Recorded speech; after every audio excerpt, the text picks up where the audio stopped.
The following video was captured over the course of 12 months. 485,000 individual photos, combined for a single video.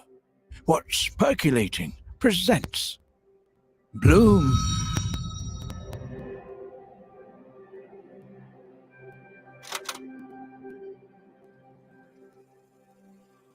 What you are looking at is hundreds of thousands of photos.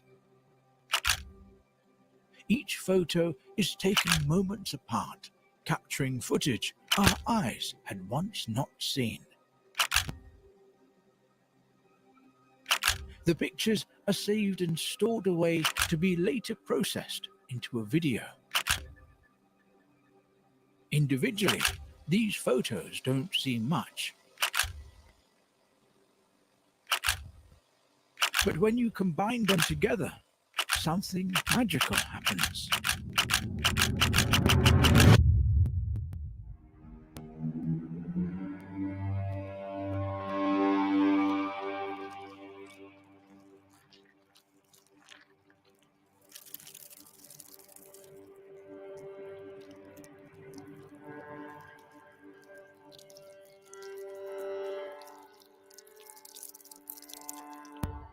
The life of a seed begins below the surface. When conditions are warm and wet enough, it gives birth to our new generation of seeds. However, they are not the only ones living here. What you are seeing moving around in the soil is called Stratiolaelaps scimatus, also known as hypospace miles. These little critters work in a symbiotic relationship with the seeds, fighting off prey and ensuring the survival of the plant.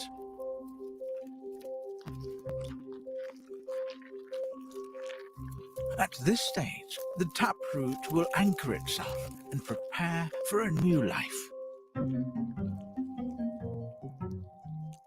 The seedling has breached the surface. A monumental step, but our journey has just begun.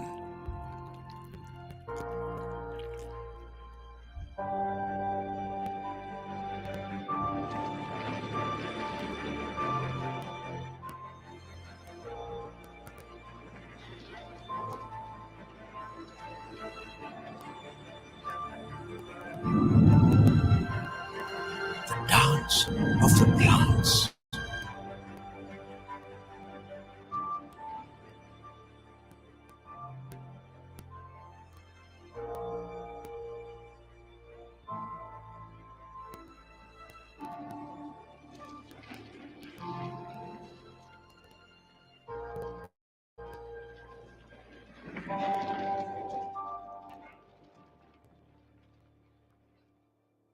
This video is sponsored by Filmstro. Filmstro is an app that lets you be in charge of your music. Pick a song from the huge library of royalty-free music and edit to your video style. Filmstro is giving my viewers 15% off annual subscriptions. Just type in "what's percolating" when you're checking out. Before we get back to the video, I just want to say 99% of you who watched my video were not subscribed. So please, make sure you click it this time.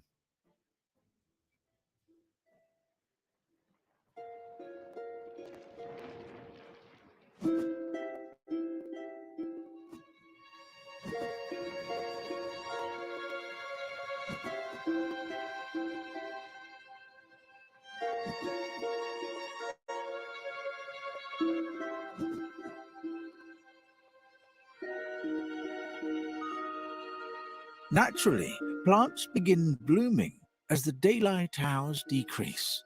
But since we are indoors in an artificial environment, we achieve these results by mimicking nature.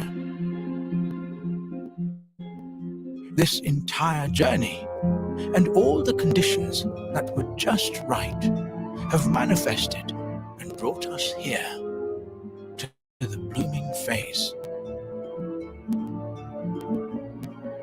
The lights will turn on and off every 12 hours, as they do at the end of the summer solstice. This signals to the plant it is time to blossom. You can see the change between day and night by both the color of the video and the positioning of the plant.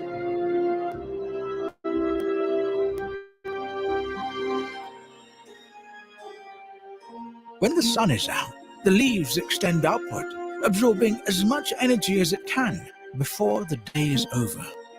During the first few weeks of the blooming phase, most plants will significantly stretch, sometimes even doubling their size. The camera was prepped for this, but still she ended up outgrowing the frame. Luckily, we had another camera fixated at the top of the canopy.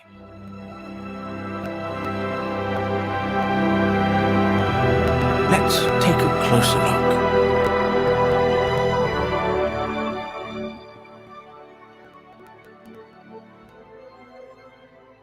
As the days pass by, the plant spends less energy on growing new leaves. Rather, she begins putting her energy into her new colas.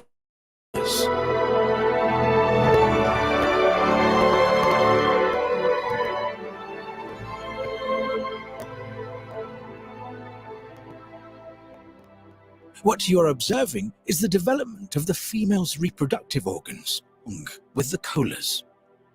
The main reproductive organ for a female plant is the pistil, which is located below each cola. You can see two hair-like strands called stigmas coming out of each pistil. The coloration of these stigmas begin white and over time darken color as the plant matures. Eventually, the plant has stopped its production of leaves and has fully devoted itself to blossoming. As the colas swell, you can see the trichomes taking shape on the leaves. During this period, most cultivators will remove the leaves for the purpose of maintaining a healthy plant. But for the sake of the time-lapse, the foliage will be left untouched. To the naked eye, she is frozen in time. Or so it seems. The race is back on. Given these plants are grown in an artificial environment, they won't face the struggles of the jungle. If these plants were in the wild, it would be a battle for sunlight. Instead, we are indoors where we can manipulate the environment and control things like the lighting, temperature, and even the humidity. Doing so allows the plants to blossom to its full potential.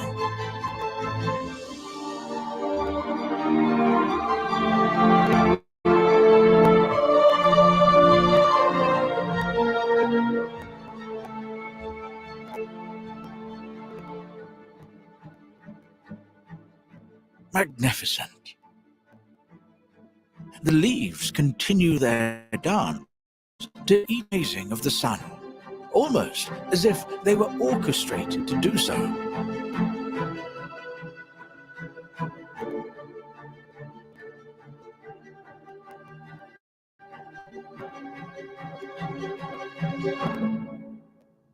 During the final weeks, the plant undergoes a transformation unseen. Colas begin to swell as the days pass by. The development of these colas vary from each strain. Strains can differ in size, color, and even smell. Despite many differences, one characteristic they all share is the development of trichomes. In the early stages, when trichomes just form, they start off clear in color before becoming opaque and eventually turning amber. This change in color is shared amongst all strains and tells us when our fruit is ready for harvesting. As the plant uses its final bit of energy, the leaves begin to as the nutrition is depleted. What started off as a seed has reached its final stage of the metamorphism. The plant has reached full maturity and is ready to be carefully harvested. Thanks for watching. Subscribe. Seriously, this cost a lot of money.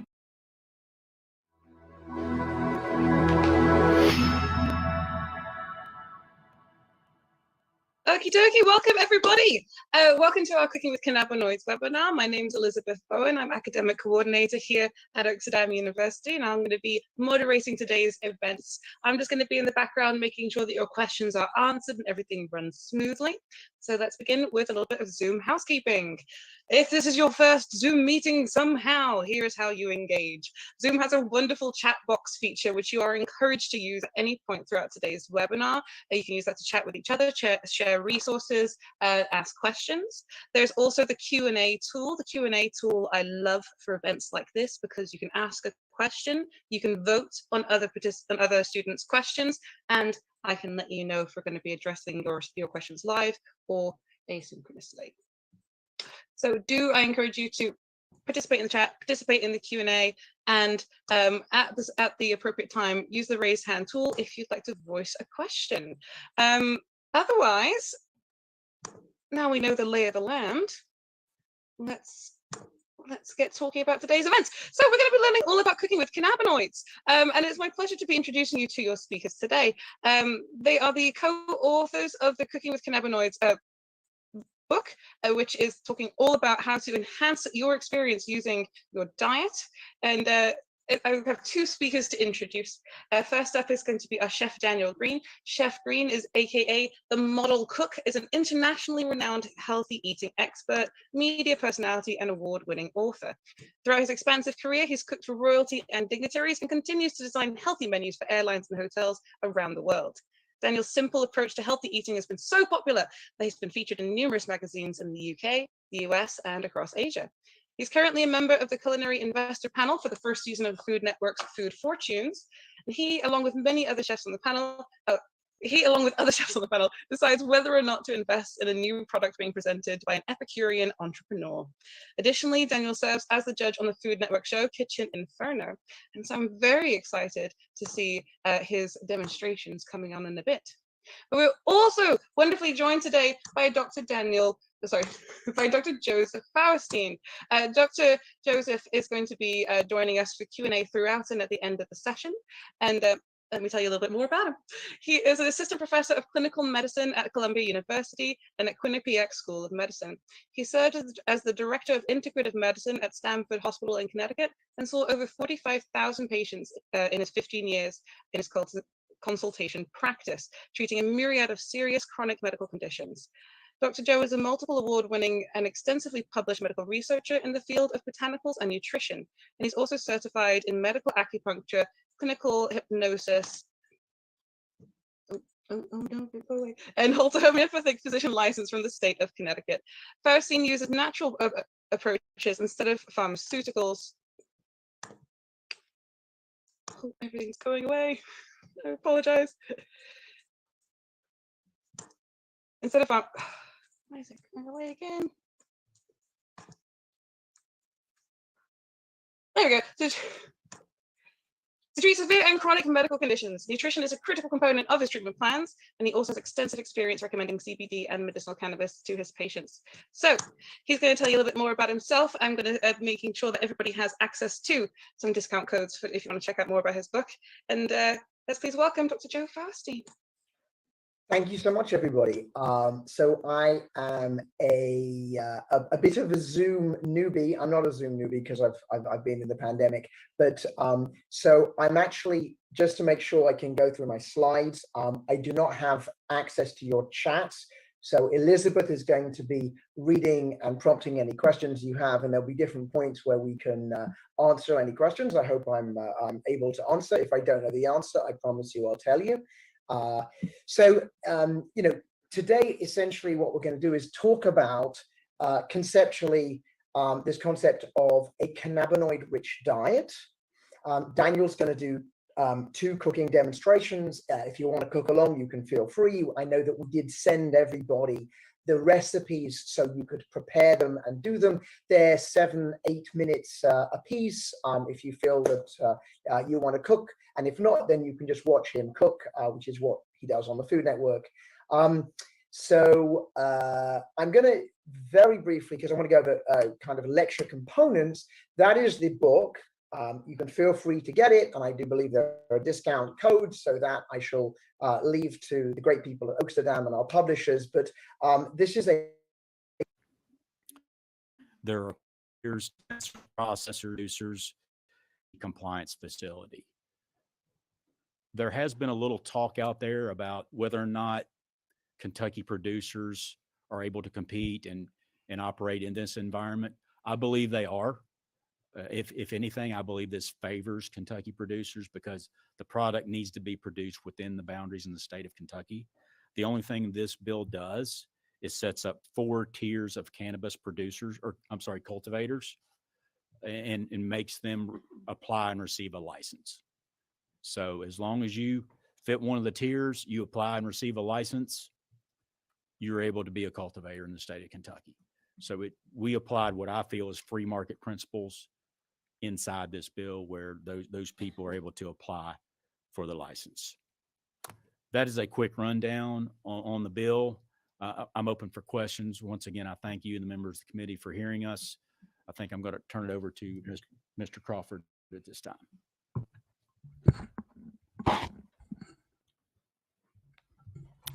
My name is Eric Crawford. I've lived in Mason County all my life. I love Kentucky, from the foothills to the small plains of Western Kentucky.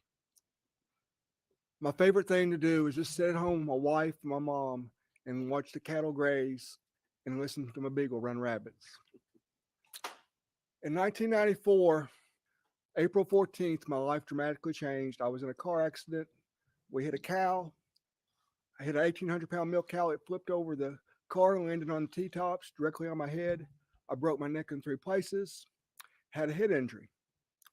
When I woke up from my head injury, the doctors told me, son, you're never going to walk again. Your life is different from now on, and you're going to have to learn to be your own doctor, caregiver, and nurse, because nobody injury is the same. And after that, I started getting horrible pain, and my spasms was uncontrollable. And I went to the doctor, and they gave me pharmaceuticals. And I'm not talking bad about pharmaceuticals. They just did not work. So I laid in pain, and my spasms continued. So a nurse told me to try cannabis. So I tried cannabis, and I was comfortable, not out of my mind, and I was able to function. Being disabled and being sick, you rely on people to help you. And then hopefully you're blessed enough to have those people to help you. And it's unfortunate that you may have to rely on drugs. It's not a party. It's not fun to have to rely on drugs. It makes you feel weak. But to find something that works for you and then they tell you you're a criminal for using it, that's not cutting it. We need your help to make us be safer so we don't have to use all these pharmaceuticals and opioids. Help us not be criminals. Let's legalize this for sick people.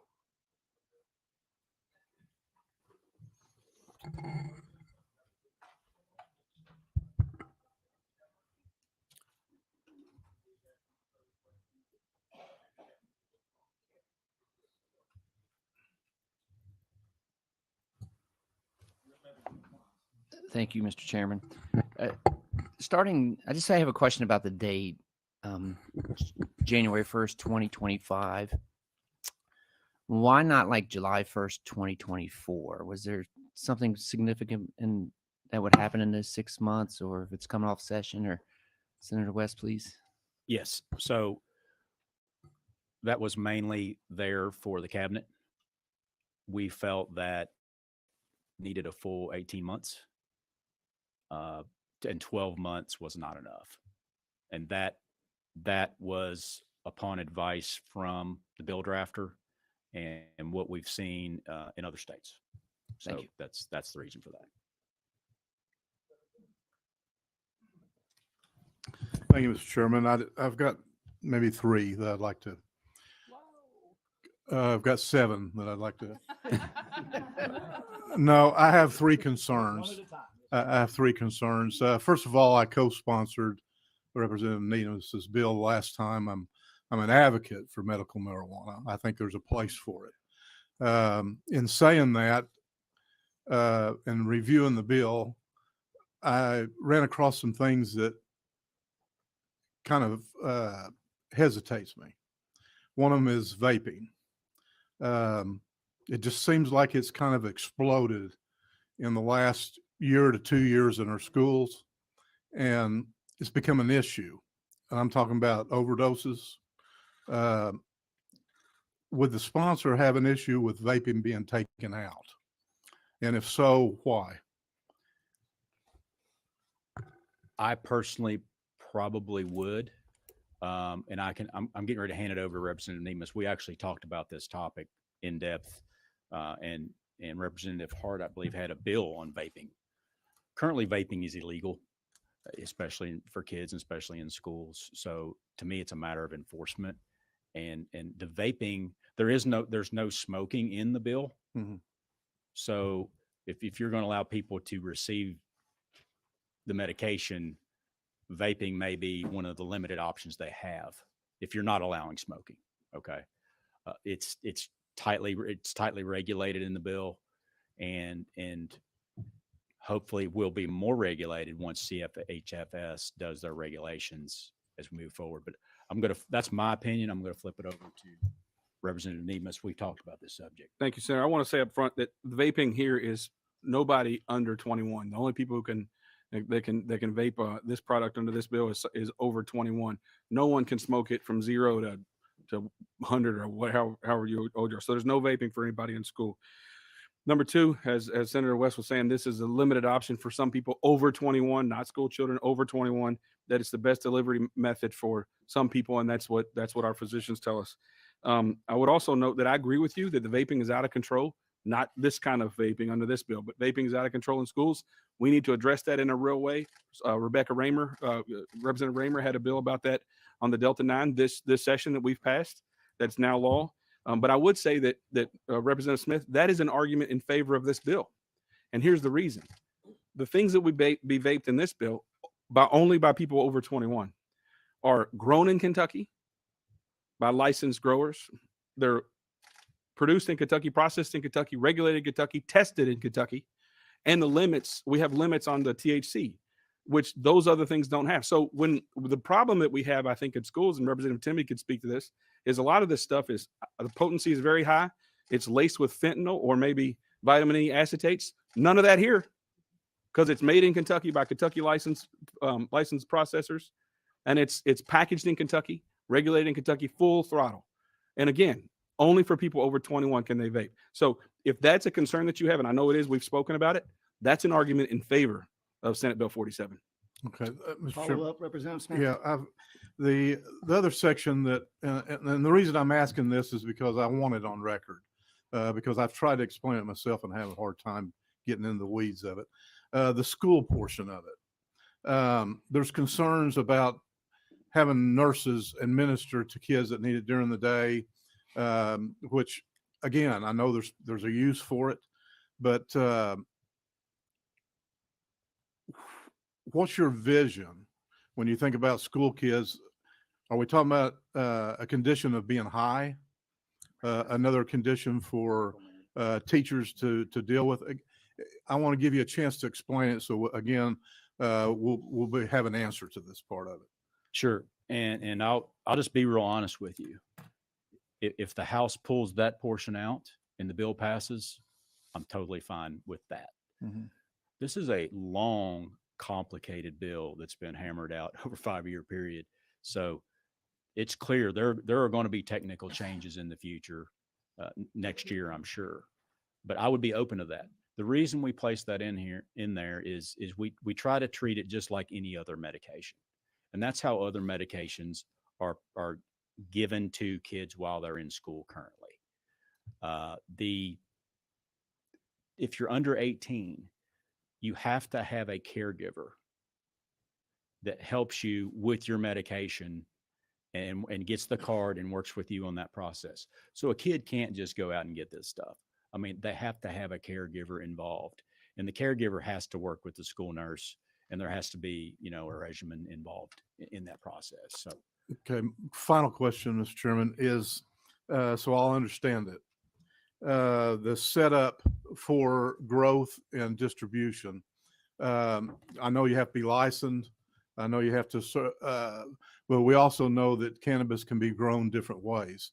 We know that it can be, my understanding is, a stronger portion, stronger type of a substance on it. What is in a nutshell, the process on licensing the farmers? Are we opening this up to any farmer that has a farming as a trade? Are we opening it up to everybody having the opportunity? I guess is what I'm trying to say. Yes, I'm going to give a brief statement, and then I'm going to let Representative Nemes chime in because we talked about this as well. In my opinion, if this is going to be grown in Kentucky, it's most likely an indoor grow. That's the way this is set up. You have the 4 tiers of cultivators. The tiers are based on square footage of space. Okay. So the cabinet will regulate each tier, and there will be the different licenses set up. We have not set the fees up in here. So the cabinet will be bringing us their idea on what the fees should be to operate the program. All right. Thank you, Mr. Chairman. Yeah. Okay, Representative Bratcher. Just quickly, first off, I'm going to vote for the bill, and I'm going to do it in honor of my district, who I know overwhelmingly wants this, and then Mr. Crawford for you, sir, and then Representative Nemes, who's been a hero on this issue from day one, as far as I can remember. But I just want to make sure that we all know that this is still illegal federally, right? And it's a Schedule 1 federally, and that's some pretty intense penalties, right? So, but every state's dealing with that situation. Thank you. Mr. Chairman. Yeah, I want to respond to that. Representative Bratcher, obviously, as he almost always is right. Other than I've been champion from number 1. West and Sims here are the ones, and Mark Hart were the ones elbowing me to get right on the right side. But I want to know the serious portion is it federally illegal? The answer is yes, it is. But every year since 2014, there's been something that's passed called the Rohrabacher-Farr Amendment. That's been in every budget since 2014 by the United States Congress. And it said that no enforcement dollars from the Department of Justice shall be used in concerning marijuana in states that have legalized a medical or recreational medical marijuana program. So while it's true that it's a Schedule 1 and illegal from the United States Congress, 37 states have passed it, obviously. But Congress every year since 2014 has said in states that have a medical program, there will be no enforcement of federal law. So thereby, in those states, saying it's not illegal. Now, I've seen a documentary on Netflix. It might be dated, but they go into California, those shops, and raid them every now and then. Yeah, well, you have to be in compliance with the state law. So if there are growers in Kentucky that are not in compliance with the state program that we're about to hopefully enact, then that will be in violation of federal law. So you have to be in compliance with the state law. So if I haven't seen that documentary, Representative, but if there are growers or sellers in California that aren't complying with whatever California's laws are, then that is a federal violation. And sorry, Judge, you were the first. Okay, let's go with Representative Herron. Thank you, Chairman. Thank you all for bringing this bill forward. I do want to first say that I am in full support of this piece of legislation, as well as support of full legalization, also recreational, just for the record. But one of the questions, and I think Representative Smith touched on this a little bit, is about the licensing part. One thing that I am a little concerned about or would want to work further on is just making sure that when these licenses are given out to folks, that we make sure that we are doing some heavy regulation on that it's Kentucky folks, Kentucky businesses, and then also that we have some portions in there around some racial equity, making sure that minorities, women, Black folks, brown folks also have access and an equal opportunity to get into this industry. And so I look forward to working with you all to make sure that those things happen in the future. I can make a quick comment on that. This, like I said, this is a free market bill. Everybody has a chance. You're at a level playing field. The one thing we probably can't do is we cannot mandate only Kentucky producers. That would be a constitutional violation, U.S. Constitution. So we, even if we wanted to, we could not put that provision in the bill. Can I follow up? Yes, ma'am. Yeah, is there a way that we can do some type of percentage, or if businesses are coming in, that there's some type of percentage that they have some type of, that Kentuckians have some type of ownership or partnership with those outside industries? I think that that's very important for folks in Kentucky, that we also make sure that we're keeping that business and that wealth with our people. Once again, I'm not sure. I would have to look constitutionally if we could do that. Maybe Representative Nemus has an opinion on that. Yeah, I think it would violate the Dormant Commerce Clause if we said you had to be a Kentucky business or Kentucky resident. But I will note this. We will agree to go as far as the U.S. Constitution allows us to. We want it to be Kentuckians for a lot of reasons. And those who are getting licensing, the cabinet is going to make sure that they have connections to Kentucky as well, because this is not a wink, wink, nod, nod bill. I know you're for recreational. I am not. And we don't want this we want those who are running or in this program to be held accountable when they misbehave. And if they misbehave, they need to go to prison, a Kentucky prison. So we'll go as far as the U.S. Constitution allows us to go.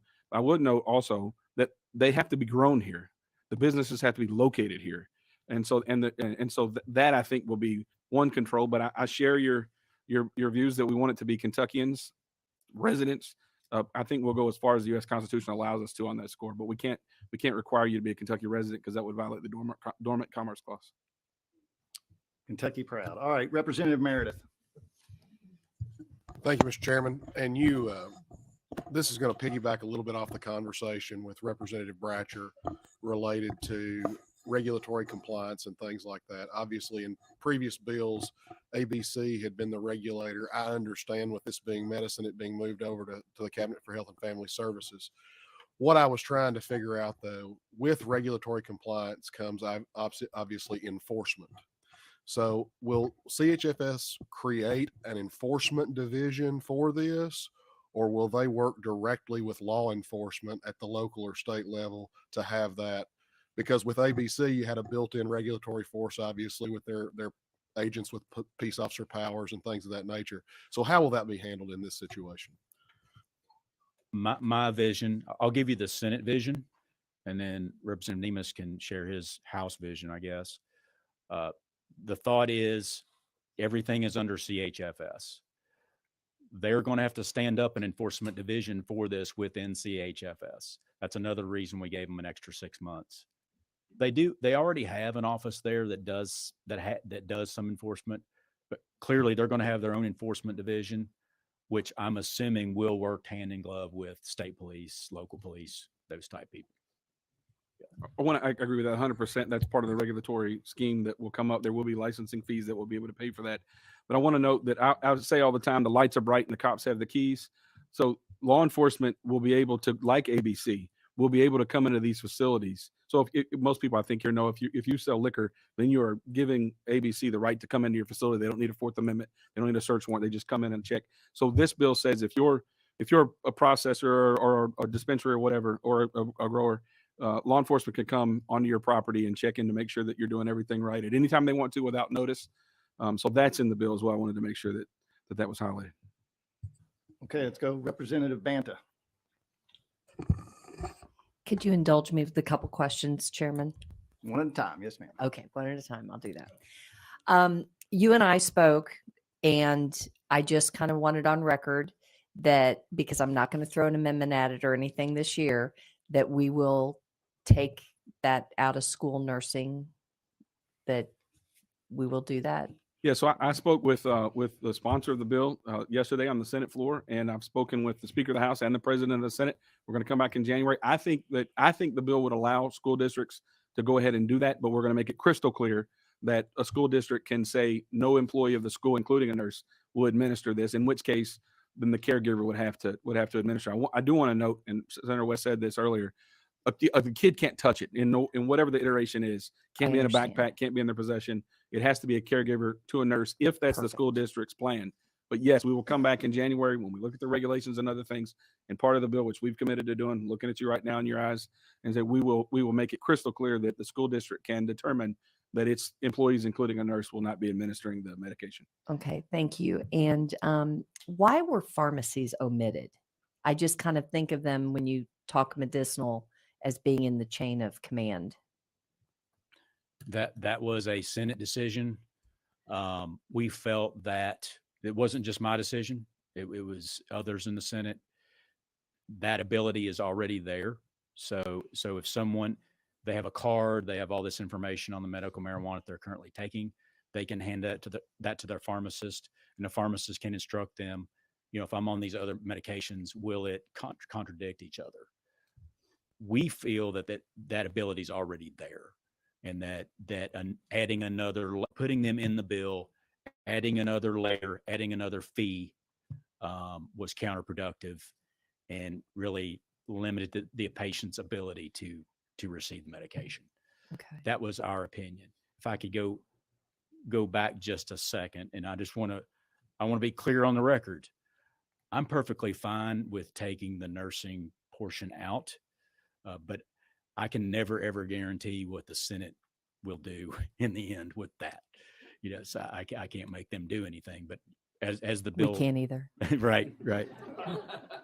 But as the bill sponsor, I would agree to that. One more, sir. Thank you. And forgive me, I was in judiciary. This is raw material in a capsule, correct? Yes and no. It can be in a capsule, but it can also be raw material. And the raw material can be vaporized and taken in other ways. Cannot be smoked, but it can be taken in other ways. I think Representative Gentry wants to chime in. Okay, thank you. Representative Banda, I'll just share a minute of my involvement with disabled golf. And the most prominent use in disabled golf. In the 1990s, it was pills that were given to us that obviously destroyed a lot of lives as opioids to treat chronic pain. What you see now a lot is inflammation type addressing applications in the form of creams and salves. Okay. Where you rub it in a certain area and it minimizes inflammation and allows individuals to continue to compete without getting high. Okay, cool. Thank you very much. Thank you, Chairman. Thank you. Okay, here's what we're going to do. We got 3 more representatives with questions, and then after that, we're going to move into some of our speakers that have signed up, and we can get back to questions if we need to after that. So Representative Pfister, then Representative Pratt, and Representative Jackson. So Representative Pfister. First, I want to thank you all for all your hard work on this bill. My original question was going to be about being in the pharmacies, but I want to follow up. If we're purchasing this or the individual's purchasing this in its raw form, isn't that opening the door to smoking? That is, full disclosure, that is a possibility. If that happens, they're breaking the law. Okay. But let's don't kid ourselves. Anyone can get any of this stuff at any time, and they're currently breaking the law. A middle school student can get marijuana right now. So yes, it does. Now, CHFS is going to come up with strict guidelines on what constitutes a 30-day supply. So if you're worried about that, your interest would be to greatly restrict that 30-day supply down, so there's not a lot of extra floating around out there. Has there been any consideration to taking the THC or whatever property is in this marijuana that's so helpful, and taking it out and putting it in a measurable form that can be dispensed by a doctor to say 2 milligrams, whatever the measurement is, per day or whatever? Do we have to have another agency to create a protocol for this? I definitely think we need a protocol for this because you clearly don't want any subjectivity here.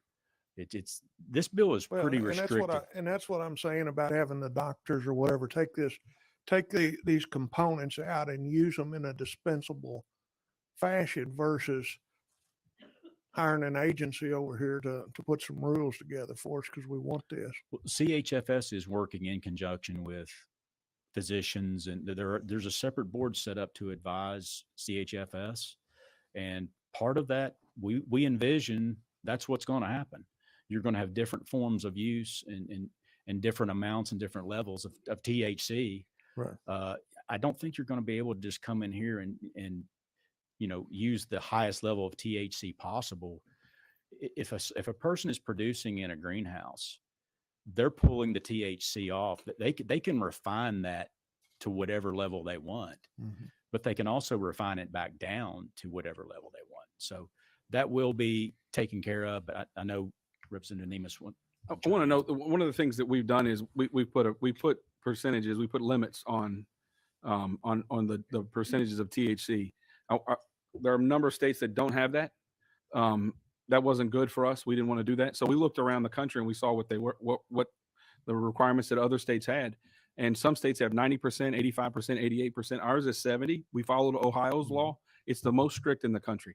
And so that's why we do have limits on the amount of THC that you can have in the product. But I would note to you, Representative Pfister, this is again going to be grown here, going to be tested here, going to be licensed by licensed facilities. It's going to be packaged here, and it's not going to have the things in it that you and I don't like because it's killing our people.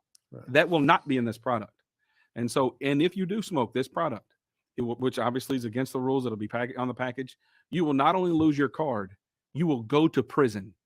You will lose your card if you get caught smoking it, and you will go to jail, as you ought to. This is not a wink, wink, nod, nod medical program. This is a medical program. I'm against recreational, and so if you smoke this, you're violating the law. You're going to lose your card, and you're going to jail. Thank you, Representative Pratt. Thank you. Something you said earlier caught my attention when you said, well, first of all, it's a two-part question. First of all, self grows out, correct? Yes. All right. You said you imagine this would be grown in a greenhouse. As you know, we still have industrial hemp grown. If a bee cross-pollinates, it ruins that farmer's field. Does this bill say it has to be grown in a confined enclosure where that cannot happen? Yes, it's limited to indoor grow. The licenses are based on square footage. So just the simple fact that it's square footage means that this is going to be indoor grow. Yeah, I just want clarity. It was going to be indoor grown and contained area. You said you imagine that, and that's what got my curiosity. The growers of this have a vested interest in no cross pollination because they don't want that to happen. But, all right, thank you. I agree. I understand your question. Representative Jackson.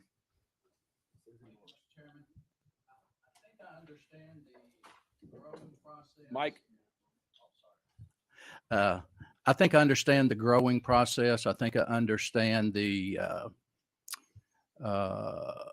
but I don't understand the dispensing process, I guess. That would be a concern of mine. If we call it medical marijuana, are you saying that pharmacies will not be able to dispense this? Okay. Yes, So, but if we call it medical marijuana, would it not make more sense if pharmacies could dispense this? It makes it more of a professional type approach.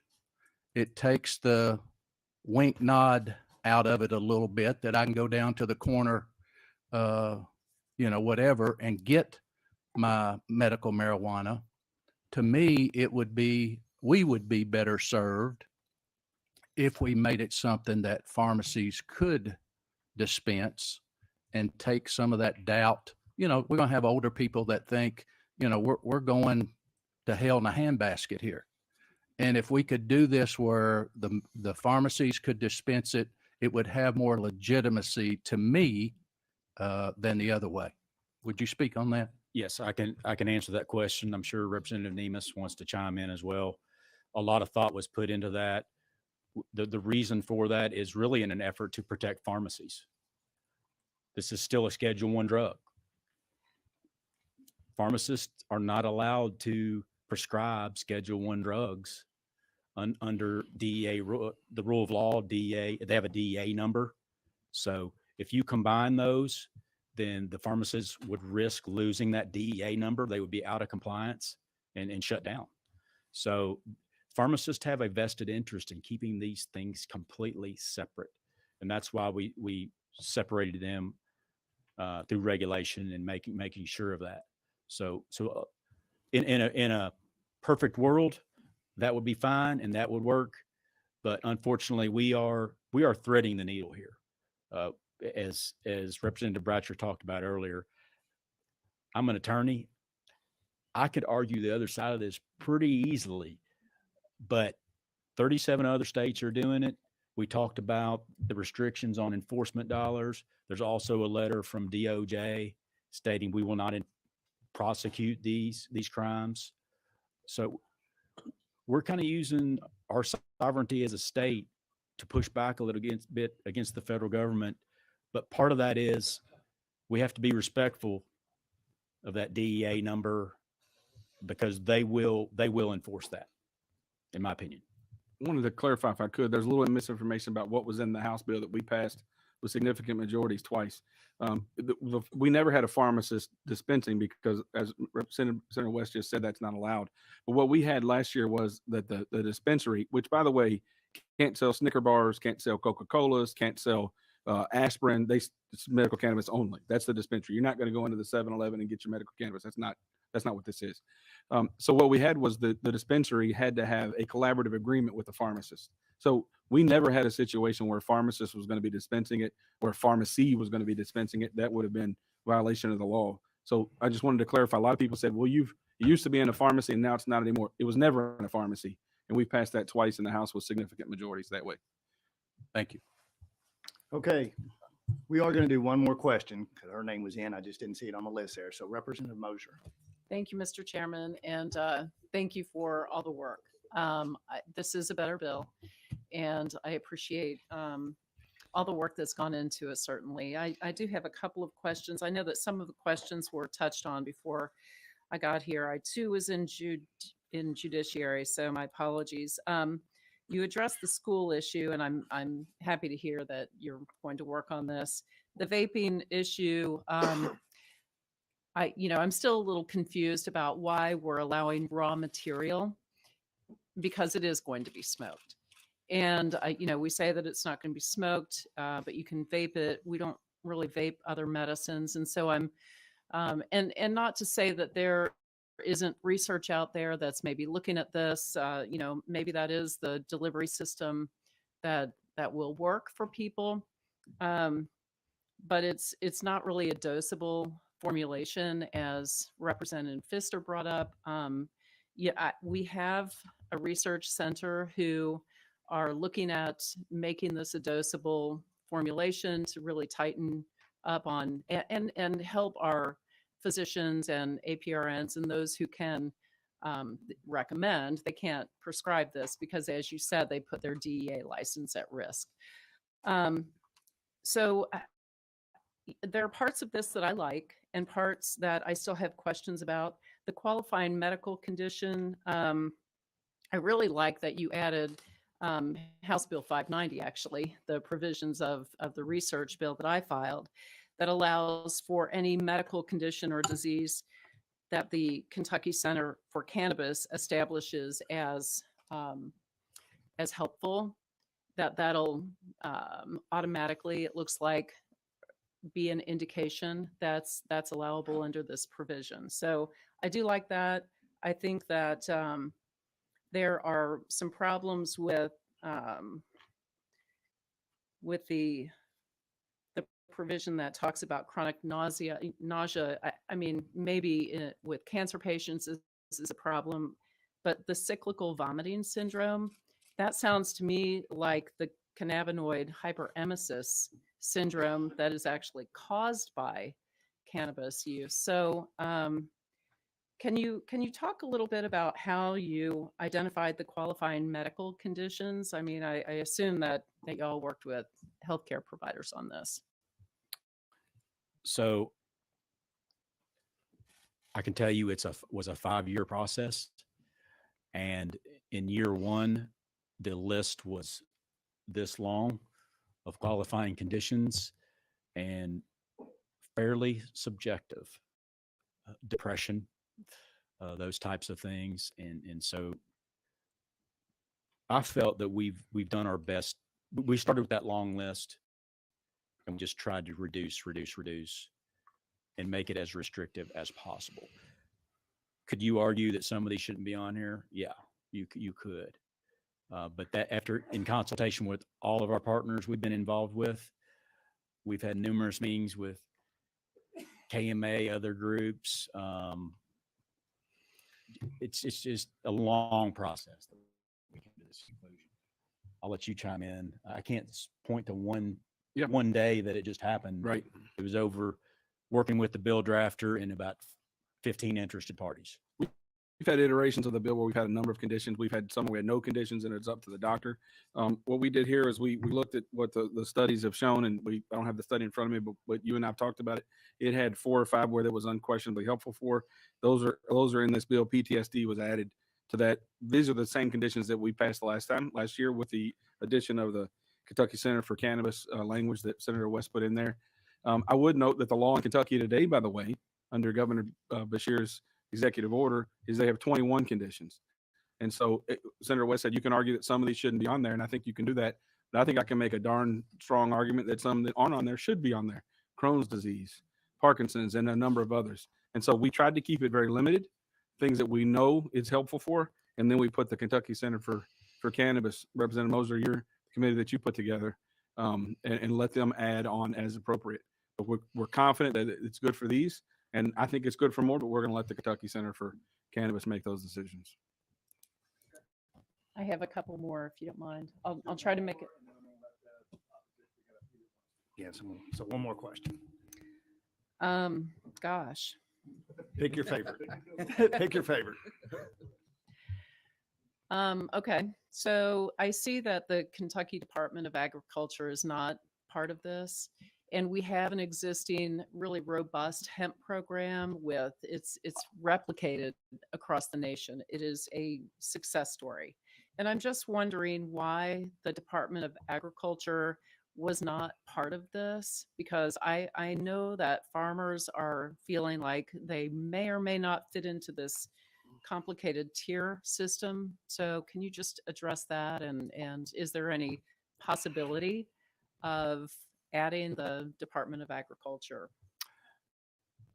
This is my opinion, then I'll let Representative Nemes chime in. I don't think there's the possibility. The reason for that, the KDA has never been included as the entity that would manage and oversee the program. For years, it's been basically back and forth between ABC and CHFS. The main reason for that is this is not hemp. We are objectively looking at this as if this is medicine. This is supposed to be medical marijuana. And what entity do we have in Kentucky that is best equipped, that is consistent? We're attempting to be consistent when it comes to regulating medicine, and that's CHFS. To us, it was apples and oranges, industrial hemp versus medical marijuana. And you're growing industrial hemp is one thing, but the product you're looking for here, you're trying to achieve a pharmaceutical grade product. So that's why you have the indoor grow. That's where you have all the restrictions. That's where you have square footage. And it's a much more scientific pharmaceutical, biological type process than, putting a row of hemp out in the field. I'm a farmer myself, so I've actually grown hemp.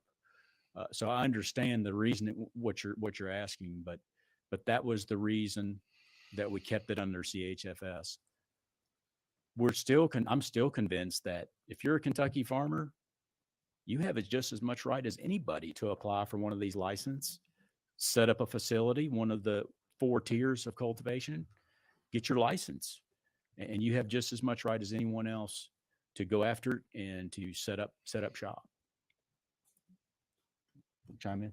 I agree with everything you just said. I'll add, I've had the bill for 6 years, and Kentucky Department of Agriculture hadn't come to me one time and asking to be a part of it. I've heard a little bit over the last couple of weeks, but it's never been directed toward me. And I've been principal sponsor for 6 years, so I agree with everything Senator West said, but I'll also add that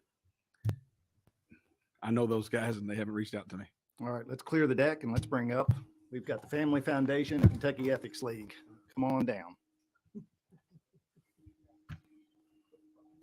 Yeah.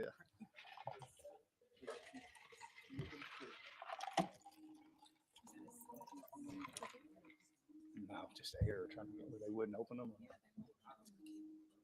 I guess high safety. Okay, welcome, gentlemen. Make sure your green light's on. You've both been here before. Make sure your green light's on. Introduce yourself for the record. If you guys could take a couple minutes and say your piece. Gene Cole, Kentucky Ethics League, Kentucky League on Alcohol, Gambling Problems, and Substance Use Disorders. Welcome back, Mr. Cole. Thank you. Michael Johnson, Senior Policy Advisor for the Family Foundation. All right, thank you all. I'll let you all decide who goes first. Want me to go first? All right, I'll go. I can go first. Mine's going to be real quick because he'll probably a lot of what he said I'm in agreement with. But on Twitter today, I saw an article from NBC Channel 7 in San Diego, California, that's published on March 9th of this year. And the headline is "More Young Kids in San Diego and Around Us Being Hospitalized After Eating Cannabis Products." And according to 2022 California Marijuana Impact Report, number of costs of Poison Control Center nationwide for kids from the age of 0 to 12 who had ingested cannabis products went up more than 2,000%. And this is in states that have legalized marijuana in one shape or other. And that was between 2016 to 2021. And the majority of those were 2 to 5 ages.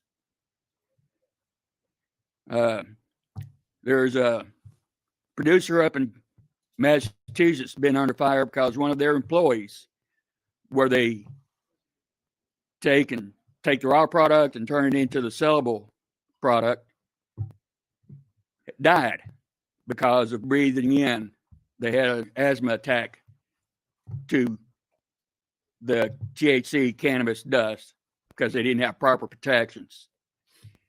The producer tried to say, no, is another condition that person had, but it's been come out that it was due to the inhalation of the work area.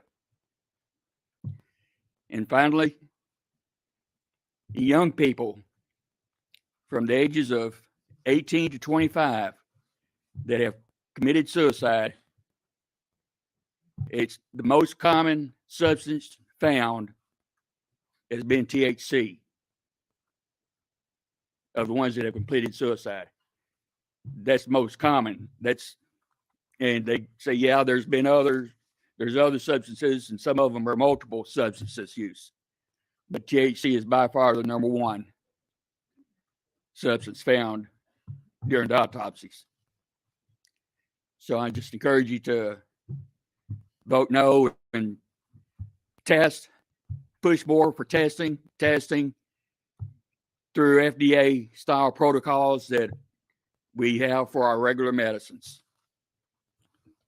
Thank you, sir. Good afternoon, Chairman Koch and members of the committee. I'm Michael Johnson, Senior Policy Advisor for the Family Foundation. Thank you for the opportunity to speak. Let me start by saying that I have personally witnessed firsthand the effects of a family member's chronic disorder, which has caused much pain and greatly disrupted their life. I've sat with a close family member as they receive treatment for cancer. I've sat with the family member during their last days as their battle with cancer came to an end. I am truly sympathetic to those who suffer from chronic pain and other illnesses. sympathetic with those that think that marijuana is the answer. But the reality is that there is insufficient scientific evidence that marijuana is safe and effective as a medication. While the majority of states have enacted so-called medical marijuana, those decisions have been political and lacked a careful scientific evaluation of the benefits and risks of marijuana's use. That is why the Family Foundation in 2020 supported House Concurrent Resolution 5. That resolution, which overwhelmingly passed this honorable body, acknowledged the lack of sufficient scientific evidence supporting the use of marijuana for medicinal purposes. It rejected the political decision-making of other states and pledged to develop evidence-based policies. Today, you are being asked to betray the principal position of this honorable body and settle for the erroneous political decision-making of other states. Make no mistake, SB 47 is a deeply flawed bill that falls far short of the previous medical marijuana bills that have passed this chamber and is a far cry from enacting the promised evidence-based policies. As we've even seen here in today's committee hearing, there are multiple problems, multiple important flaws with Senate Bill 47. There are plenty of reasons to oppose SB 47, even if you do favor legalizing medical marijuana. To name a few, Senate Bill 47 legalizes medical marijuana for minors with no minimum age requirement, and even forces school nurses to administer marijuana to card-holding students. I do appreciate the sponsor's willingness to address that issue. Senate Bill 47 also allows for medical marijuana to include the raw plant material, which, as was noted today, is extremely likely to be smoked, regardless of what the packaging says. Also problematic is that it explicitly allows for vaping, as y'all are aware and addressed this afternoon. And contrary to the Commonwealth's 3-day supply limit of prescriptions for other addictive drugs, SB 47 allows medical marijuana card holders to possess a 30-day supply at their home. And if they are a caregiver, it's an additional 30-day supply for each patient. SB 47's THC limits are high, enforcement mechanisms are weak, and the practitioner-patient relationship that can be established in a single appointment and maintained exclusively by telehealth is a joke. To emphasize that the enforcement mechanisms are weak, I want to address Representative Nemes's comment that if you smoke marijuana under this bill, that you will lose your license. Unfortunately, my reading of the bill does not indicate that that would be mandatory. On page 41, lines 12 through 14, it says the cabinet may revoke the registry identification card of any cardholder who knowingly commits multiple violations or a serious violation of sections 1 to 30 of this act. So a cardholder can knowingly commit multiple violations or a serious violation, and the cabinet is not required to revoke their license. While few bills are perfect, there are too many concerns with Senate Bill 47 to merely pass it now and fix it later. Instead, let this honorable body come forward in January with a bill that contains evidence-based policies and better reflects the less flawed bills previously passed by this chamber. It's for these reasons that the Family Foundation respectfully opposes Senate Bill 47 and asks you to do the same. Thank you for your time. We have a question, Representative Hebron. Is there a question for this group or? It is. Okay. Yeah, it's for the Family Foundation. Thank you all for both groups for coming. I think part of being policymakers is for us to hear both sides of things. So I appreciate you all bringing your time. My question is for the Family Foundation. And I think a repetitive conversation you all have had in Frankfurt is that it should be the parent's choice. That's been a theme that's been all throughout this session, specifically for your group. And, you know, my question to you all is, as a Family Foundation, do you all not believe that parents have a choice to best know how to medicate their children or to help them with healthcare issues? Yeah, so our theme in the General Assembly, working with y'all, this session has been to protect Kentucky's children. We believe that marijuana, which has not been proven safe and effective as medication, does pose a danger to children, and we would have concerns about legalizing marijuana for minors. And we believe that's in keeping with protecting Kentucky's children. Okay, any further questions for this group? If not, Senator West, I'll let you come back and closing comments. Thank you, gentlemen.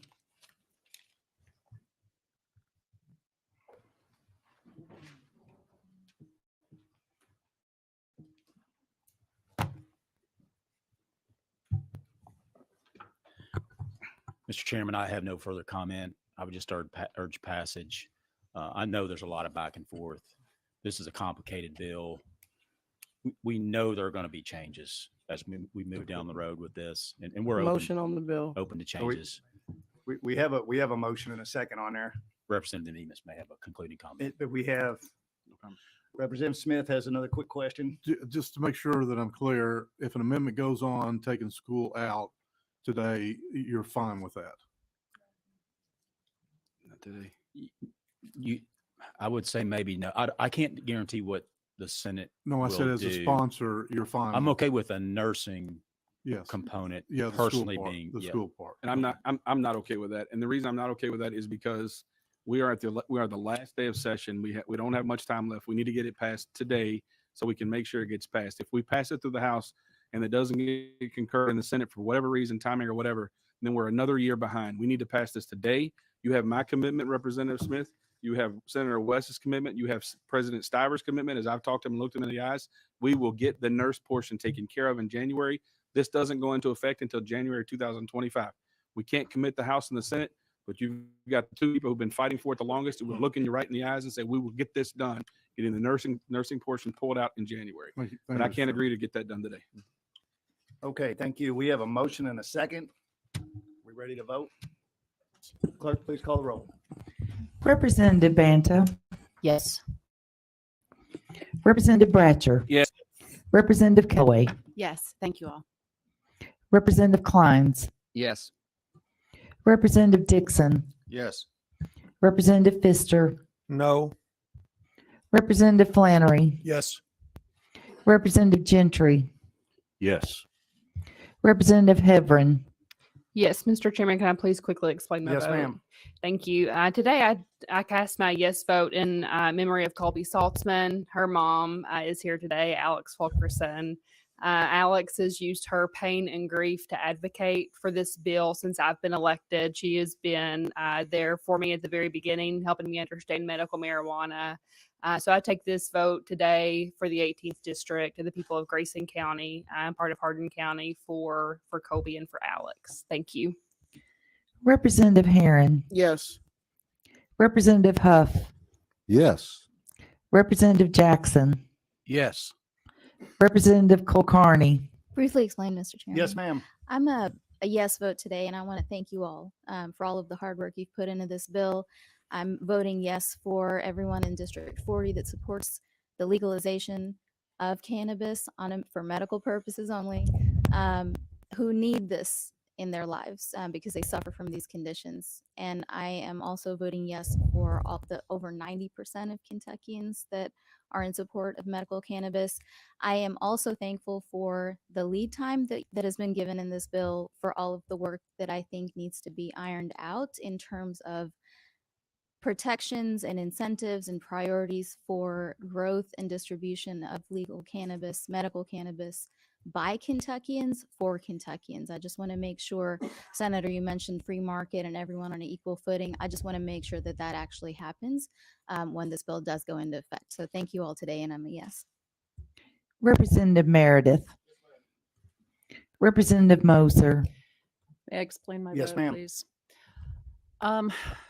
I'm going to be a no today because I think that, well, first of all, let me just say we unanimously passed House Bill 604 last year that it instituted the research center, which will give us the answers that we seek in this. I'm uncomfortable passing a bill out that needs so much work still. I know that a lot of work has been done on this, and I do appreciate this. I just don't think that legislators should be put in the position of approving medication. I have a problem with creating a giant government bureaucracy around one medication. I still have issues. There are no safe storage requirements for parents who are using this. There's a 70% THC level. And then for the individuals across the Commonwealth who are for this and think that this is a revenue generator, I just want to remind people that we don't tax medicines. We don't want to tax medicines.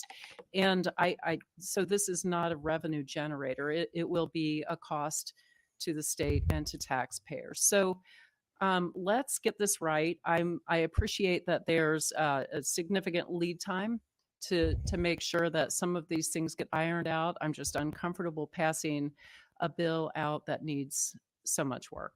Thank you. Representative Palumbo. Yes. Representative Pratt. Yes. Representative Smith. To explain my vote, Mr. Chairman. Yes, sir. This has been a hard one for me. I want it. I want medical marijuana. I have a wife who cries in the middle of the night with fibro, and she's gone through years of treatment trying to figure out how to get the pain away. I believe there's a solution in this for her. And as of right now, I've made up my mind. I'm a yes. Representative Timoney. Briefly explain my vote. Yes, sir. First and foremost, thank you for bringing this forward. I'm a yes today, as I was last year. The reviews I've seen on treatment with Parkinson's tremors, particularly in my realm, I know that hasn't really been discussed today, but the research I was doing with my groups of people were talking about how valid that is. So I'm supportive for that. The question, a statement was made that people are feeling like this is the option. No, it's an option. And that's what we need to be looking at. Next, the class and dedication of the people that supported this policy all the way along. You all fought for this a long, long time. You did the right way. I appreciate it. I was never threatened. And I can tell you I appreciate that because I've had a few of those lately.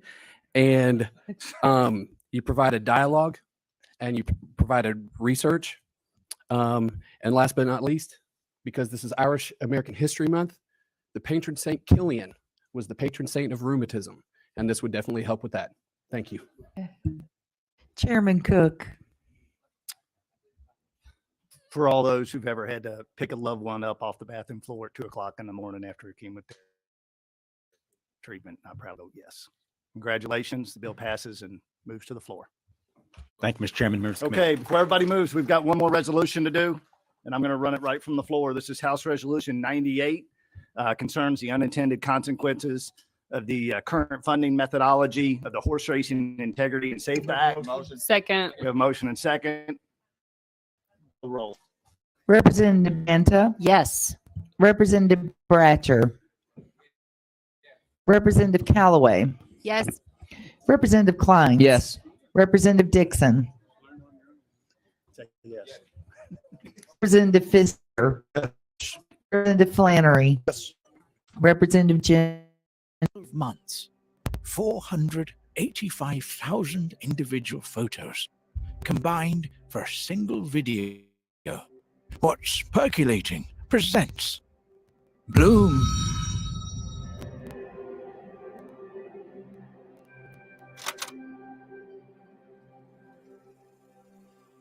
What you are looking at is hundreds of thousands of photos. Each photo is taken moments apart, capturing footage our eyes had once not seen. The pictures are saved and stored away to be later processed into a video. Individually, these photos don't seem much. But when you combine them together, something magical happens.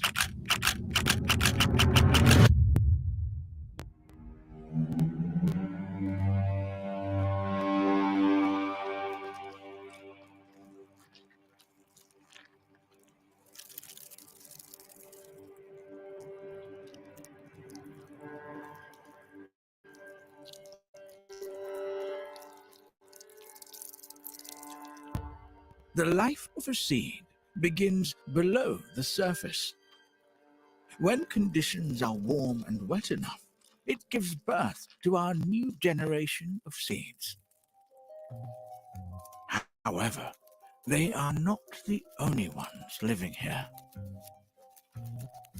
What you're seeing moving around in the soil is called Stratiolaelaps scimatus, also known as hypospace miles.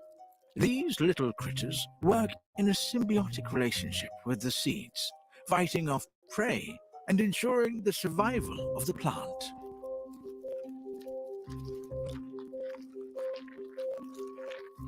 At this stage, the taproot will anchor itself and prepare for a new life. The seedling has breached the surface. A monumental step, but our journey has just begun.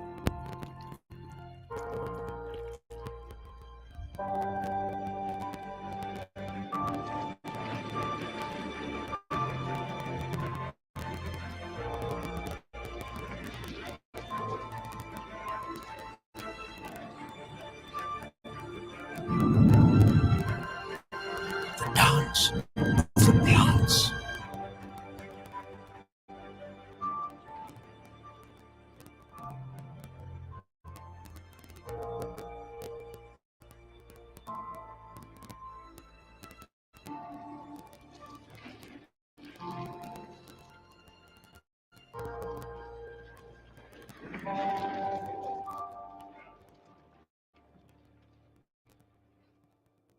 This video is sponsored by Filmstro.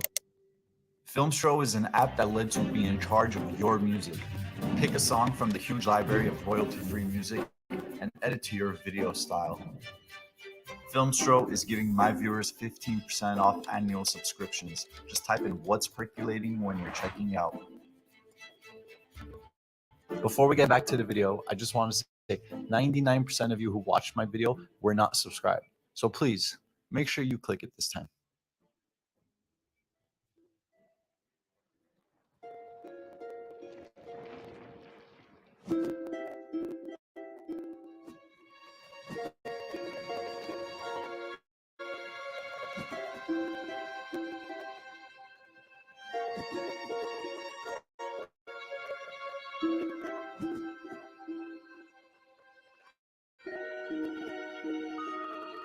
Naturally, plants begin blooming as the daylight hours decrease. But since we are indoors in an artificial environment, we achieve these results by mimicking nature. This entire and all the conditions that were just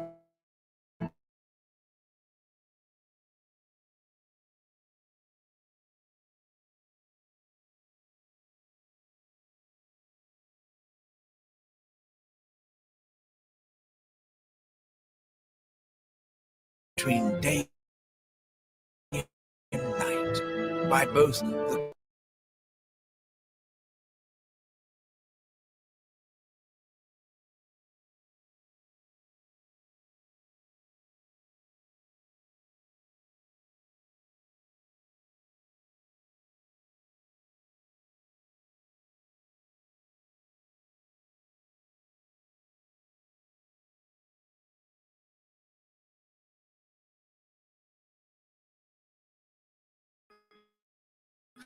but still, she ended up outgrowing the frame.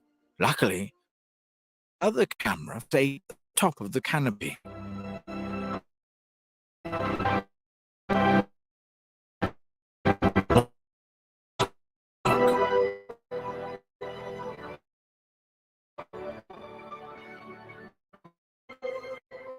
As the days passed, the plant spent less energy on growing new leaves. Rather, she begins putting her energy in her mucus.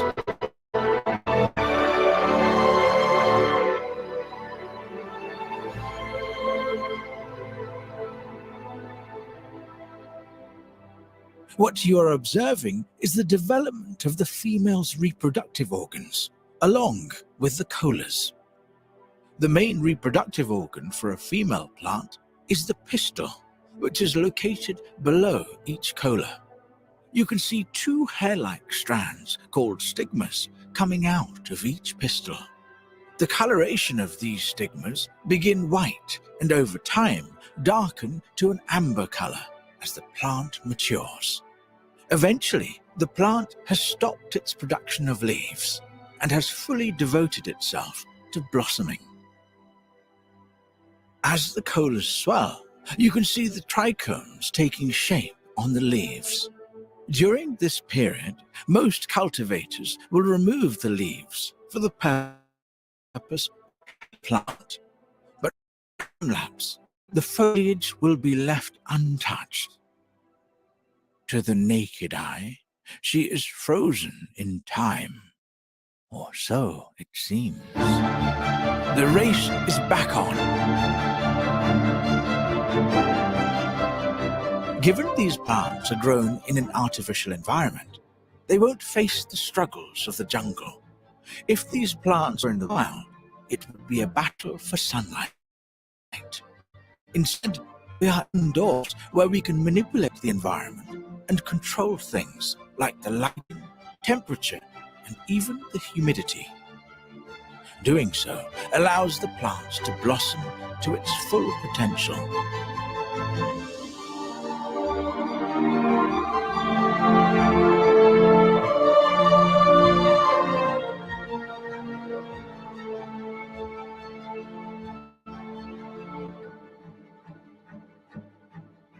Magnificent. The leaves continue their dance to each rising of the sun, almost as if they were orchestrated to do so.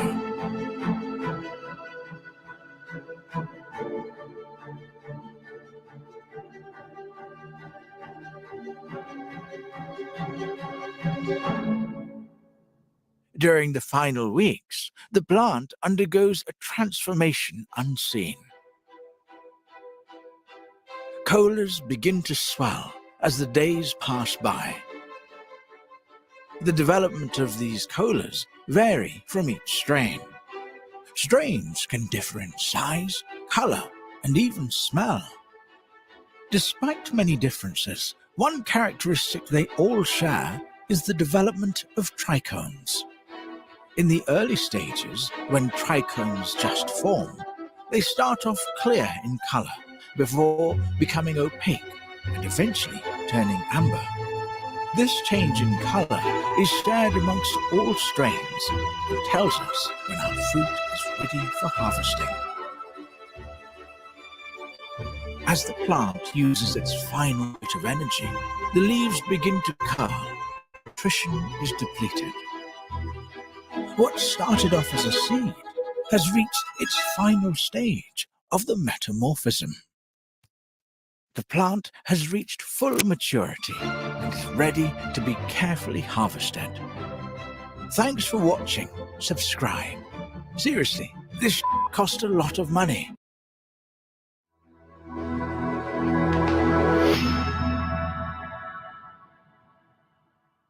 Okie dokie, welcome everybody. Welcome to our Cooking with Cannabinoids webinar. My name is Elizabeth Bowen. I'm academic coordinator here at Oxford University, and I'm going to be moderating today's events. I'm just going to be in the background making sure that your questions are answered and everything runs smoothly. So let's begin with a little bit of Zoom housekeeping. If this is your first Zoom meeting somehow, here is how you engage. Zoom has a wonderful chat box feature, which you are encouraged to use at any point throughout today's webinar. You can use that to chat with each other, share resources, ask questions. There's also the Q&A tool. The Q&A tool I love for events like this because you can ask a question, you can vote on other students' questions, and I can let you know if we're going to be addressing your questions live or asynchronously. So I encourage you to participate in the chat, participate in the Q&A, and at the appropriate time, use the raise hand tool if you'd like to voice a question. Otherwise, now we know the lay of the land, let's let's get talking about today's events. So we're going to be learning all about cooking with cannabinoids. And it's my pleasure to be introducing you to your speakers today. They are the co-authors of the Cooking with Cannabinoids book, which is talking all about how to enhance your experience using your diet. And I have two speakers to introduce. First up is going to be our chef, Daniel Green. Chef Green is AKA the model cook, is an internationally renowned healthy eating expert, media personality, and award-winning author. Throughout his expansive career, he's cooked for royalty and dignitaries and continues to design healthy menus for airlines and hotels around the world. Daniel's simple approach to healthy eating has been so popular that he's been featured in numerous magazines in the UK, the US, and across Asia. He's currently a member of the Culinary Investor Panel for the first season of Food Network's Food Fortunes, and he, along with many other chefs on the panel, decides whether or not to invest in a new product being presented by an Epicurean entrepreneur. Additionally, Daniel serves as the judge on the Food Network show Kitchen Inferno, and so I'm very excited to see his demonstrations coming on in a bit. But we're also wonderfully joined today by Dr. Joseph Fauerstein. Dr. Joseph is going to be joining us for Q&A throughout and at the end of the session. And let me tell you a little bit more about him. He is an assistant professor of clinical medicine at Columbia University and at Quinnipiac School of Medicine. He served as the director of integrative medicine at Stanford Hospital in Connecticut and saw over 45,000 patients in his 15 years in his consultation practice, treating a myriad of serious chronic medical conditions. Dr. Joe is a multiple award-winning and extensively published medical researcher in the field of botanicals and nutrition, and he's also certified in medical acupuncture, clinical hypnosis, and holds a homeopathic physician license from the state of Connecticut. Fauerstein uses natural approaches instead of pharmaceuticals. Oh, everything's going away. I apologize. Instead of why is it going away again? There we go. To treat severe and chronic medical conditions, nutrition is a critical component of his treatment plans, and he also has extensive experience recommending CBD and medicinal cannabis to his patients. So he's going to tell you a little bit more about himself. I'm going to making sure that everybody has access to some discount codes for if you want to check out more about his book. And let's please welcome Dr. Joe Fauerstein. Thank you so much, everybody. So I am a bit of a Zoom newbie. I'm not a Zoom newbie because I've been in the pandemic, but so I'm actually, just to make sure I can go through my slides, I do not have access to your chats. So Elizabeth is going to be reading and prompting any questions you have, and there'll be different points where we can answer any questions. I hope I'm able to answer. If I don't know the answer, I promise you I'll tell you. Today, essentially what we're going to do is talk about conceptually this concept of a cannabinoid-rich diet. Daniel's going to do 2 cooking demonstrations. If you want to cook along, you can feel free. I know that we did send everybody the recipes so you could prepare them and do them. They're 7-8 minutes a piece if you feel that you want to cook. And if not, then you can just watch him cook, which is what he does on the Food Network. I'm going to very briefly, because I want to go over kind of lecture components. That is the book.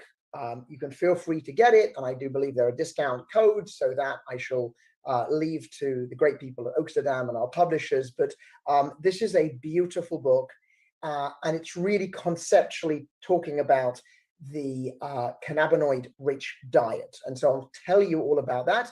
And then we're going to hit 5 different cannabinoid-rich foods, which I think it's important for you to understand their health benefits, beyond just the fact they stimulate the endocannabinoid system, but also to be able to use them. The book is 80% recipes so that you are putting together food that tastes good. And so very briefly, when we go lecture components, there are not a lot of slides here, but I'm going to go over very briefly something that I know almost all of you already know, but I believe that the members of the audience who maybe are not aware of this, we're going to do a 30-second primer on the endocannabinoid system. We're mostly going to get into the entourage effect, because that essentially is what the book is based on. Then Daniel's going to cook the first recipe. I'm going to talk about the 2 star ingredients of the first recipe, why they are the star ingredients, what their health benefits are, and most importantly, how they stimulate the endocannabinoid system. And they don't do it in the same way, hence the entourage effect. Then we'll have a second cookie demonstration, followed by the star ingredient of the second recipe, and then 2 other foods that work on the endocannabinoid system in a different way that I think are important. And I think that the point of the story is for us to try and use these foods as often, because they have a myriad of health benefits, but they are actually working on the endocannabinoid system in different ways.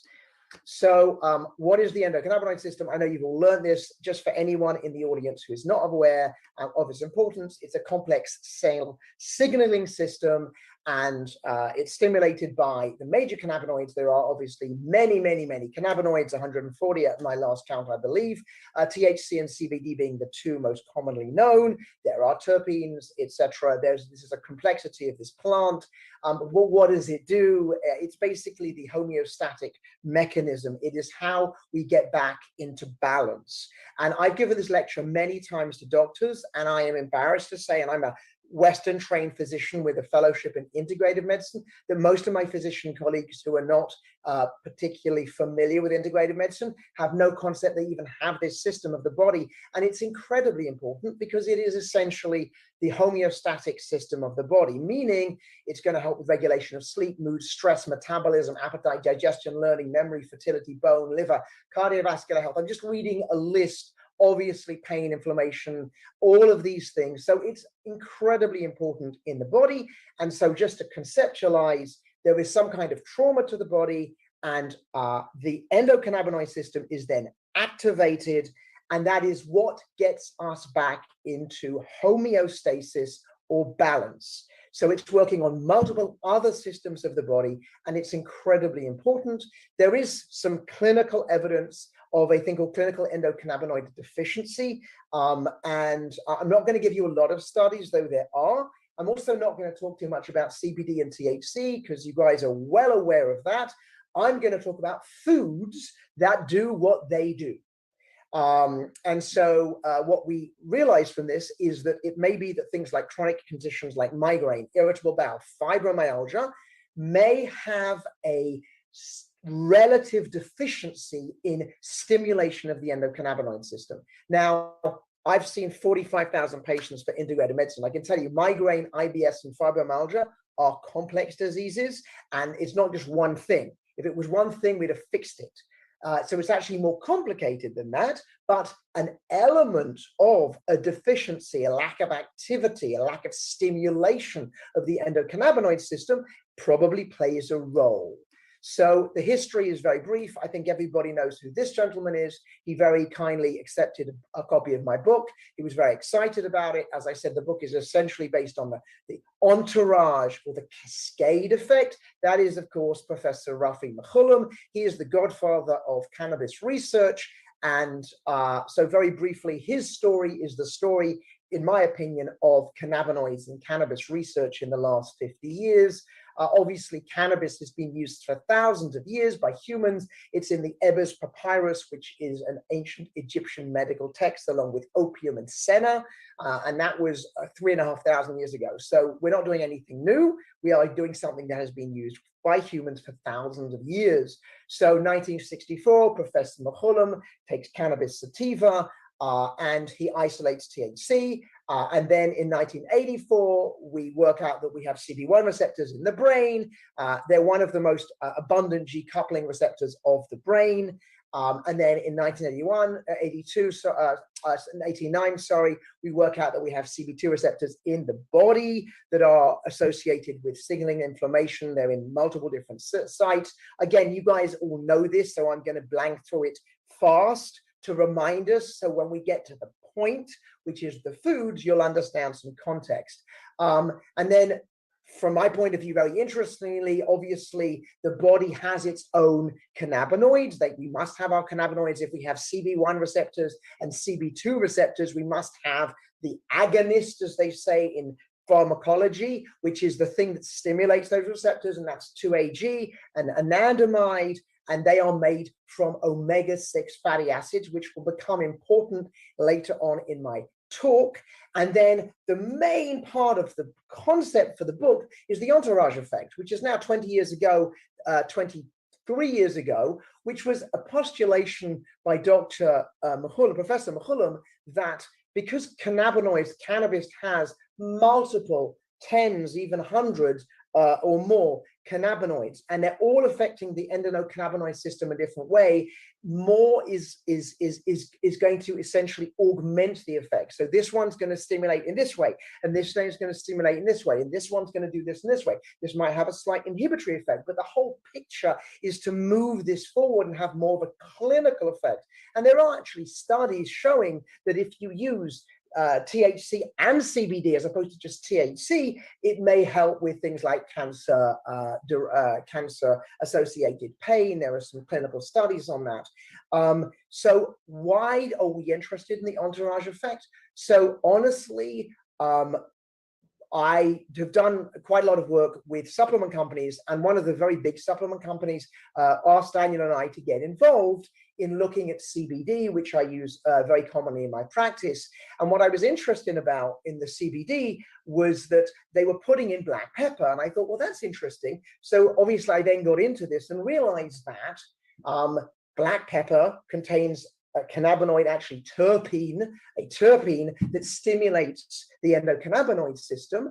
And that led me on my little journey. This is how the book essentially was written, of looking at other foods that have an effect on the endocannabinoid system. And that's why we came up with a cannabinoid-rich diet and a beautiful cookbook to give everybody the concept of what are the foods that you could eat to help augment the effect of, if you're taking CBD, CBD, if you're taking THC, THC, if you're taking combinations, then this is just going to augment that effect. Just to remind us, an agonist in pharmacology, an agonist is where you stimulate the receptors. So just there's an important word. We use it in medicine all the time. So an agonist stimulates the receptors, an antagonist essentially blocks the receptors and therefore prevents them from being stimulated. So that's important because I'm going to talk about agonists and antagonists. So now let's go on to Chef Daniel, and let's watch him make a delicious plant-based recipe. Thank you, Dr. Joe, and thanks all of you for watching today. I really appreciate it, and getting to know a little bit about cannabinoids, which was kind of new to me, but Dr. Joe really gave me such an education on how this cookbook could be used to help you de-stress, and how it worked to give you ingredients that are so good for you. And the ingredients I know you've all got. I mean, it's things like rosemary and turmeric and cacao and nutmeg, and all of these have just got recipes. Oh, I'm going to make that one a little bit later. Apple cinnamons. That's what I'm making for you today, plus the easiest, most delicious way to get cannabinoids in your system, and it is truffle. So I've got a truffle oil. You can buy them very inexpensively. They are just so rich and beautiful in flavor and aroma. My goodness. I mean, you can spend like $5 to $50. So look at a good one, and I tell you, it's just magic. We've got some fettuccine. We've got some basil. We've got some parsley, garlic, cheese, and a poached egg, and a tiny bit of butter, which I normally don't cook, but I am today because we're allowed to when I'm using these ingredients. So come over here. I've just poached the most perfect egg, and that was just about 4 to 5 minutes with a third vinegar and some water. I'm going to turn the heat on and get that warmed up a little, and then I'm going to add a little bit of butter to this dish and get that nicely cooked. So with this fettuccine, I'm going to melt that butter down. Then I'm going to cut up a few of my chopped herbs, removing the stalks from the parsley as much as I can, and the same with the basil. just discard those. Get a little bit more, and always using fresh herbs gives so much color to food, and it just brings it alive, and it's fabulous. So if you can, it's the best way to do it. I'm going to get a big knife and chop that, and I want to grate in a tiny bit of garlic. Now, I know most of you use garlic peelers, but what I do, very simply, is just give that a bit of a bash. Let me turn that heat down. And the peel comes off. And then it's a really nice way to get perfect garlic. Come take a look. Just give it a little bit of a grate. Again, it's so much easier. Use the whole bulb, or the whole clove rather, and you don't have any waste. And now we've got garlic butter noodles. That's all it is so far. Fettuccine, bit of garlic butter. To that, I'm going to add a little bit of pepper. Pepper is another ingredient that we use here, which helps with your endocannabinoid system. It is really, really rich in cannabinoids. And I know Dr. Joe's going to be talking to you about cannabinoids and what that means. And I know so many of you know about this, but it's a really interesting concept that our food and our ingredients can help us de-stress, sleep better, and release the cannabinoids for our system, which is just amazing. And it's so easy because they're delicious ingredients. Turn that heat up a little. Okay, lots of fresh vegetables. I'm going to take heel of a knife, give it a really nice fine chop. Go the other way. And then we've got some beautiful herbs that are going to just release flavor. So what I'm going to do is start off by putting a little bit of them in there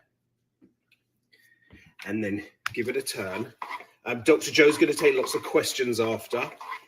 We were so excited to work on this project for the book. It's my 12th cookbook, but this was just interesting because I've always focused on healthy, low-fat dishes, low-carb dishes, but this was just a really interesting concept because everyone wants to feel a little bit more de-stressed and better. So these ingredients are so powerful, and Dr. Joe's all about the power of food rather than medicine. Okay, so that goes in there. We get a little bit of our Parmesan cheese. That goes in. Oh, it's delicious. It's so easy. Now, I did pre-cook the pasta, and all I did was heat it through, but I drained it. If you do, and it's a good trick, if you want to make pasta and you want to cook it ahead of time, cook it to the instructions, drain it, put it in a Ziploc bag with some olive oil, and that way it keeps it nice and separate and you don't have like a big lump stuck together, and just reheat it. So if you're having guests over, it's a great way to entertain. Okay, now the magic, the truffle oil, a little bit dramatic, but I have to be dramatic because it's such a brilliant ingredient. That goes in at the end because I want it all for the aroma and the flavor. And now we're talking top class restaurant cuisine. Nice, huge comfort food helping. Does it smell good? Oh, that smells good. And we're going to take a poached egg. If you don't like the excess vinegar, all I do is you rinse that through a little bit of water. That poached egg goes on top. A little bit more parsley to give it color. And then I'm going to cut through that in a few moments. But there you've got your first dish. Easy to make. Wonderful. Anyone can do it. Rich in cannabinoids. Now it's dessert time. We'll leave that over there. Okie dokie. We've got a hand raised. Raphael, you are able to unmute if you would like to ask a question.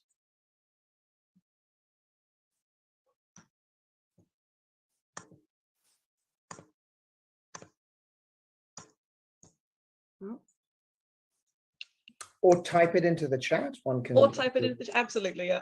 Shall I go? And then if while we're doing that, let me talk about the two essentially star ingredients that we used in the recipe and why they're being used. So the first one, I think we can all see what that is. That's black pepper. So I'm going to go over what black pepper is. And then most importantly, I'm going to talk about what it actually does to the endocannabinoid system. But you don't want to just consume black pepper just because it happens to have cannabinoid effects on the cannabinoid system. There are health benefits, which is we should be looking at in a more holistic way, all the reasons why black pepper should be your friend. So Piper nigrum, this is actually something we use all the time in integrated medicine for a variety of reasons, which we'll go over. This is the king of spices. It's the most traded spice in the world. It starts off as this vine-like plant, and then it has the fruit of the vine, which is the peppercorn. And the picture I just showed you was the peppercorn. Those are dried and cooked and ground, and literally when you are grinding pepper, you are grinding the dried fruit essentially. It's native to southern India and Vietnam. This is really literally thousands and thousands of years of cooking. It is also in traditional medicine, and so in integrative medicine we are always interested, what have our predecessors, our forefathers from around the world, what have they been using it for thousands of years? Because usually whatever they've been using it for likely is going to have some clinical effects, and so it is used potently for antibacterial, its antibacterial properties, which I'll go into why that would be the case shortly, and also it seems to have an effect on gas and as a digestive. Black pepper is high in vitamin K, which is important in bone health and obviously in clotting, manganese, which is a cofactor in multiple different enzymatic activities of the body. So let's talk a little bit about the essential oil. So plants have these oils. They're probably protective, which is why the certain varieties of plants make these oils, and they may have a signaling effect between one plant and another, but they also probably prevent infections of any type to the plant. And so when you take orange, for example, which is an essential oil, and you squeeze the orange, you're going to get from the peel, you get this kind of fatty substance. That's actually the essential oil of orange, and that's going to have medicinal properties. So the essential oil of black pepper contains BCP, which is beta carotene. And beta carotene, this is a terpene you're all aware of, is a CB2 receptor agonist. So it's working on these CB2 receptors. It's very interesting because we use in clinical aromatherapy, we will use black pepper, not neat, but in a carrier oil, topically on arthritic joints. So it's very interesting that it's classically used as an anti-inflammatory, and it seems to be doing that perhaps through CB2 receptors, through stimulating the CB2 receptors to reduce inflammation. It also has analgesic effects. So the BCP, which is the beta carotene, gives the pepper its aroma. It is potently antioxidant, but it has lots of antioxidant properties. But the other thing about it is, like most essential oils, it's potently antimicrobial, which is why you could see that it was used in Chinese and Indian and Vietnamese traditional healing. It may be used for bacterial infections because the essential oil and the beta carotene part of the essential oil is going to have potent antimicrobial agents properties. So just to give you frame of reference, I think we all know this because BCP is quite a well-known, beta carotene, BCP is quite a well-known terpene. Cannabis sativa that you're all very aware of in Amsterdam is between 4 and 40% almost BCP, so it's one of the most important terpenes. Black pepper is about maybe 8 to 10% of that, but using it is to add, just adding essentially more beta carotene in your diet, in addition to whatever you're using in terms of THC and CBD. So black pepper is one of the spices that we love and we should be using for those myriad of reasons, and also because it's going to work on CB2 receptors to stimulate them. The second ingredient, this I love, I get very excited about this, is truffles. So remember, Daniel, when he does the recipes, we didn't just put every single cannabinoid-rich food into a blender and just drink it, because that tastes awful. He's a brilliant chef. He's written 12 books. And so he puts these together. But the point of the book is that he's going to have more than one cannabinoid in each recipe. So he's going to make sure that you're using truffles and you're using black pepper. The black pepper, a CB2 agonist working on the CB2 receptors, and the truffles. I'm excited to tell you what that does before we get into the next cooking demonstration. So truffles, tuber melanosporum. This is the fruit-light. It's a fungus, we all know that. It grows under the ground, and it's essentially growing near the roots of oak trees. And this is, you're playing the long game here, because it's going to take 7 to 10 years to already colonize these roots. Why does it grow near the oak trees? Because it's going to get nutrients from the oaks. It's a symbiotic relationship, but it also increases the surface area on the roots. So there's an opportunity for the oak to get more nutrients too. So it's all good for everybody involved. There are multiple different species. This is really called the diamond of the kitchen. Daniel loves truffles. He's a well-known chef. We have black, we have winter, we have summer, we have burgundy. My friends, this can get expensive.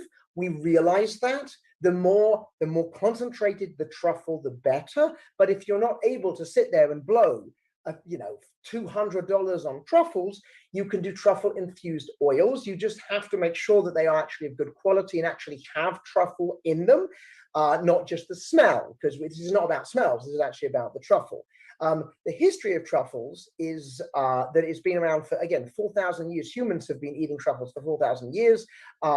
And the ancient Greeks thought truffles were made by lightning strikes hitting warm earth. And that was how a truffle was made. Truffles are spectacular from a nutritional point of view. And why? Because they are a complete protein. So to remind everybody what that means, we have essential amino acids. Those are the building blocks of protein that we have to consume. You cannot make them in your body. There are many less plant protein foods that contain all the amino acids we need, all the essential amino acids, but truffles are one of them. So this is a great, great food. It also has carbohydrate, obviously. It's got fat, it's got calcium, magnesium, manganese, and iron. Calcium, magnesium have multiple effects on nerve conduction and on, just a myriad of things, bone health. Manganese, again, iron, important in red blood cells, but also important in a load of other things, including neurotransmitter effect. Interesting thing about ADD and iron, which we could get into at some point. The truffle has an oil. The oil, therefore, is antimicrobial, has antioxidants and potentially anti-cancer compounds in it. Those are all in a test tube. So what does it do to the endocannabinoid system? And then I'll have Daniel give you the second recipe. Truffles are very, very cool. Basically, you have these truffle pigs. We've all seen them in pictures in southern Europe. And they're going over southern France, and they can dig down 4 feet to go and find the truffles. And then they eat the truffles, which they're not supposed to be doing. They're supposed to be giving the truffles to the truffle pig owner. Why are they eating the truffles? Because the truffles, my friend, are pure anandamide. They are literally made of anandamide. And to remind everybody, anandamide is a CB1 receptor agonist. It stimulates the CB1 receptors in the brain, and anandamide is what we make in our brain. It's and in our body. It's it is the bliss molecule. So truffles are full of anandamide. Why is it that they would be full of anandamide? Because truffles don't have a endocannabinoid system, and the answer is it's a beautiful thing. The pigs are going to eat the truffles. The spores are in the truffle. The spores are resistant to acid. They will go through the digestive system of the pig, and then 24 hours or less later, the spores will be spread all over southern France in the stool of these pigs. And that's how they propagate. That's how they get to all these oak trees. And so we love them because anandamide is going to stimulate CB1, CB2 receptors as an agonist. So I'm going to let Daniel get to recipe number 2. Are there questions, Elizabeth? Certainly. So I'm going to go through the questions in the Q&A first, and then I'm going to give it a go with that raised hand. Mia has a hand raised, and Raphael has asked his question in writing. So Right. address all these. So first up is a question from Marco. And Marco's asking, are we saying that black pepper, truffle oil, etc., have cannabinoids or just terpenes? Oh, so yeah, so you're being absolutely right. When we wrote the book, to try and explain to everybody that there are terpenes and there are cannabinoids is not something you can write in a typo. We realize that there are cannabinoids and there are terpenes. Beta-caryophyllene is obviously a terpene. Anandamide is a cannabinoid. So the book actually has multiple terpenes in food and multiple other cannabinoids. We're not going to go over all of them tonight, but yes, I realize that that's being very specific. Beta-caryophyllene and the beta-caryophyllene foods are terpenes, but they're the same terpenes as you're going to get in cannabis sativa oil, frankly. So they're definitely something that you would want to eat. And then we'll get on to some of the other foods and how they stimulate the cannabinoid system, the endocannabinoid system. We call it the cannabinoid cookbook because it's just an easier way to put a very complicated subject together. Thank you so much. I appreciate the deeper dive for this Yeah, audience. I was expecting that question. Absolutely. All right, next up we have a question from Cody. Cody's asking, when you make cannabis butter, should you decarb the bud, or would you say it's dependent upon what you're going to cook with it? I think it's dependent on what you're going to cook with it. That's what I would go with. Yeah, from my experience, I would say if your intended effect from the resulting product, it would be THC, delta-9 THC in that experience. It's probably a good idea to decarboxylate your material beforehand. Right. Just Right. you get a higher percentage of a better extraction rate that way. Right. But there are cooking techniques you can use that will decarboxylate during the cooking process.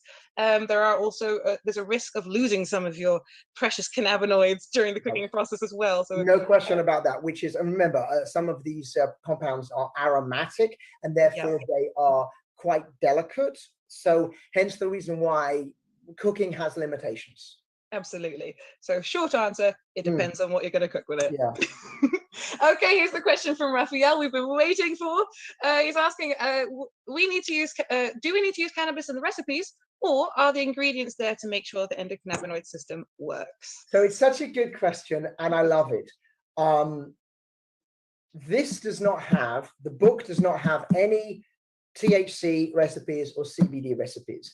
The concept is that especially the audience I'm speaking to now, I'm assuming you are using CBD, THC, and cannabinoids in your life for a myriad of reasons, many of which I'm going to support myself.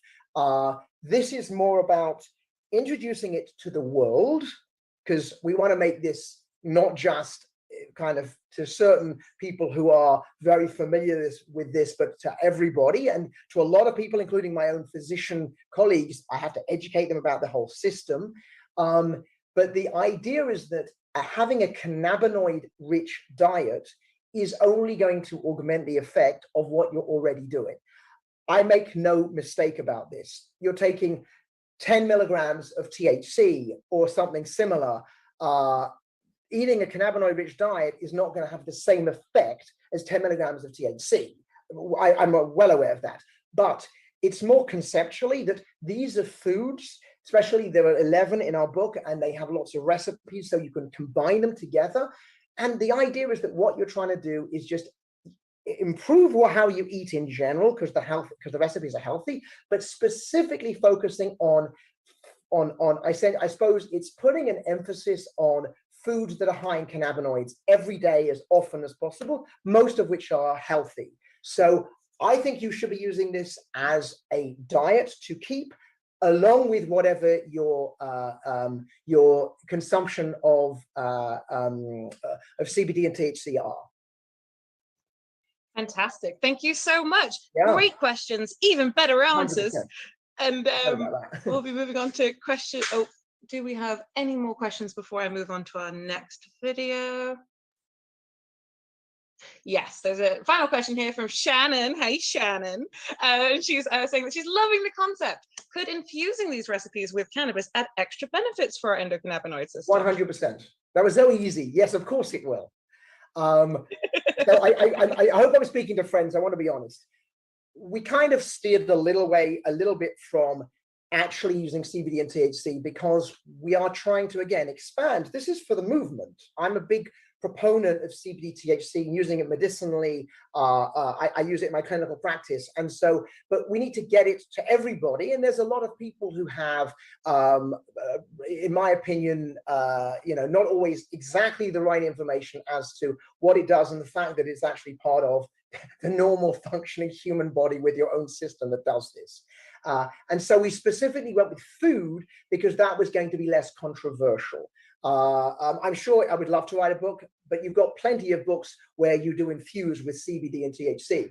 I'm sure Daniel could come out with some really cool recipes. It was really that conceptually we were trying to use cascade, the entourage effect, to just add this in your diet. And you're going to see some of the other foods that we use and how they affect. And it's not all the same. Some of them actually are working on up-regulating receptors and stuff like that. It's very cool. So we'll get there soon. Oh, I'm very excited. All righty, I am going to get started with our second video, fingers and toes crossed for this tech transition.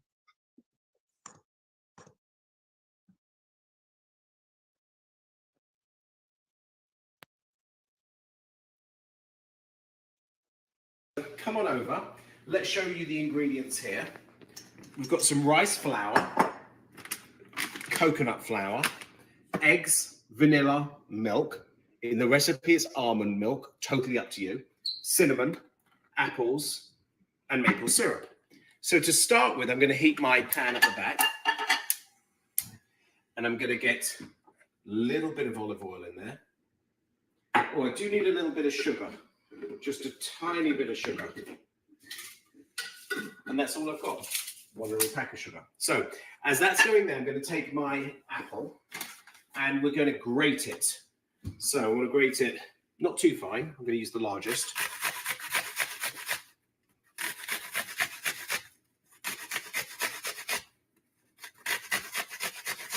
Just like that. Then what I want to do, I did it on the paper towel for a reason. Push it down, and we'll get all that water out. And now I pop it in the pan. It's just a little bit of garnish. This is enough just for one person. And I just want to get a little bit of caramelized color on the apples with a little bit of sugar. That's what you do to caramelize any kind of sweet. And as that cooks down, it's going to be a lovely little topping. I'm going to get going my pancakes. Hardest thing with pancakes is always getting the right temperature on the pan. Don't want it too hot. You don't want it too cool. And that's why the first pancake never works. You've always got to make the second and third because it gets to that right heat level. But I'm going to try on the first, of course. Now, let's take flour. And we have measurements in the cookbook, but I'm just giving it a little bit of a guess. Because you can always add more egg, you can always add more milk, you can always add more flour. So whenever you've got the consistency, if you know what the consistency looks like, that's all you really need to know. We will crack an egg into here. I will put some cinnamon in there. Nice, generous helping. We want flavor. These are the ingredients we want is the cinnamon. So this is also what's learning about the cookbook. Is when you've got these ingredients that are 11 of these fabulous recipes, what we want to do is make sure we use them a little heavier. So if you've got black pepper, use black pepper a bit more. If we've got cinnamon, use cinnamon a little bit more. There is some vanilla. It's going to give a beautiful flavor to those pancakes. Going to add a little bit of sweetness in the pancakes. And we're going to put some maple syrup in there with some milk.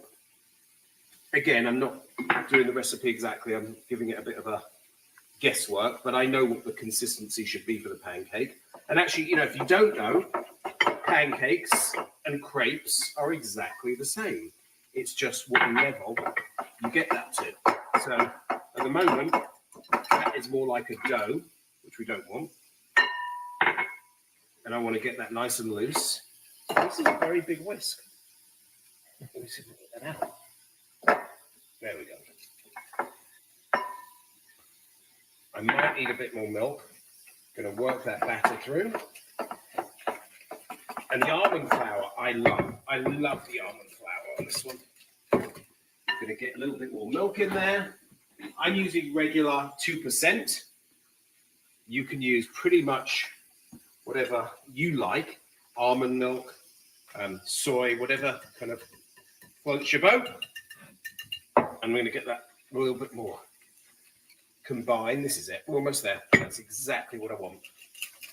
You've got to give it some elbow. Get rid of lumps and bumps. Especially if you're using rice flour, you've got to give it quite a go. Beautiful. Lots of fresh fruit needs to go on that too. My apples are done.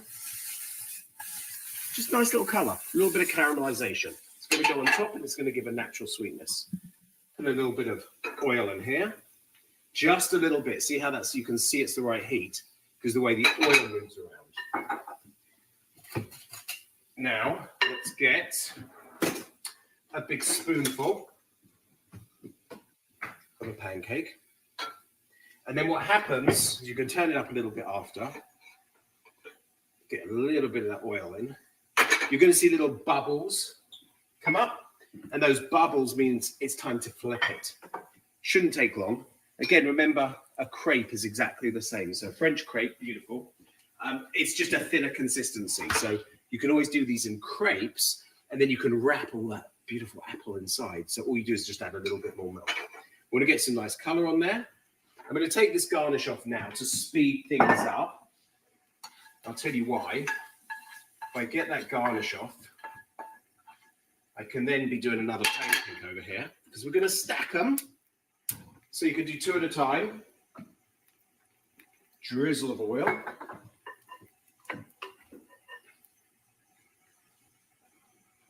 And don't worry how you dump it in. It all kind of forms together in the end. This should be just about ready to flip. Can you see that?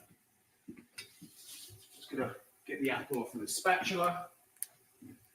Let's give this a little turn. Perfect color. That's exactly what you want.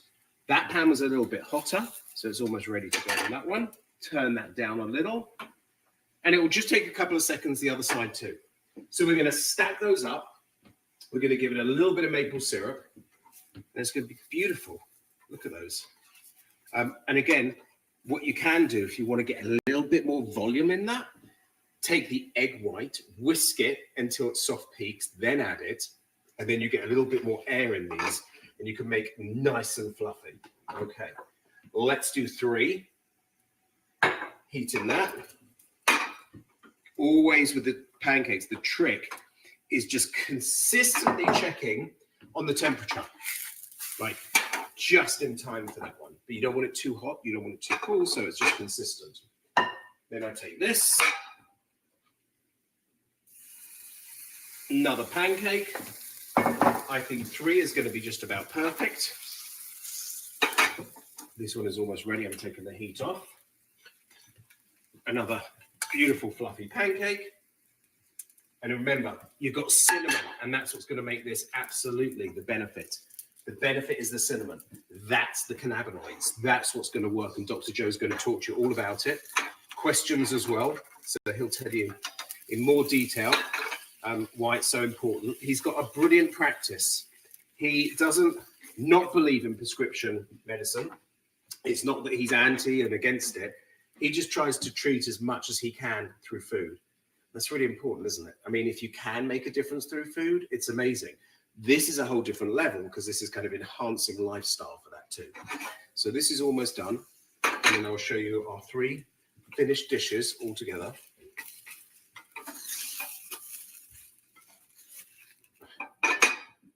Take that off the heat.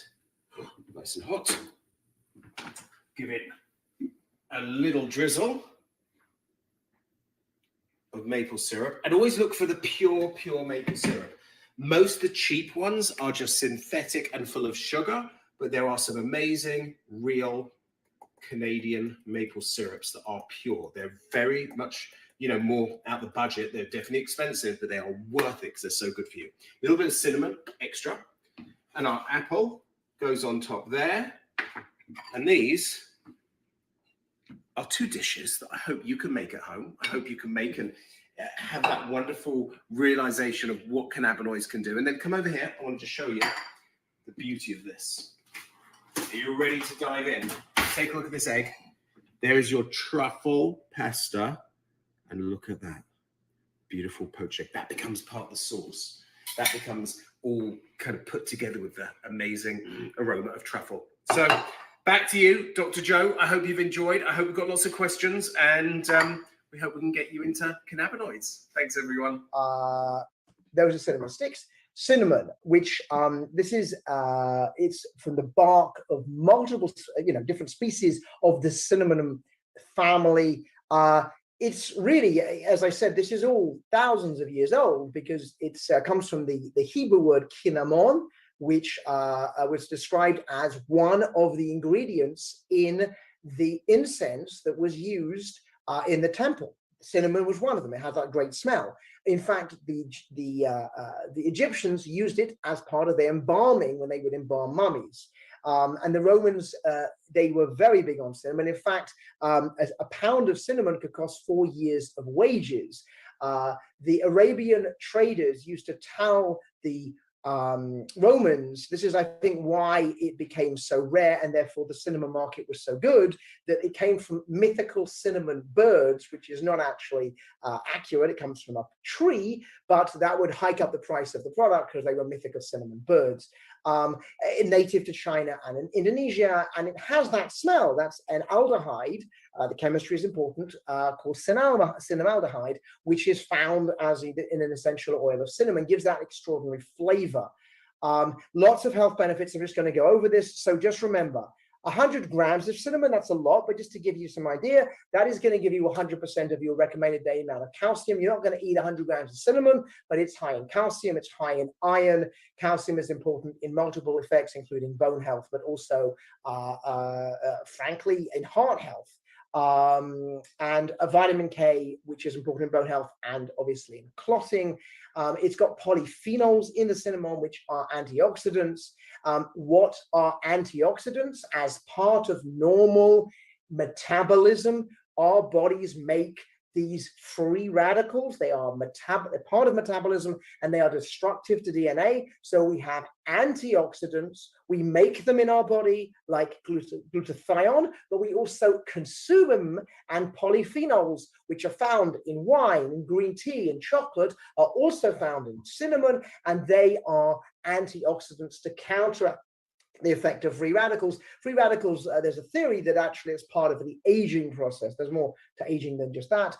Cinnamon reduces blood sugar, probably has a reduction in the glycemic index. So that's why I was less upset that we were using maple syrup, which would normally increase your blood sugar very quickly because it has a high glycemic index. And he was also using sugar, but adding the cinnamon will counteract the fact of the effect of that. So it also in clinical studies has been shown to reduce blood sugar, cholesterol, triglycerides, blood pressure, insulin resistance, improvement in that. And we actually use cinnamon quite a lot in patients with diabetes. As Daniel said, I don't use drugs, so I better use something else. Cinnamon is one of my friends. And then in terms of the brain, it's preventing the buildup of the tau protein, which I'm not sure how much you guys know about tau proteins, but tau protein is associated with Alzheimer's disease. So this prevents its buildup, which is obviously very useful. And then in terms of cancer, which is cells that divide and over time mutate, eventually the blood vessels, they will go into the blood vessels and then they'll start into the lymphatic vessels and they'll start causing metastasis and spread of cancer to distant organs. And we actually have seen in studies in test tube that cinnamon prevents that angiogenesis, it's called in medicine, meaning procreation of blood vessels for cancer. It actually seems to prevent that. So again, specifically very useful effects. And like most essential oils, cinnamon contains multiple different complex compounds like terpenes, which are going to have anti-cancer effects on cancer cells in the test tube. It's antimicrobial, again, the same as most essential oils. And this is actually, cinnamon is another high beta carotene containing food. So the essential oil of cinnamon, again, the more you use, the more you're going to be taking a high beta carotene diet, which is one of the main terpenes found in cannabis sativa, and that is a direct CB2 agonist working on the CB2 receptors, and therefore probably having the effect on pain and reduction in inflammation.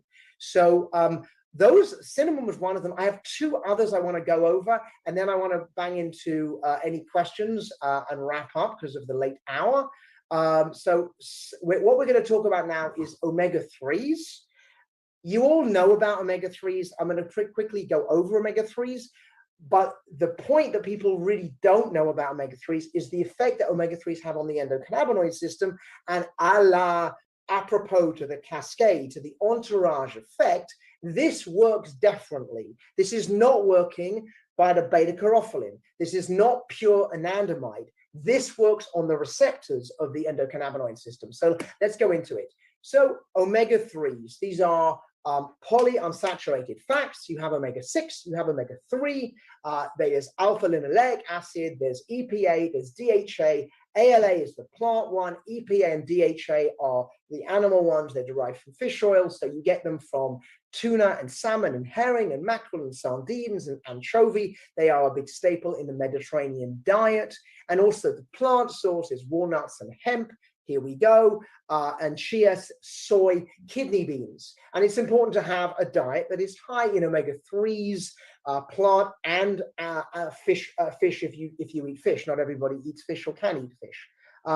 So what we know from studies, again, everything I tell you here has clinical studies to show its accuracy and validity.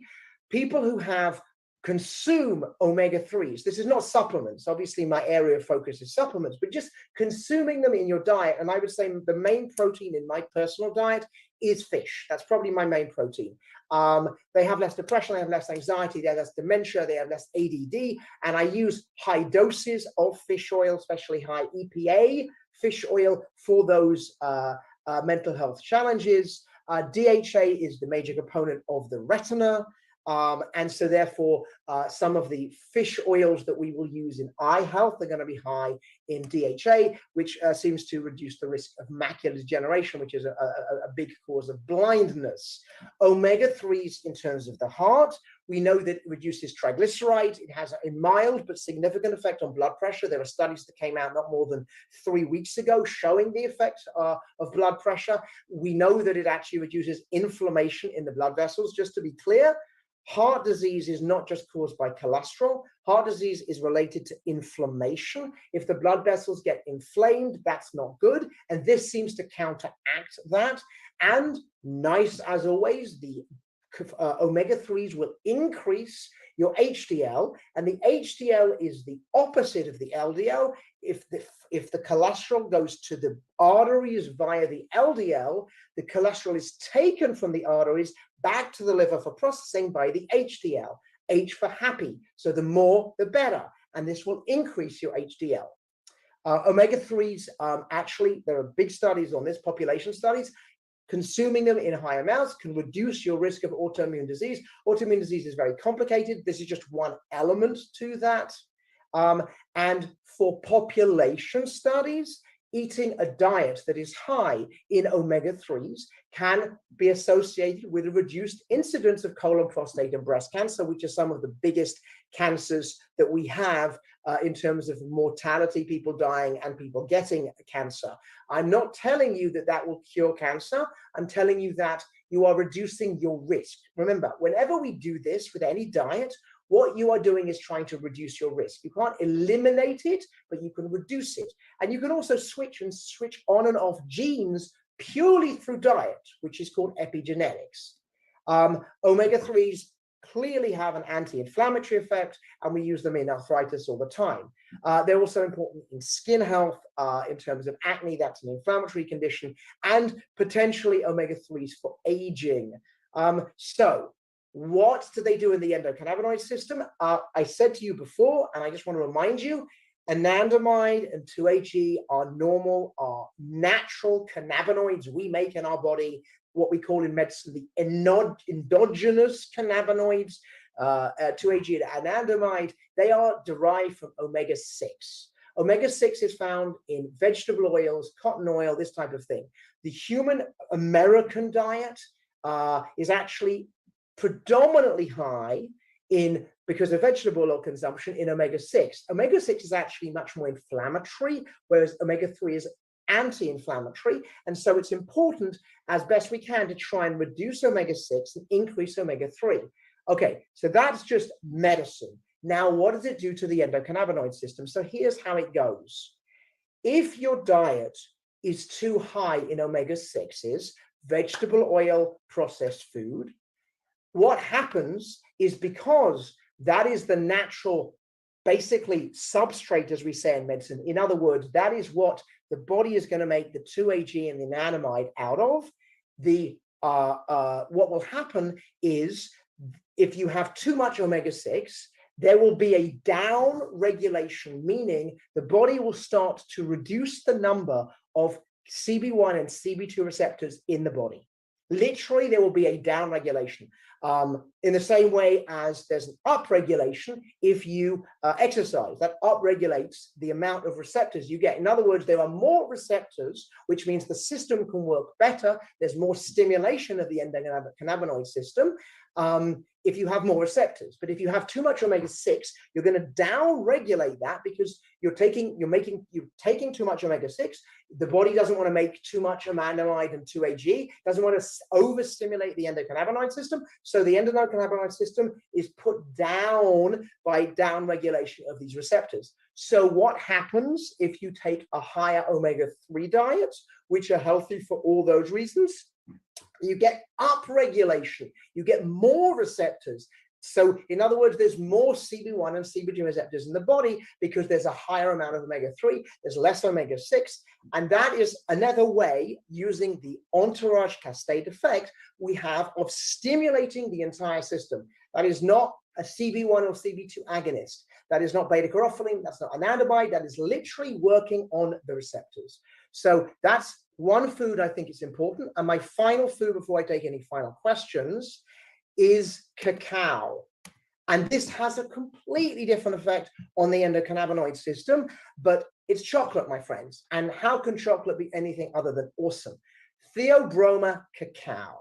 Theobroma cacao. This was used, it's obviously originally from South America. The Mayan civilization considered chocolate to be the food of the gods, in the same way as in Greece it was ambrosia, was the food of the gods, and it gave you supernatural life forces. I eat dark chocolate every single day of my life because it has incredible health benefits.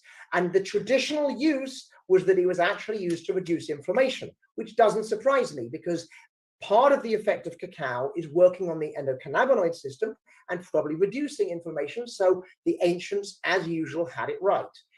Just to give you some frame of reference, you've got the cacao tree. South America takes 5 years to make the fruit, and then the fruit they grow, you get the beans, and then the math is beyond me. 40 beans make 1 pound of dark chocolate. They need 3 million tons of cacao per year. So we need 240 billion cocoa beans per year in order to sustain us with our chocolate needs.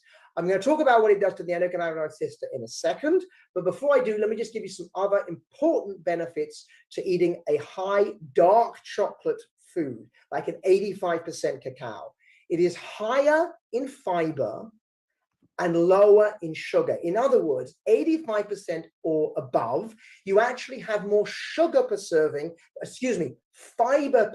than sugar. So this has no relationship to Hershey's Kisses. This is not the same food. This is a medicinal food that has lots of health promoting properties. It's full of manganese, magnesium and iron and manganese and copper and potassium and zinc and selenium and polyphenols. I could spend 10 minutes talking about each of those important minerals. I won't, other than to say they're all incredibly important in human health. Deficiency is not good, and you can get them from dark chocolate. Dark chocolate has some very neat properties, one of which is nitric oxide. Nitric oxide is how we dilate our blood vessels, and it increases nitric oxide. It also increases HDL, which I told you about. So does fish oil, and HDL is the good one. It also, because of the nitric oxide, actually increases blood flow to the brain. And people get concerned when they look at the ingredients of dark chocolate, because it seems to have a lot of saturated fat, and we've all been taught that saturated fat is bad. I don't want to get into the discussion about saturated fat, other than to say the saturated fat in dark chocolate is not the same as saturated fat in other foods, because it's stearic acid, and stearic acid does not have any effect on the LDL cholesterol. There are other saturated fats that will increase the bad cholesterol, but this one won't. Okay, so let's finish off by saying, what does chocolate, Theobroma cacao, how does that work on the endocannabinoid system? Again, different mechanism of action. So just to remind everybody, anandamide is broken down by FAAH, okay? We all know that because you're all very familiar with the endocannabinoid system. So that's how we break down the anandamide. Well, it turns out that in dark chocolate, you have N-linaryl ethanolamide and N-oleoethanolamide, and they are direct inhibitors of FAH enzyme. So obviously, if you inhibit the enzyme that breaks down anandamide, you get the anandamide levels to remain high, and you are stimulating your endocannabinoid system. Add some pure anandamide through truffles, increase the number of CB receptors you have in your brain by having a high omega-3 diet, and obviously having a diet full of cinnamon and black pepper, which are going to stimulate the CB2 receptors through beta-carophylline terpenes. That is cannabinoid-rich food. That's what the concept of the book is. There are other ingredients. We've got 11 chapters, and each one has 10 recipes, and we're using multiple different cannabinoids at the same time. The main part of the book is it is a cookbook, and so if you want to know how to have a cannabinoid-rich diet, get the book and get cooking. And that's it, my friends. Thank you so much, Dr. Joe. Thank you, everybody, for joining us today. I'd love to see if we have any more questions before I close up our call. I know I learned some fascinating things today. I had no idea about omega-3s. Another great reason to look to eat your balanced diets. So please do pop a question in the chat, use that Q&A tool, or raise your hand and we'll give that voice to answer one more try before we close up for today. Oh, thank you. So I'm very flattered by now I can see the chats, and I'm honored. I'm really very excited to talk to you guys, because Oaksterdam is well known, and I'm talking to people who know about this system. So you'll get the nuance, you'll get actually what this is really about. But it is for the world, because it's part of a movement, and we're trying to get this to more people, because people should be using this just like they use chocolate. And Absolutely. They should use chocolate. Amen to that. Yeah. Okie dokie. So everybody do check out the links in the chat there. There's a 10% discount code to purchase the cannabinoid cookbook, and check out our courses here at Oaksterdam University. We have a couple of free courses. We do asynchronous and live programs. We'll be sending an email to all the participants in the next couple of days, and that email is going to have a link to a recording of today's webinar, and also to those recipes that we've all been wondering about. So thank you again, Dr. Joe. Thank you, everybody, for joining us today, and I look forward to the next one. Ta-ra!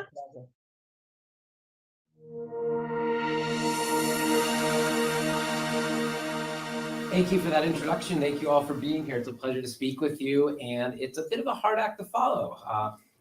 The good doctor here, but I will certainly try my best. For the next 40 or 50 minutes or so, I'm going to also be talking about the science of cannabis. I'm going to largely focus on the science pertaining to the safety and efficacy of cannabis. And as you see from the topic of this lecture, I'm going to do it through the lens of responding to some of the most common criticisms we hear from our opponents with regard to these issues regarding cannabis's potential safety and efficacy. So NORML is the National Organization for the Reform of Marijuana Laws. It is a nonprofit advocacy organization that engages in public outreach, legal outreach. Omar Figueroa from our National Legal Committee is here. And we do lobbying on the state and federal level to change marijuana laws to the point where the responsible adult possession and use of cannabis is no longer considered to be a criminal or civil violation. I'm the Deputy Director of NORML. I largely focus on the science-based issues regarding cannabis. My research and writing has appeared in over 750 journals, including many scholarly journals, textbooks, and anthologies. As was previously mentioned, I'm the author of several books, including Marijuana is Safer, So Why Are We Driving People to Drink, which has been licensed and translated internationally. And my latest book is The Citizen's Guide to State-by-State Marijuana Laws. I was the principal investigator in US v. Schweiter. I mentioned this case because it was a significant case. It was the first time since 1973 a federal judge heard evidence and took testimony with regard to challenging cannabis's Schedule I criminal status under federal law. The reason marijuana is illegal everywhere in this country today is not because of the 1937 Marijuana Tax Act. It is because cannabis and all of its active constituents are classified as Schedule I drugs under the U.S. Controlled Substances Act of 1970. We filed a motion in court arguing that the evidence available today was inconsistent with cannabis's classification as a Schedule I drug. A federal judge did agree to hear that evidence. She awarded us 3 days to provide, essentially provide testimony. Ultimately she gave us 5. And as I said, this was the first time since 1973 a federal judge agreed to hear that kind of testimony, but ultimately she did not rule in our favor. In a more favorable opinion, I was an expert witness in the Crown v. Allard. This was a Canadian constitutional challenge.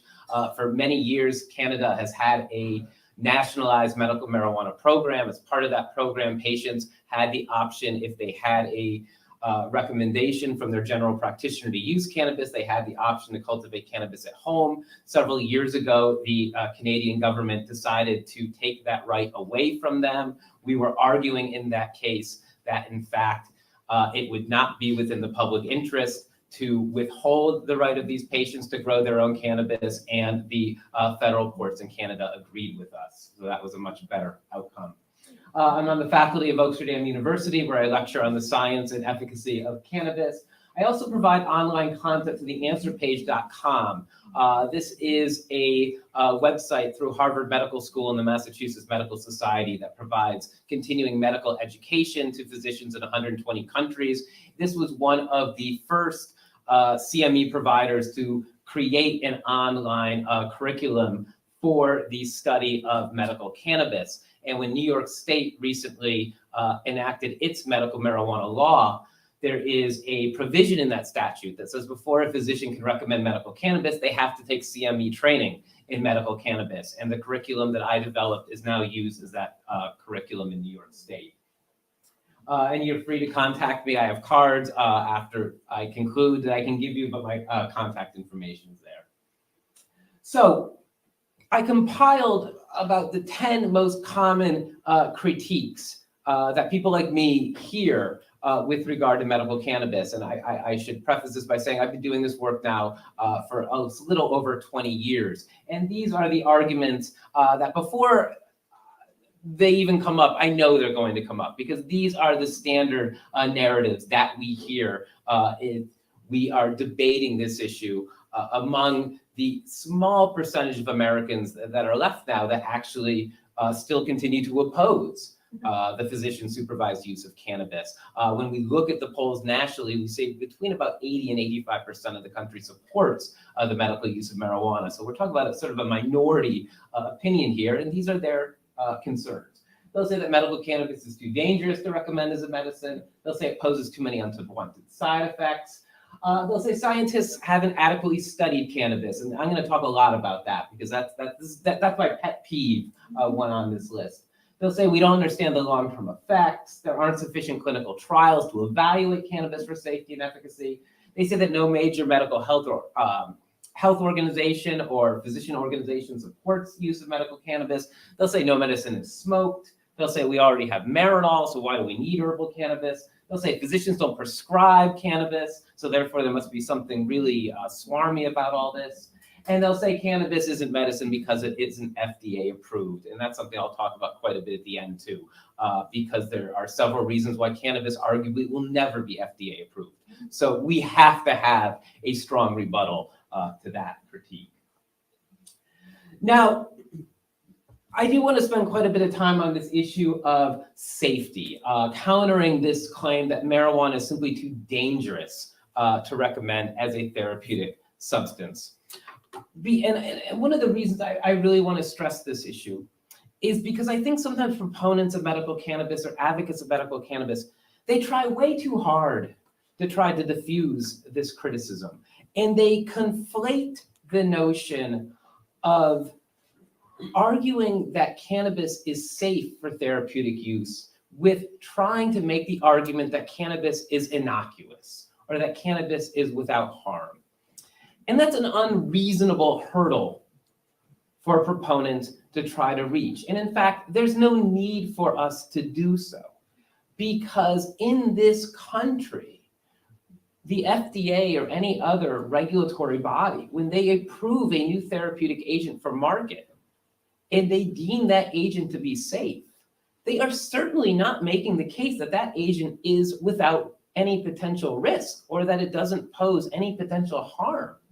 In fact, everybody in this room that's ever heard a 60-second ad spot for a prescription drug knows that for the first 15 or 20 seconds of that ad spot, you have the characters in the ad. This is important because the characters in the ad are actually the ones speaking to the audience. And they're speaking very calmly. They have smiles on their faces. They say, talk to your doctor about Celebrex. Ask your doctor about Levitra. And then for the next 30 seconds of that ad spot, those characters aren't speaking to you anymore. And an omniscient narrator is speaking to you as quickly as humanly possible, listing off the laundry list of potential side effects, adverse side effects associated with the proper prescription dosage of that drug. These are the side effects that might occur if the doctor says, take 2 is needed daily, and somebody takes 14. These are the adverse effects we expect to see when that drug is used as prescribed. And of course, one of the common side effects, as the doctor noted earlier, is potential of death by overdose or death by toxicity. So clearly, when we're talking about therapeutic agents, there is no burden on us to show that cannabis is without harm. Our burden is to establish that cannabis is safe relative to the standards that our society already imposes for conventional therapeutic agents. And when we frame the issue that way, we begin to see very clearly, using objective metrics, that cannabis is not as safe as many of these conventional agents using that criteria, but is in fact safer than many of these agents it could replace. And we see some evidence of that, excuse me, of that with these first couple quotes.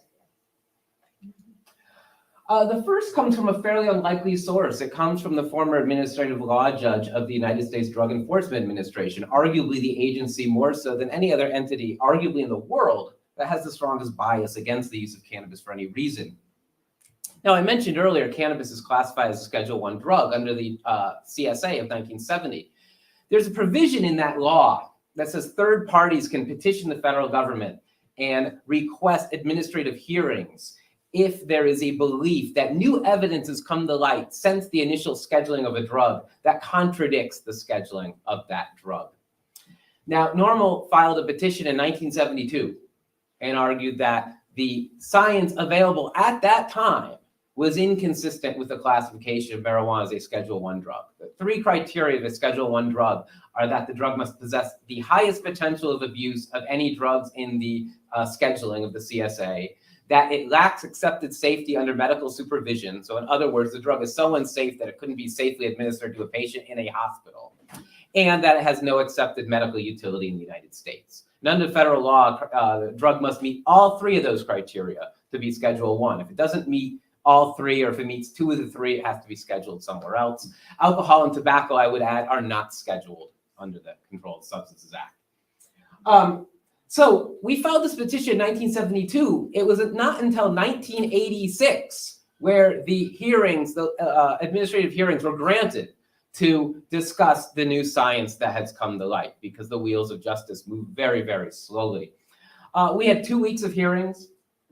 During those hearings, proponents or witnesses we brought forward to argue that the science was not consistent with marijuana's Schedule I status. The federal government brought in their own witnesses to argue that, in fact, the available science was consistent with marijuana being a Schedule I drug. In 1988, the DEA, which oversaw these hearings, made a ruling.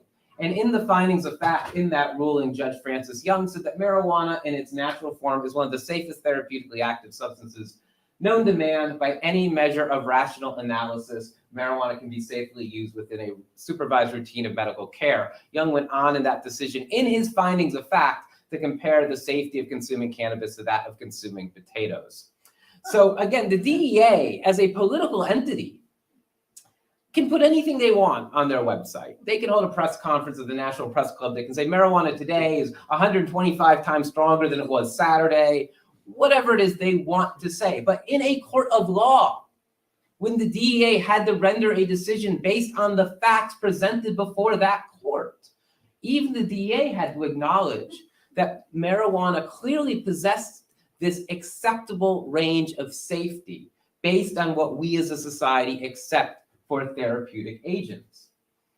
Now, in 1999, a report is issued from the National Academy of Sciences Institute of Medicine. This is actually it's a little dated now. We're talking over 10 years ago. This is still a very good report, and any of you can download it for free. If you just type in the title, Marijuana in Medicine, Assessing the Science Base. Your tax dollars paid for it. You can read it for free online. There's an interesting backstory to this report. The former drug czar, now several administrations ago, former military general Barry McCaffrey, he was fond of traveling to California in the campaign prior to the passage of Proposition 215. And he came to California to tell voters to reject Prop 215, to vote no. And his favorite talking point during that time was to say there was no scientific basis for the use of cannabis for any purpose whatsoever. He'd say this is, quote, Cheech and Chong medicine. Ha ha. And when the voters of California rejected the medical advice of a former military general who had no health and medical training whatsoever, the drug czar's office became concerned. They didn't expect to lose that vote. And they were they understood that they were going to lose other votes in the future on this issue. So they pivoted, and they went from saying there's no scientific evidence to saying we are going to give $1.2 million to the National Academy of Sciences Institute of Medicine, and we're going to allow them to take the next couple of years to review all the scientific evidence that we previously said didn't exist. And in 1999, they came out with their report. And in that report, they said, except for the harms associated with smoking, the adverse effects of marijuana use are within the range of effects tolerated for other medications. So in short, the authors of the IOM, they expressed some caution, justifiably, about the idea of patients taking in combustive smoke. Because as we heard earlier, there's tar, which is a carcinogen that's in combustive smoke. There's other carcinogens in combustive smoke, really of any kind. And the authors of the IOM said, well, that could be potentially detrimental to patients. But if we remove that stereotypical route of administration from this equation, and we just focus on the unique biologically active therapeutic constituents in marijuana, they said, well, on the spectrum of risk that we as a society accept for other therapeutic agents, these are certainly well within the range of accepted safety. So I mentioned earlier about what sort of objective metrics do we use, or does the FDA use, to determine a drug to be safe? Because if I just throw out the term safe, that's a fluid term, that's a subjective term. What you might find to be activity with acceptable risk, you might find to be unacceptable altogether. I hate the fly. I know it's totally irrational, but I hate the fly. I think it's about the most dangerous thing a person could willingly put themselves in. I would put myself in situations that are probably far more statistically risky than flying any day, because I have this reaction to flying. So the idea of what I think is safe versus what I don't think is safe is clearly subjective. So what are some of the objective metrics? So the FDA isn't making the subjective decision. What are the objective metrics they would use to determine a drug to be safe? Well, they've got 3 that are really key. So if you're Eli Lilly or Merck, you're bringing a new drug to market, you're doing your research and development, you know you're going to have to go before FDA review. There's going to be really 3 questions regarding safety the FDA is going to want to know about your drug. They're going to want to know what's the dependence liability of your drug. They're going to want to know what the LD50 of your drug is, and they're going to want to know about the toxicity and safety profile and potential adverse effects of your drug. And you're going to have to provide answers to them. So when we're talking about cannabis within the therapeutic context, when people bring up questions of safety, those should really be the only questions we have to answer. And I know opponents want us to answer a whole lot of other questions. I do these sort of debate formats in hostile audiences all the time. They want to know about what about the potential adverse effects that marijuana might have on women who are using it that are pregnant. Could it have adverse effects on fetal outcomes? They'll say, what about the idea that these adolescents, these toddlers with seizures might be using cannabis? What about the effects on pediatric patients? These are good questions. But if you were Merck or Eli Lilly going before the FDA, you wouldn't have to answer any of these questions because they're not the sort of questions the FDA asks. Nobody is doing clinical trials on investigational new drugs and giving those drugs to toddlers. When that drug comes to market, if it's ever given to toddlers, that's why we have these estimated doses, because nobody ever did that trial. Nobody's doing trials of investigational new drugs on women of pregnant bearing age. We don't design trials like that. It's considered unethical. In fact, there was a recommendation, not a mandate, but a recommendation from NIH a few years ago that said, when you're doing these clinical trials, can you at least can you aim to try and have 10% of your trial be female?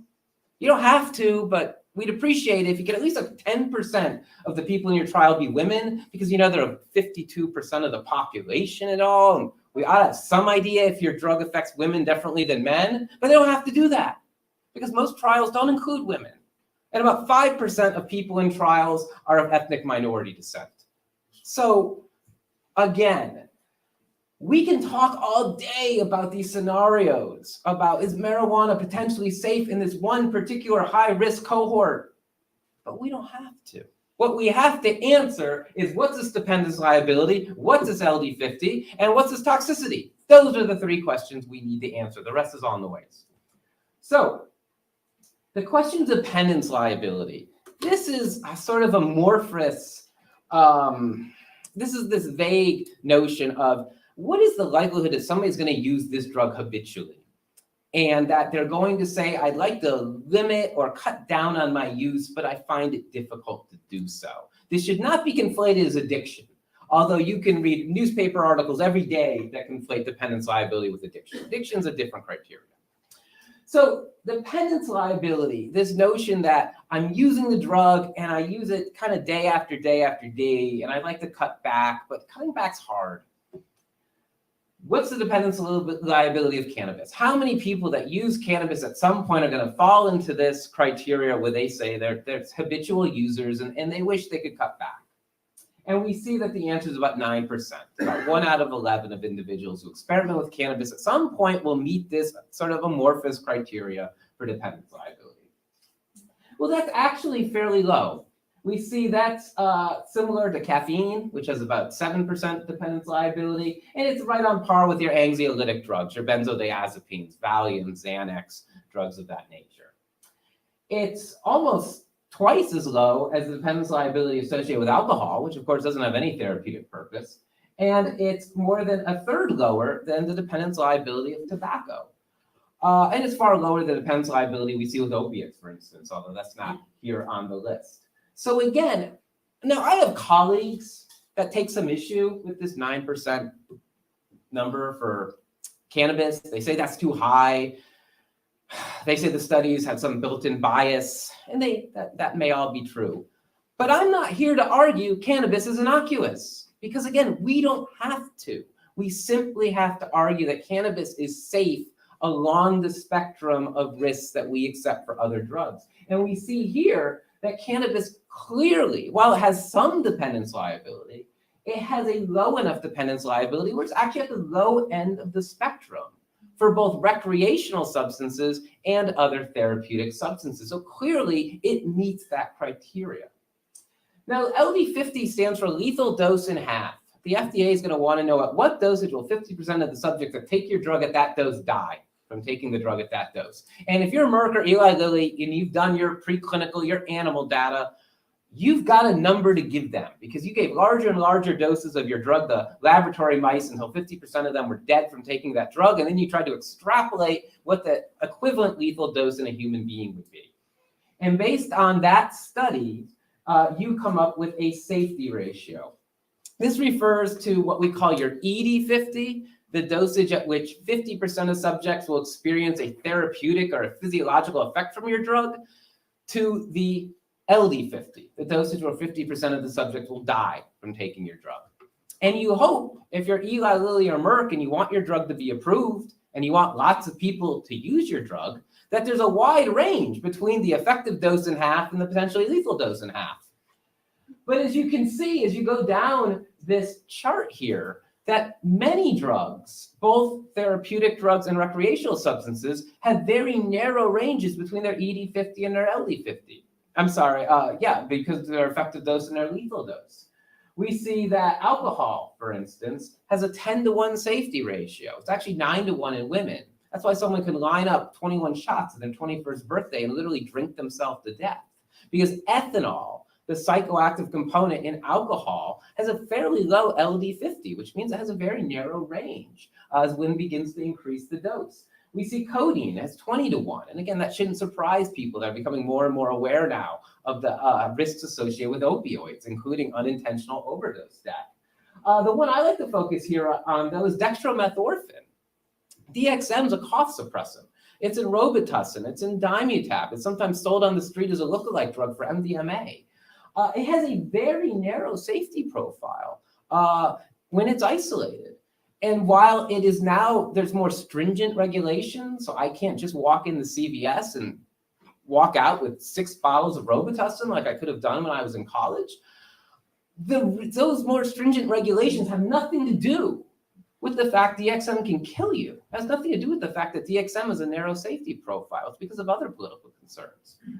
Now we see cannabis cannot trigger lethal overdose in laboratory animals. Regardless of the dose we give them, we can't trigger lethal overdose. Therefore, we cannot extrapolate what the lethal overdose may be in human beings. In this chart that was put together by the American scientists, they estimate the range between the effective dose and the potentially lethal dose. They say it's simply greater than 1,000.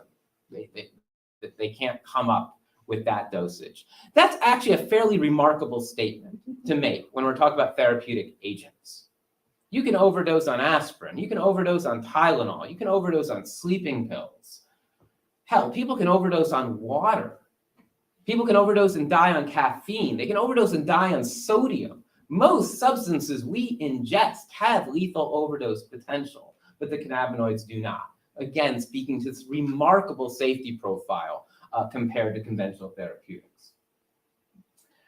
Now, the final question here is, what about its toxicity and adverse side effect profile? And again, cannabis possesses some potential side effects, some potential adverse side effects. But again, that's not unique. Conventional drugs, by nature, possess adverse side effects.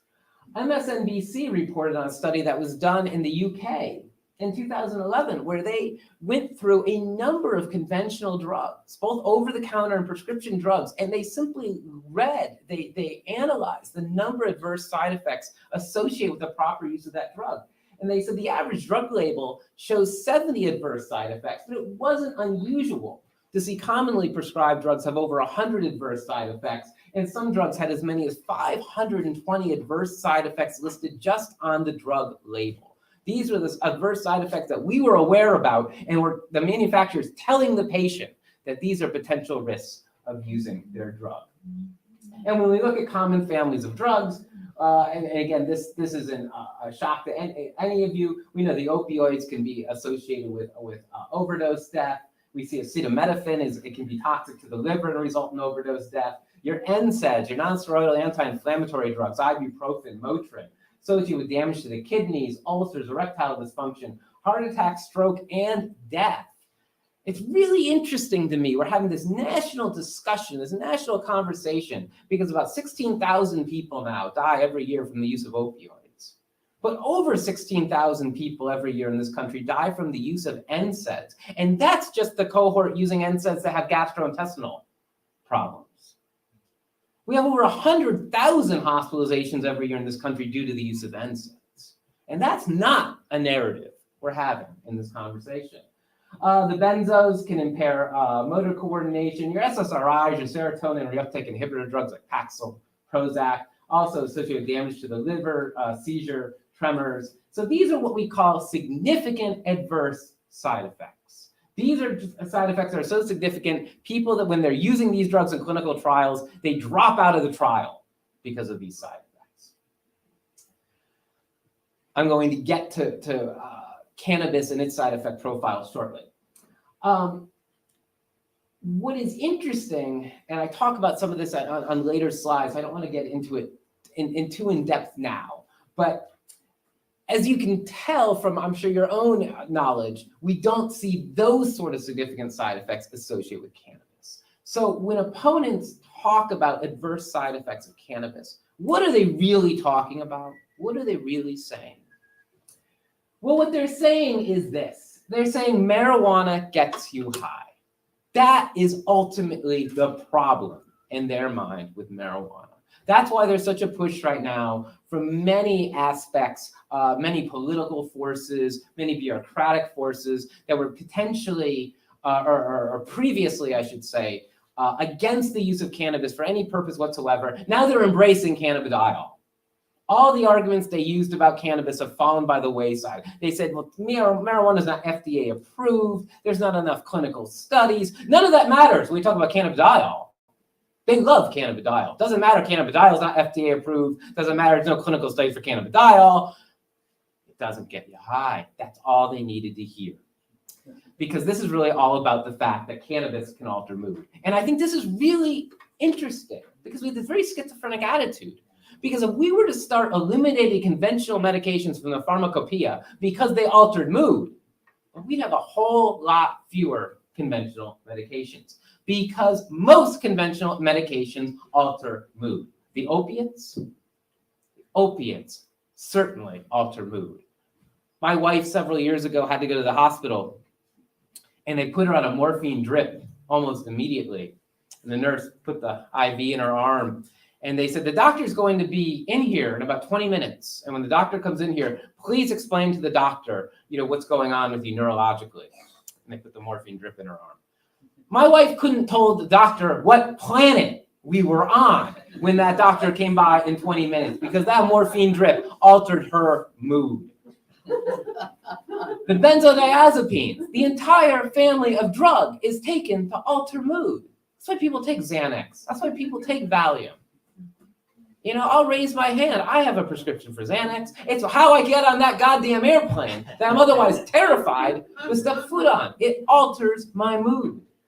Your common cold medicines, you'll see right on the label. Do not operate heavy machinery or drive until you become acclimated to the effects of antihistamine or whatever common cold medication we're talking about. Acetaminophen, there's a really interesting study at the beginning of this year that found when you showed images to people before they'd taken acetaminophen and after, they showed people images that would elicit a very strong emotional response. That response was blunted when the people had taken acetaminophen because it altered their mood. That's what conventional medications do.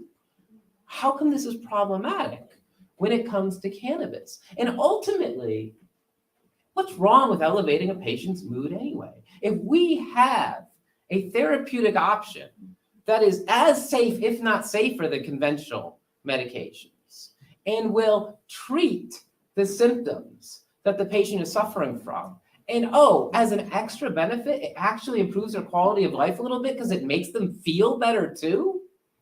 How did that become an adverse side effect? How did that become problematic? So when that line of argument fails, the fallback is, of course, we haven't adequately studied cannabis. Nobody ever defines what adequate study means. They just say, we just haven't studied it enough, which is a great non sequitur, because we can always say that unless we define a point in time at which we say adequate study has been completed. So I rely on PubMed. PubMed is the federal government's repository of all peer-reviewed scientific journal articles. Any study published anywhere in the world can be found on PubMed. If it's published in a foreign journal in a foreign language, PubMed translates that into English, so you can read those studies too. It boggles my mind that in 2016, we have, as a nation, narratives, debates about science, and nobody's ever specific. They say, I think there was a study, I thought there was a study, once I read a study, maybe it said this, maybe it said that. No, it actually said this.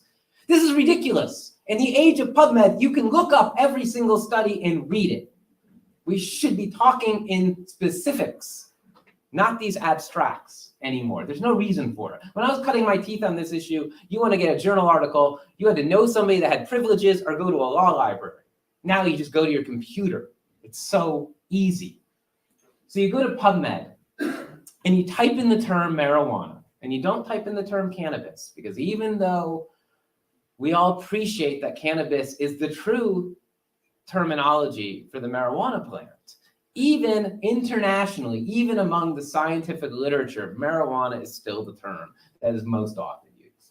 So we type in marijuana. We want to see how many peer-reviewed scientific papers specific to the marijuana plant or its constituents are available in PubMed. And you'll get about 23,000, a little more than 23,000 published papers. That's a high volume of scientific evidence. In fact, we can see comparatively how high it is when we type in just some other common therapeutic agents. We type in Tylenol, we get more than 19,000 published papers. That's a lot, but it's not the volume of literature we have specific to the cannabis plant. You type in ibuprofen, you get slightly less than half the volume of literature we have about cannabis. Type in Ritalin, really interesting drug. I'm so glad Dr. Hergenrather talked so much about mechanism of action, how cannabis actually works within the body. And it's really significant that we understand in many ways the mechanism of action, not in every way, as he mentioned, particularly with like CBD and how it's acting on the immune system, but we have a pretty good understanding of how the cannabinoids work. Drugs like Ritalin, we don't have any idea how it works. And it doesn't matter because the FDA, that's not an FDA requirement to understand why the drug does what it does. It's just another example of how we're kind of ahead of the game when it comes to cannabis, because we actually have a pretty good understanding of the mechanism of action. So we see with Ritalin, we've got about 7,800 trials, or have 7,800 published papers, none of which really articulate why the drug does what it does. Hydrocodone, one of the very more common analgesic drugs, we don't even have a 20th of the volume of literature we have specific to cannabis. And then I type in Adderall at the end. It's just fun. I do that. I update this every few years, and the Adderall number goes up maybe 1 or 2 papers a year. I guess nobody really has any interest in studying Adderall. I guess we just know all there is to know about Adderall. Clearly, there's been adequate study dedicated to Adderall, and those 187 specific citations. But the 23,000, particular to cannabis, I guess they don't tell us a fucking thing. We don't know enough. That's what we're told.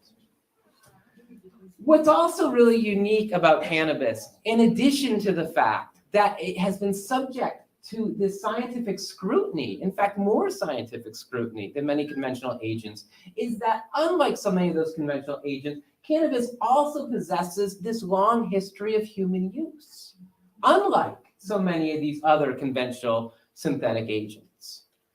I like to talk about the statin family of drugs, like Crestor, drugs people take for high cholesterol. Drugs that when people go on, say, Crestor at, say, age 45, because their cholesterol is high. They will never not be on Crestor. They're going to take that drug every day for the rest of their life. And I like to ask people, because they love to say, what are the long-term effects of cannabis? We still know the long-term effects of cannabis. I say, what's the long-term effects of Crestor? What's going to happen when that person takes Crestor every day for 50 years? No one on this planet knows the answer to that question, because no living human being has ever taken Crestor for 50 years. In 50 years, we'll know the answer. We don't have to ask those kind of rhetorical questions with cannabis, because we know what happens when societies take cannabis for a very long period of time, because societies have been taking cannabis throughout human history. And it provides us with a very different insight and empirical evidence that we don't have for many of these other new drugs. And in fact, we even do have studies, clinical controlled studies, looking at long-term use of cannabis, particularly for therapeutic reasons. This journal, in Clinical Journal of Pain, this is a study that was published this year. It came out of Israel. Israel has a nationalized medical marijuana program. 274 patients with intractable pain were included in this cohort. It means to get into the trial and to have access to cannabis, their pain was not mitigated by conventional opioids or other types of analgesic drugs. They use cannabis daily at fairly low doses for at least 7 months. And we found at the end of those 7 months, they had mitigated pain scores and a 44% reduction in their opioid use. And I think only 2 patients dropped out of the program due to what we considered insignificant adverse side effects. Canada also, as I mentioned earlier, has a nationalized medical marijuana program. This was an interesting study done by Mark Ware and colleagues at McGill University. Again, they were looking at pain patients. This was a placebo-controlled study, however. So in other words, patients in this program were using cannabis for pain over the period of a year. They were matched with control patients who were also suffering from similar types of pain, but did not use cannabis over the course of that year. And what researchers wanted to see was whether there were any adverse health effects in that cohort that was using marijuana daily compared to the cohort that was matched but wasn't using cannabis. And what they found was that the daily cannabis consumers possessed no greater risk of non-users of experience serious adverse events. They found no significant adverse changes in consumers' cognition, pulmonary function, or their blood work following 1 year of daily cannabis consumption. And they did find mitigation in pain and higher levels, higher ratings on a quality of life scale. The Journal of Cannabis Therapeutics in 2002 did a review of the handful of surviving investigational new drug patients. These are the patients in the United States that received 300 rolled marijuana cigarettes from the federal government and had been receiving those 300 marijuana cigarettes for several decades. Believe it or not, while the federal government has this program, the marijuana is grown at the University of Mississippi, the marijuana is rolled in the cigarettes at the Research Triangle Institute in North Carolina, and then is shipped to pharmacies where these patients pick it up. The federal government does not document these patients' progress. It simply provides them the marijuana and then turns its back on them. So individual private researchers said, let's take this cohort of patients that arguably has probably smoked more marijuana in the United States than any other living beings here. And let's do a full workup on them. Let's do blood work. Let's check their endocrinology. Let's do cognition tests. Let's see if there's adverse effects we can find in this particular cohort. And I know some of these researchers personally. Privately, they were afraid. They were like, we're going to do this, but we're probably going to find something's wrong with these people. I mean, they've been smoking 300 marijuana cigarettes every month for decades. But they didn't. They said we found no malignant deterioration, no neuropsychological or neurological deterioration, no endocrine, hematological, and immunological deterioration has been observed in these patients using these tremendously high volumes of cannabis and smoking. Again, taking them in the stereotypical route of administration that the IOM was concerned over, and I would say justifiably. This is really an important study. This came out in the Journal of the Canadian Medical Association in 2008. This is a meta-analysis. This is a review of previously published literature. What these researchers did was they looked at controlled trials of cannabinoid drugs. And they had almost a 40-year window where they looked at these trials. And they wanted to see how often people dropped out when they participated in these trials, and they dropped out because they experienced significant adverse side effects from taking cannabinoid drugs. And they couldn't find anybody. In almost 40 years of clinical trial work, they couldn't find anybody who dropped out of these trials for significant adverse side effects. What they did was they did find people who suffered what they considered to be insignificant adverse side effects. So these were people that said they had trouble tolerating the drug, but it wasn't so great that they said, I have to quit this trial. The number one reported adverse side effect in this 4-decade worth of controlled clinical study was dry mouth. Number two, I think, was sleepiness. And number three was euphoria. Cough was in there too. So this is what we're talking about. Go back to the slide from earlier. We're talking about the opiates and the SSRIs and your benzodiazepines, and we're talking about toxicity to the liver and risk of overdose death and damaging the gastrointestinal tract and ulcers versus dry mouth versus cough versus, God forbid, euphoria. That's what the scientific literature tells us when we look at these long-term trials. And again, as I mentioned earlier, cannabis, and it possesses this extensive history of human use, dating back thousands of years, thus providing us as a society with ample empirical evidence of its safety and efficacy. So let's talk a little bit about efficacy. Again, this falls into the sort of the same category. We're told we don't know enough about cannabis. We say there's not enough clinical trials evaluating cannabis. They'll say, sure, Paul, you've got those 23,000 citations in PubMed, but they all use the wrong methodology. All of them. Imagine that. These researchers are intelligent enough to get IRB approval, get their grant funding, jump through every hurdle they've got to go through to do their study, then jump through every peer review hurdle you have to go through to get their study published. But they're all done wrong. That's what the federal government says. They said none of those studies use the right methodology. They don't use the double-blind, placebo-controlled cross-clinical trial model, the gold model standard for evaluating safety and efficacy. And they're true to some degree. All 23,000 of those papers, obviously, so many of them are review papers, many of them are preclinical trials. They're not all using that gold standard methodology. But about 100 of them do.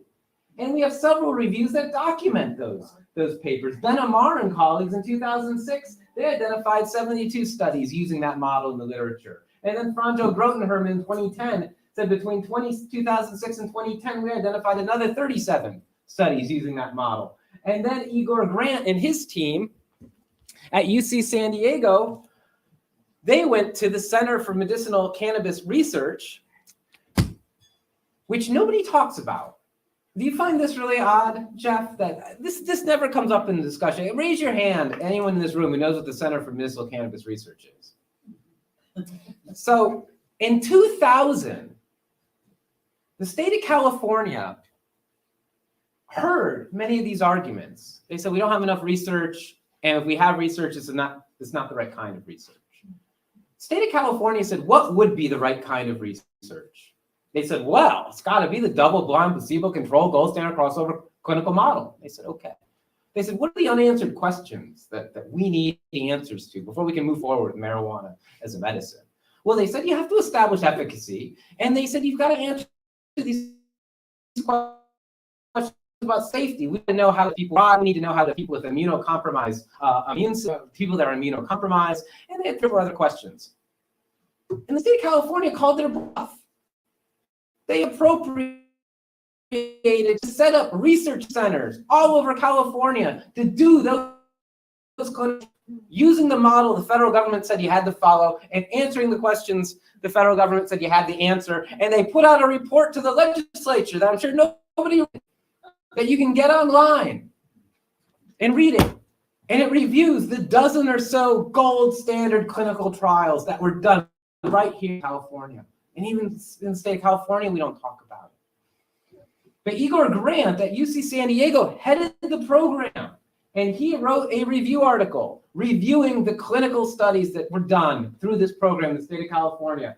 And he said, based on the evidence currently available, this was just the evidence revealed in the program, in the studies California did, not referring to the other studies in the literature, just what California did. He said, based on the evidence currently available, the Schedule 1 classification is not tenable. It is not accurate that cannabis has no medical value or information on safety is lacking. The question has been asked and answered so many times that it's almost insulting to hear people.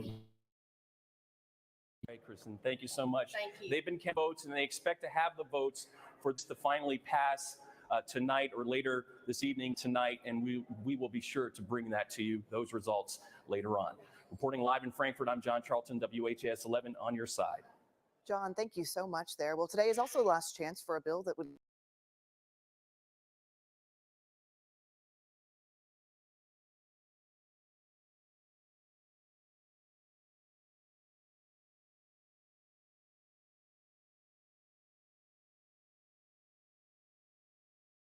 pediatric epilepsy, we have pain management.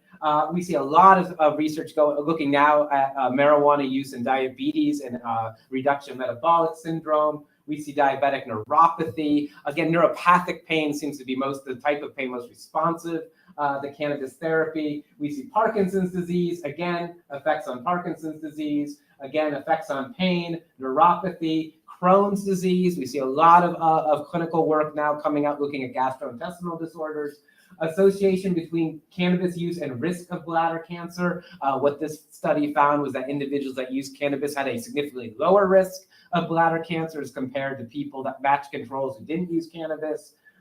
We see a lot of research on substitution effect, the fact that people are using fewer opioid drugs when they have access to cannabis. Another study looking at diabetes, another study looking at diabetes, another study looking at pain.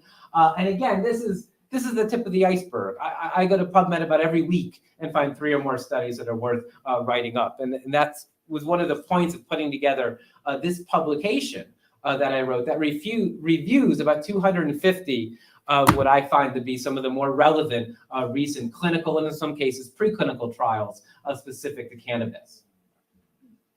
Now, some of you might say, well, Paul, 100 controlled clinical trials out of 23,000 papers, that's a pretty low batting average there. I would agree with you. And some people might think, maybe when a drug like Crestor gets approved by the FDA, I mean, it must go through thousands of trials, right? Before the FDA says it's been subject to adequate study. Some people might think that, but they'd be wrong. So JAMA, the Journal of the American Medical Association, published a really important review a couple of years ago. Researchers wanted to see what was the median number of these gold standard trials a new drug went through before the FDA said, that's enough. You've met the criteria of adequate scientific study of safety and efficacy. So they went through the years 2005 to 2012, and they wanted to see how many new drugs the FDA approved to market during that period of time, and they wanted to see what the average number of clinical trials were that had to take place before the FDA approved that drug for safety and efficacy. And what they found was there were 188 new drugs brought to market between that period of time. And the median number of clinical trials that took place before the FDA said we've seen enough was 2. And in over a approved by the FDA, the approval was based on a single clinical trial. So when you think about it, 100 controlled trials, and now we're over that number, that's a lot. Comparatively, that's a really large number of clinical trials. And again, these are clinical trials on a drug that people have been using historically for thousands of years. So again, could there be more clinical trials? Of course. And if the drug was legal and not in Schedule 1, we'd have a whole lot more clinical trials. It's not as if when the FDA reviews a drug and brings it to market, people stop studying it. That's when we actually really begin to understand how the drug works. And we can still do clinical trials of those drugs. They're called phase 4 clinical trials. So we're told, but Paul, no major health or medical organization supports legalizing marijuana as a medicine, which is a really interesting argument because it seems to be ignoring the fact that there's lots of significant health and medical organizations that in fact are on record in resolve or have resolved to support marijuana as a medicine. The American Nurses Association, I lead with them because these are the individuals that really work hands-on, spend the most time with actual patients. And not surprisingly, they were one of the first medical organizations that come out in support of the medical use of marijuana. The Epilepsy Foundation has come out in support in recent years. The American Public Health Association is supportive of medical marijuana. And there's dozens and dozens of other groups, and we have them listed on the normal website. WebMD did a poll, and they asked their physicians who read the publication if they favored the medical use of marijuana. And about 70% said that they agreed with this statement, that cannabis can help with certain treatments and conditions, and 67% said it should be a legal option. So strangely, there were 2% that said it can help, but it should stay illegal. New England Journal of Medicine, they did a poll with their readership a couple of years back where they had a theoretical situation of a patient suffering from breast cancer, and they asked whether these physicians would or would not support the medical use of marijuana in this situation for this particular patient, and said about 3/4 said that they would favor the use of marijuana for that patient. So we clearly see strong support from the health and medical community. So where are our opponents getting this statement from? Well, they're getting it from the fact that the American Medical Association, one medical association, fence sits on this issue. They say we support more research, we don't want marijuana to be Schedule I, but they won't come out and say we think that medical marijuana ought to be a legal option today. Now, to a lot of people, maybe they've never heard of the American Public Health Association. Maybe they've never heard of the American Nurses Association, but they damn well have heard of the American Medical Association. There's this belief that the AMA is this large, all-inclusive physician organization. But did you know that 85% of practicing doctors do not belong to the AMA? And that attendance has been falling for decades. It's probably lower now than it was the first time I looked that up. So ultimately, who really cares what the AMA thinks? It doesn't represent the majority of practicing physicians in America. In fact, it only represents a minority of physicians. And we see that majorities of physicians do support this issue. So again, this is a red herring. The AMA is not a significant, influential organization when it comes to this issue. Why are we taking them seriously? We hear no medicine is smoked. This, to me, is largely a semantical argument. I mean, clearly our opponents are trying to hone in on the idea that there is a stigma that exists today with regard to smoking. Virtually smoking anything, but certainly tobacco, cigarettes. So this notion is they're trying to piggyback on that sort of anti-tobacco sentiment by saying, no medicine is smoked. Good God, what are we in the dark ages? But if we replace the word smoke with inhalation, well, that opens up a whole another dialogue, because you know what? Lots of conventional drugs are inhaled. My son suffers from asthma. He has an asthma attack. He reaches for his goddamn inhaler and he inhales his medicine.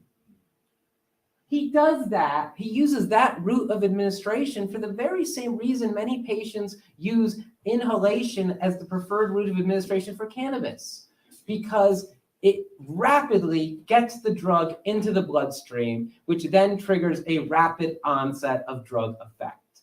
And it also allows the patient to individually titrate or regulate their dose. And because we realize that cannabis is relatively safe, we know the patient isn't going to overdose on this drug, it doesn't have an LD50 rating, we entrust the judgment of the patient to do that. And we do that with a lot of other drugs as well. Again, when my son's having an asthma attack, he doesn't go to the doctor's office to have the drug administered. We entrust him to be 8 years old. We entrust him to know how to dose himself with the drug when that's necessary. And then I want to talk a little bit about vaporization because it was asked earlier. So smoking versus vaporization they're both use inhalation. They both create rapid onset of drug effect. But of course, smoking is the intake of combustive smoke. Vaporization is not. Vaporization is a mechanism whereby marijuana or cannabis is heated to the point where the cannabinoids are activated, but not to the point of combustion. So the individual is taking in the cannabinoids as part of a vapor. They're leaving the surrounding plant material. It's not burnt. It doesn't reach the point of combustion.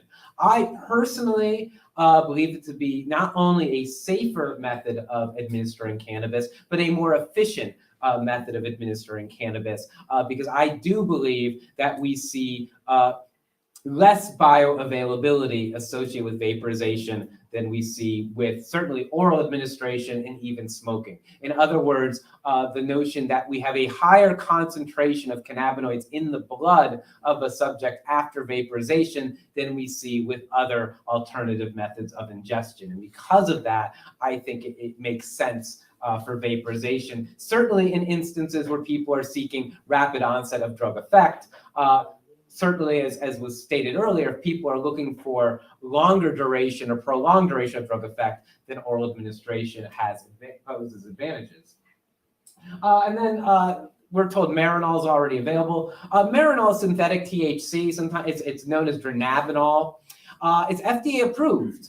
The FDA approved oral synthetic THC in 1985, so quite a while ago. Based on, not surprisingly, 2 clinical trials, because that's about all it takes. It was initially classified as a Schedule II controlled substance, like with your opiates. It was down-regulated or down-scheduled in 1999 to a Schedule III drug because the DEA and U.S. Department of Health and Human Services acknowledged that it didn't belong in Schedule II, didn't meet the criteria of a Schedule II drug. It was far safer than Schedule II drugs. They also said that we don't see any diversion.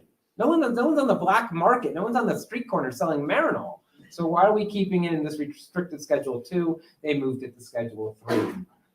Marinol is not very popular, though. Even though it's FDA approved for the treatment of cancer chemotherapy-induced nausea and cachexia and wasting syndrome, it's not very popular. A lot of doctors don't prescribe it. A lot of patients don't request it. And there's a number of reasons for this. The number one being that, as explained earlier, the cannabis plant is a botanical agent. It possesses multiple unique cannabinoids, as well as the terpenes, as well as the flavonoids. As it was talked about earlier, there's this talk of an ensemble effect. The notion that these individual components work greater, they're more efficacious when used in combination with one another than when they're administered in isolation. Marinol is a single cannabinoid, a synthetic version of a single cannabinoid. It's THC and sesame seed oil. That's all one is getting, is only the THC. It's taken orally. So we have this increased bioavailability. We have delayed onset of drug effect. We also have a conversion process takes place. When THC is taken orally, we see that much of the THC is converted to a metabolite known as 11-hydroxy-THC. A metabolite is a byproduct. It's something that the drug is turned into. 11-hydroxy-THC is psychoactive. In fact, it's believed to be equipotent or potentially even more potent than THC. So what happens when people take Marinol is they wait and wait to feel any effect of the drug. First, the drug goes to the stomach, then it's metabolized by the liver. The liver metabolizes the THC to 11-hydroxy-THC, and then that goes to the bloodstream, crosses the blood-brain barrier, the patient begins to feel an effect. But they're largely feeling the effect of THC and 11-hydroxy-THC in combination. And many patients say that makes them feel dysphoric because 11-hydroxy-THC manifests itself a little bit like THC, but it's not exactly like THC. When people inhale or vaporize cannabis and they're intaking THC in that manner, we see much less 11-hydroxy-THC. We see less THC to 11-hydroxy-THC conversion. And that's never going to go away. So Marinol is always going to have this risk of dysphoria. It's always going to be very hard to self-regulate. We're always going to have delayed onset. It's an expensive drug. And when patients are given the choice, when they live in a jurisdiction where they have access to synthetic THC versus herbal cannabis, the majority tend to decide on herbal cannabis. And these are in jurisdictions, again, where there would be no legal repercussion for them to use herbal cannabis versus Marinol. They have a fairly equal playing field, and they choose herbal cannabis.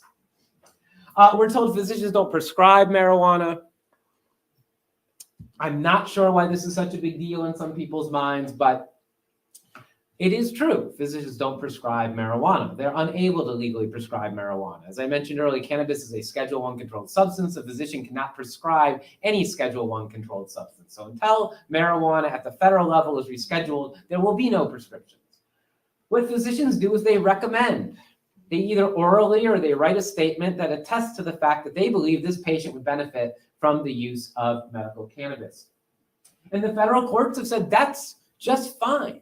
That's legal behavior. Physicians have a First Amendment right to make that recommendation.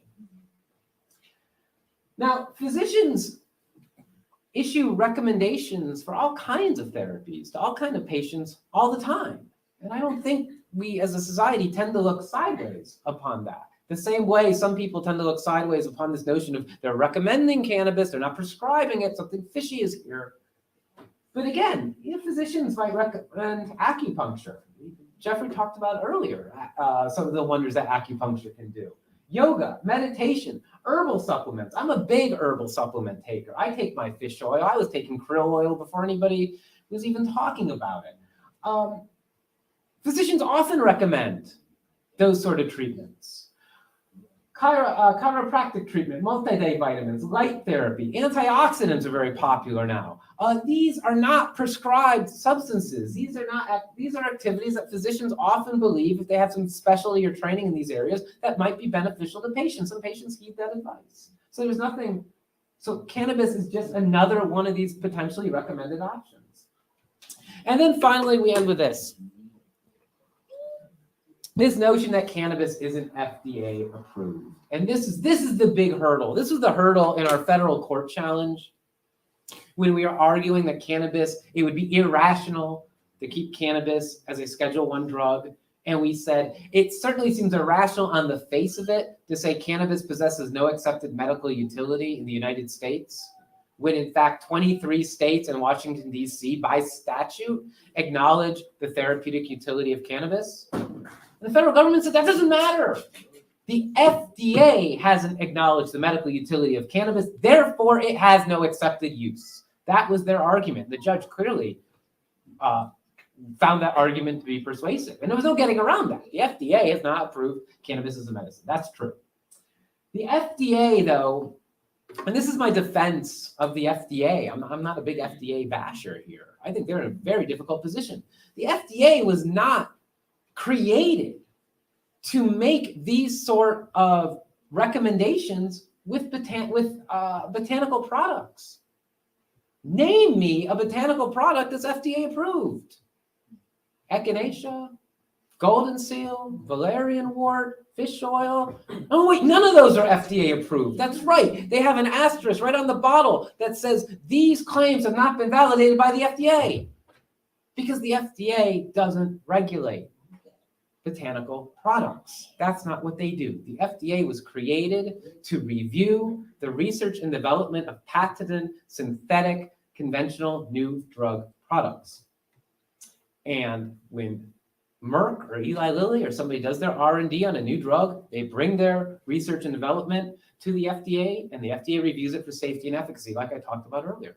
There is no private entity that could ever trigger an FDA review in this country, because the only entity that has a legal federal license to produce cannabis in this country is the University of Mississippi at Oxford. And they are not paying for clinical trials, those phase 3 trials we talked about, to trigger an FDA review. And they're never going to. And nobody else is ever going to do that either. I asked Igor Grant at a press conference when they released this data. I said, indulge me, Dr. Grant. I said, just for shits and giggles. I said, you have done the phase 3 trials that the FDA demands. and you've established safety and efficacy. You said so in your own papers. I said, we are always going to hear that marijuana is not FDA approved because nobody's going to bring this sort of data to the FDA and ask them to review it. I said, I know you're not a private entity. I know you're not a pharmaceutical company, but why not bring this to the FDA and ask them to review it? And he said, Paul, that's a really interesting question. It never occurred to us. Yeah, it never occurred to them. And I guess they didn't do it because the FDA has never issued such a review. They're not going to. It's not what they do. It's not within their purview to do so. But ultimately, it doesn't really matter because, as I mentioned, the standards for an FDA review, dependence liability, risk of overdose death, toxicity and safety profile, we have all that evidence already. We can already judge cannabis by the same metrics the FDA would. And honestly, we have a much bigger clinical cohort of people who have used cannabis that would ever be in any cohorts reviewed by the FDA. At another point in my life, I was involved in designing FDA trials. I know who you want in your trials and who you don't want in your trials. I know how you limit, how you keep the people you don't want in your trials out. Like women of pregnant bearing age, people with other family histories of other chronic diseases, African Americans. You just keep them out. So you have this homogenous group of white, healthy males in your trials. And you get a few hundred of them. And that's what you bring to the FDA. And that's why when the FDA says, well, within this limited cohort of people that were using the drug for, say, 12 weeks, but remember, it was a placebo-controlled crossover trial. So that means everyone in the trial only actually used the drug for 6 weeks if it was a 12-week trial. They say, well, under those conditions, it seemed to be safe and effective. And then it goes into the general marketplace like Vioxx, and it gets recalled. Because they say, oh my God, we had no idea that if a person used the drug every day for 4 years, that it would have this toxic effect on the liver. Because nobody in the FDA, no one in the trials ever used the drug for 4 years. They used it for 4 months. They say we had no idea thalidomide caused birth defects because pregnant women weren't using thalidomide in those trials. They were purposely kept out of the trials for risk that we might find an adverse effect, and that would keep the drug from being approved. That's the point. That's why you designed the trial like that.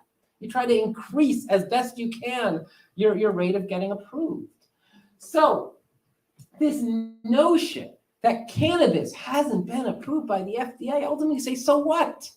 Because cannabis has met the FDA approval standards, and it's met standards higher than those that the FDA would demand because it has this unique safety profile, because it's been used historically for thousands of years, because it's been used by people of all ages and all ethnicities and both genders.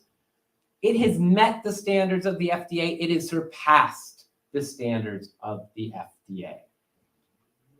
So, in conclusion, where are we now? Well, we have 23 states and Washington, D.C. that permit physicians to recommend marijuana therapy. Pennsylvania is most likely going to join them within the next couple of weeks. And then hopefully by November, Missouri and Florida will as well.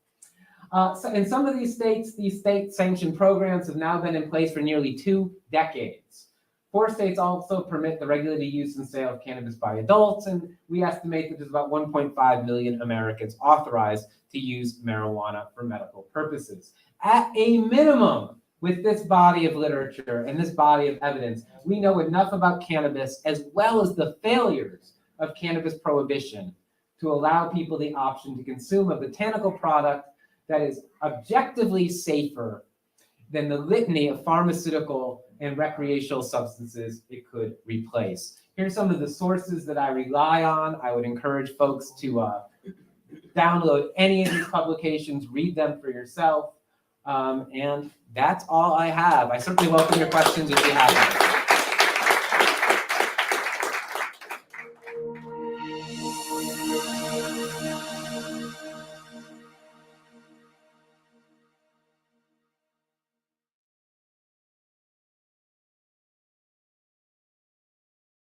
Teamwork lights you up.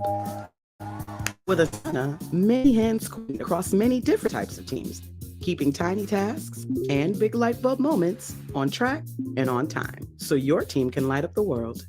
Try Asana.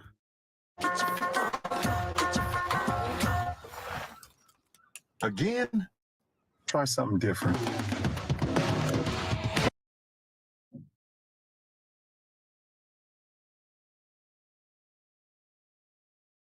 I am an AI version of myself, created to showcase the advancements and potential of artificial intelligence.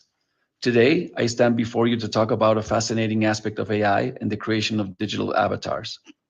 As we move forward into the new era of technology, it's becoming increasingly possible to create an AI version of anyone or anything. With the help of advanced algorithms, machine learning, and deep neural technologies and networks, we can now create highly realistic digital representations.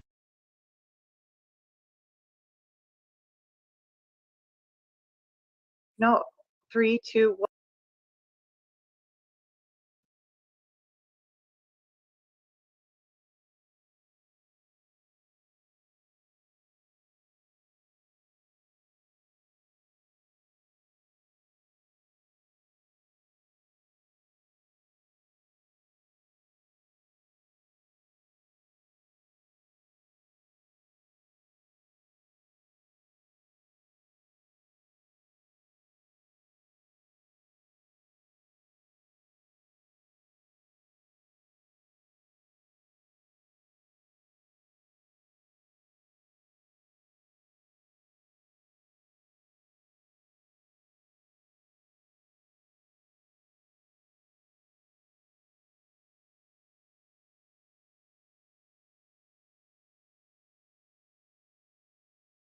And I was with a patient when my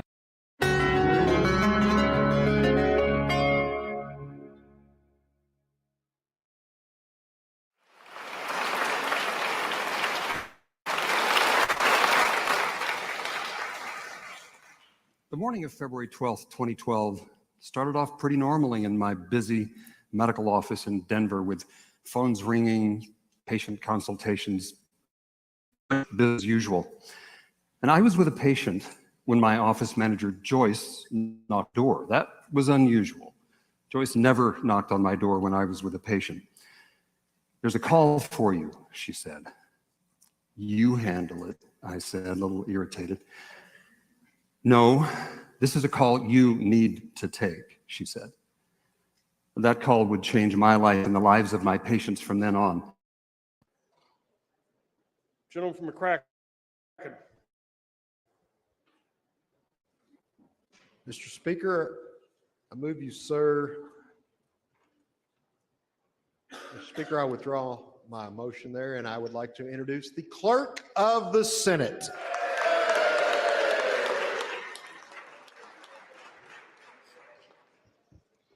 Mr. Speaker, the Senate has passed Senate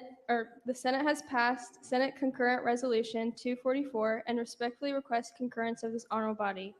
Also, Mr. Speaker, the Senate has passed House Bills 29, 36, 115, 125, 349, 401, 522, and House Bill 319 with letter and is returning same to this honorable body. Thank you, Madam Clerk.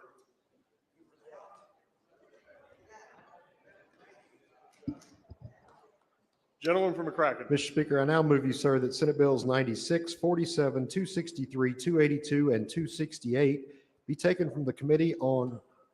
Oh, no, I can't do that yet. We haven't had report of committees, sir. I apologize. Mr. Speaker, can we go to the report of committees? Without objection, we return to the order of business report of committees. Clerk, please report. The Judiciary Committee has met and reports Senate Bill 268 should pass to rules with House Committee Substitute 1, an act relating to child support after driving under the influence. Senate Bill 282 should pass to rules, an act relating to victims of crime, making an appropriation therefore and declaring an emergency. The Licensing, Occupations, and Administrative Regulations Committee has met and reports Senate Bill 47 should pass to rules, an act relating to medicinal cannabis. House Resolution 98 should pass, a resolution expressing concerns regarding the unintended consequences of the current funding methodology of the Horse Racing Integrity and Safety Act.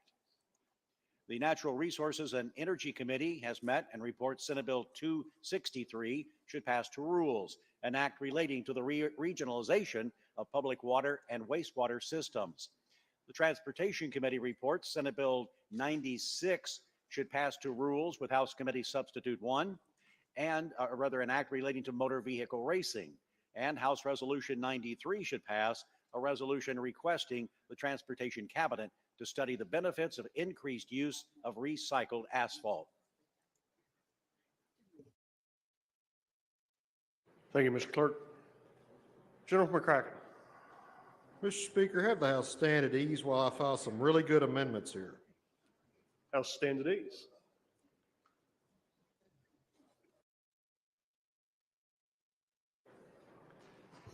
Chair recognizes the gentleman from Bullet 49, the chair of the Enrollment Committee, for an Enrollment Committee report.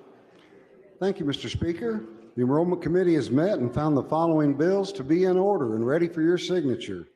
House Bills 21, 29, 36, 83, 115, 125, 244, 349, 401, and 522. Thank you, Mr. Chairman. Chair's about to sign House Bill 21.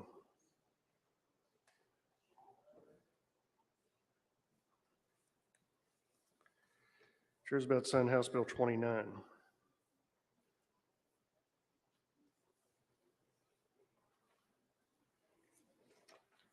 Chair's about to sign House Bill 36.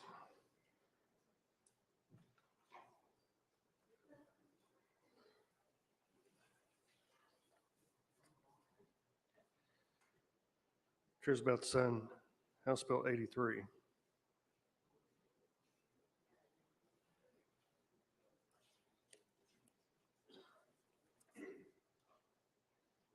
Chair's about to sign House Bill 115.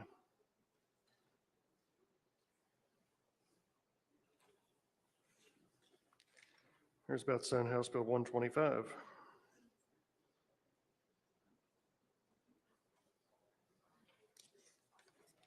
Chair's about to sign House Bill 244.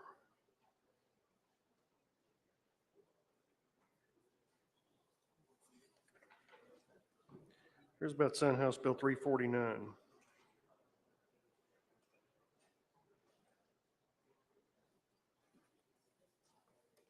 Chair's about to sign House Bill 401.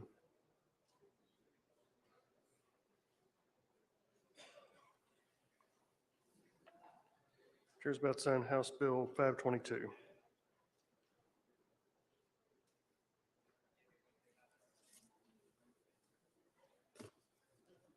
Thanks.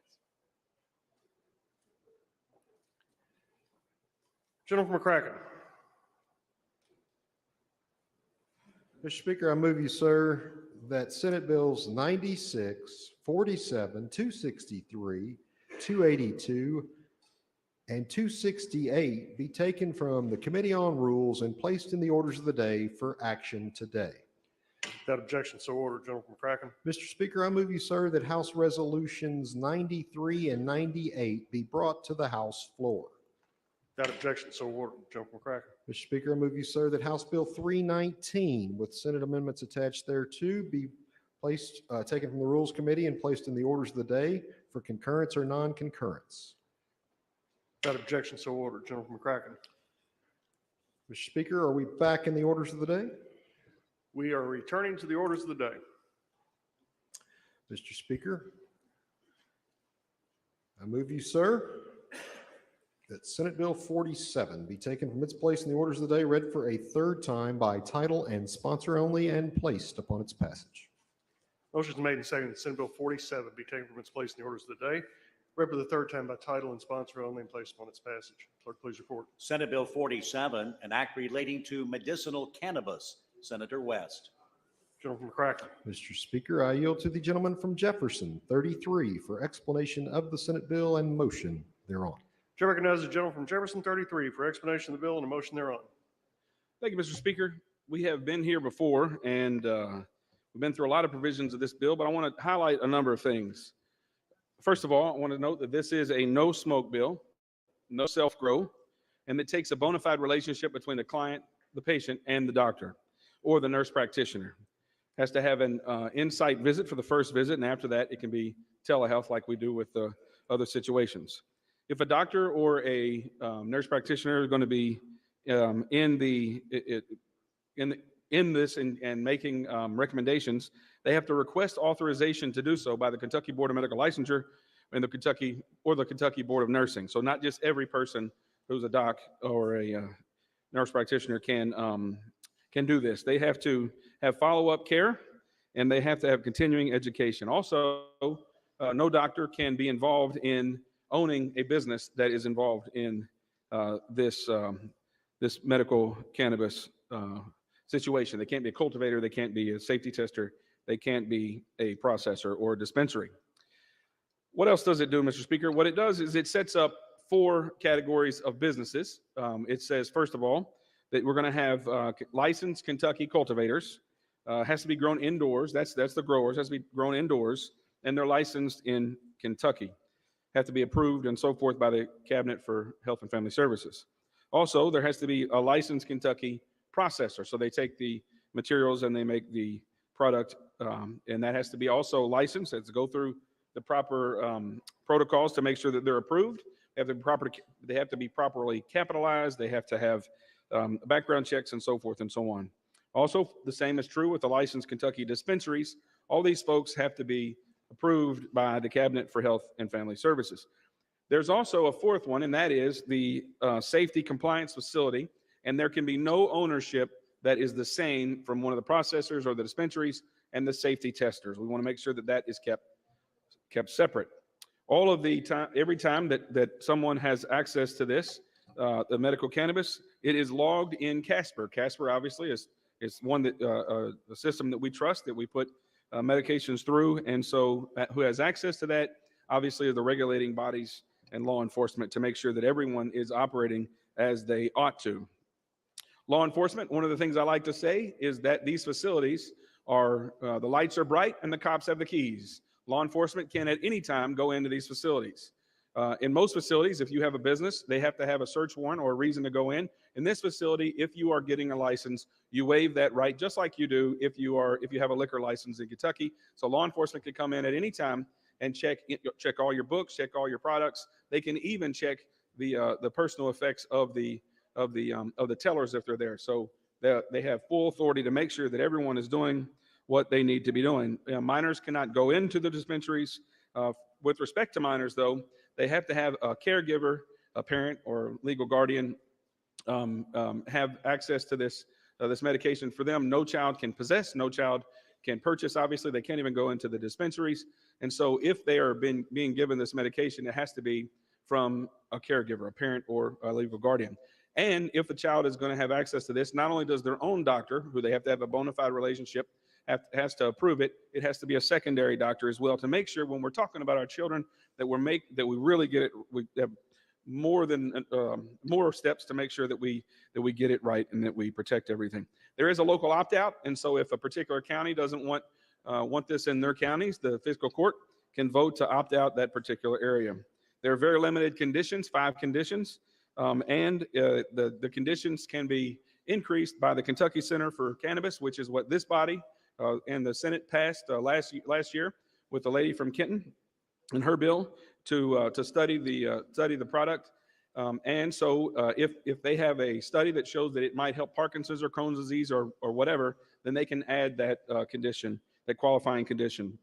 It goes into effect on January 1st, 2025. And I think that's an important thing because what that does is it gives the executive branch the opportunity to make all their administrative regulations. We can be in that process and oversee that and watch that. And then the executive branch can prepare everything, licensing, making sure that everything is up and running before it becomes effective. So we want to make sure that we go slow and deliberate and get this thing right. And it will be in effect in January of 2025. I also want to note, as I made a commitment to many others, I'm going to make the commitment on the floor today. This bill says that if a child is in school, that the school will come up with a plan, the school district will come up with a plan to administer the medication to the child. The bill right now has the same ability as any other medication. So the school nurse would be presumably the one that would administer the medication if the caregiver wouldn't come to school and do that. I'm fine with that, but there's been a lot of pushback on that, so I'm making the commitment here today. And I've talked to the sponsor of the bill in the Senate, and we're going to come back in January and make sure that part of the plan, and I think this is already in the bill, but we're going to make it crystal clear that the school district's plan can include the outright ban or outright prohibition on any school employee, including a school nurse, from administering this medication. So in that case, if that happened, the child would have to have the medication administered by a caregiver. And so we'll make that change. We'll come and I'll be sponsoring that bill, or Senator West will, one or the other, that change in January. We'll also obviously watch the administrative process as this unfolds to make sure that everything is in order. With that, Mr. Speaker, I move passage of Senate Bill 47. Question before the body is passage of Senate Bill 47. Is there any discussion? Chair recognizes the gentleman from Pulaski, 85, for discussion of the matter. Mr. Speaker, may I have permission to speak on the bill, please? Yes, sir. In September of 2021, this body gathered to deal with issues we were facing related to COVID. And during that time, I drove back and forth to Pulaski County, which is unlike how I normally act during the session. Usually when I come up here, I stay all week. Like many of you, it's a bit of a trip to come up here and get back home. But that particular week was different for me. So I got up early. I left. I came up here, spent the day. I went back home. Most of you probably don't realize I had to leave early the last day to attend to an emergency at home. At the end of that week on Saturday, my dad entered hospice care. Well, he'd been in hospice care at home for some time, but he entered the hospice unit at the hospital, passed away a couple of days later. I know what it's like to face these issues. I know what it's like to have a family member who is suffering, and you want to help, you want to do anything you possibly can. And to be honest with you, as many other people in this body have said, you know, there is a way I could get there to support a medication to meet my dad's needs. He was in severe pain. This bill is not that bill.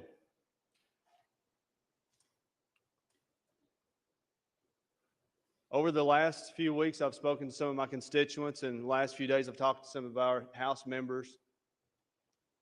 Yesterday, I worked on an amendment to address some of the concerns that were shared, conversations that we had, and my intention was to file that amendment yesterday.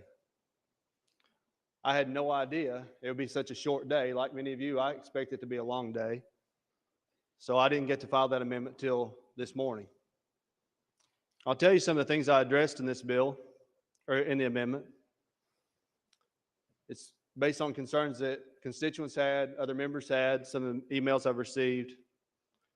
It removes access to raw material.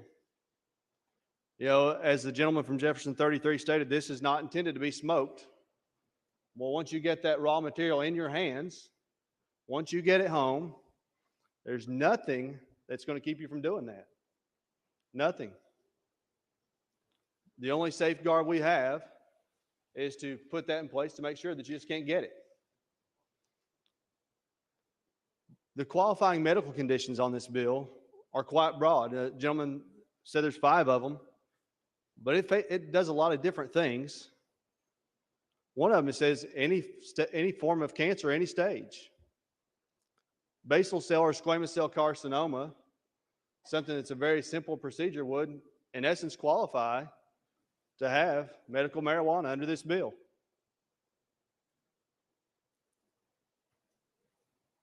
Muscle spasms, nausea, PTSD. Those are some other things that I removed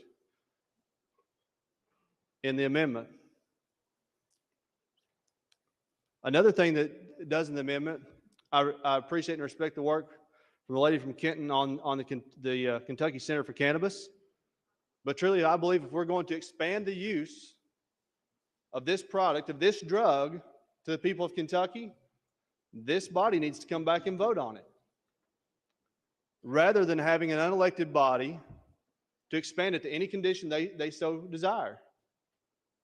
And to the point of some people, they are professional scientists, but at the end of the day, they can make the recommendation to us. We could come back, we could take that vote, and we could expand it if we believe that that's the right thing for the people of Kentucky based on the recommendations.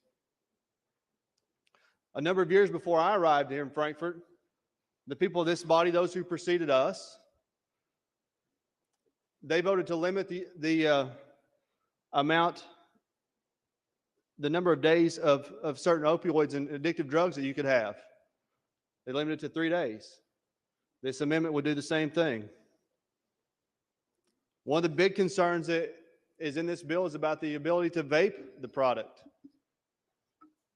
I spent much of my day on Monday at one of my local high schools meeting with the SRO and touring and talking about students who are vaping THC. And yes, it's already out there.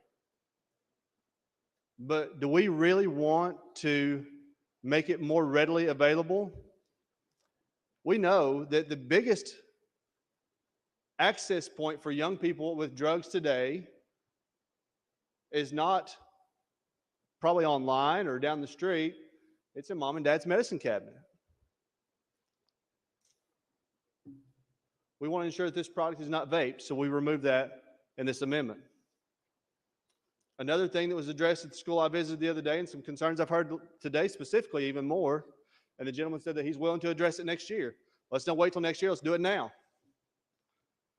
Rather than saying that the schools shall adopt a policy for use by students, let's make that a permissible statement by changing shall to may,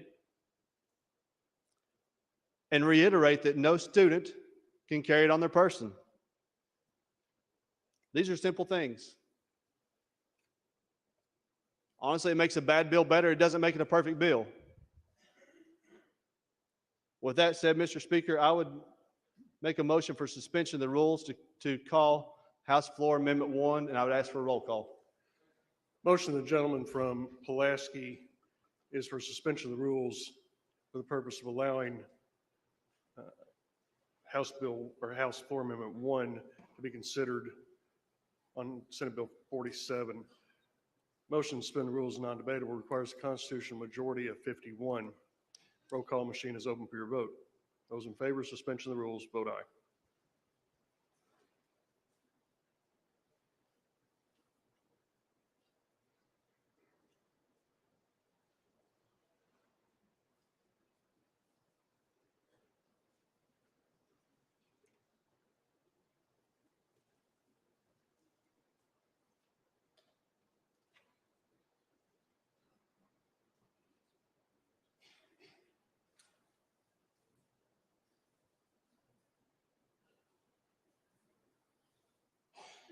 All members voted.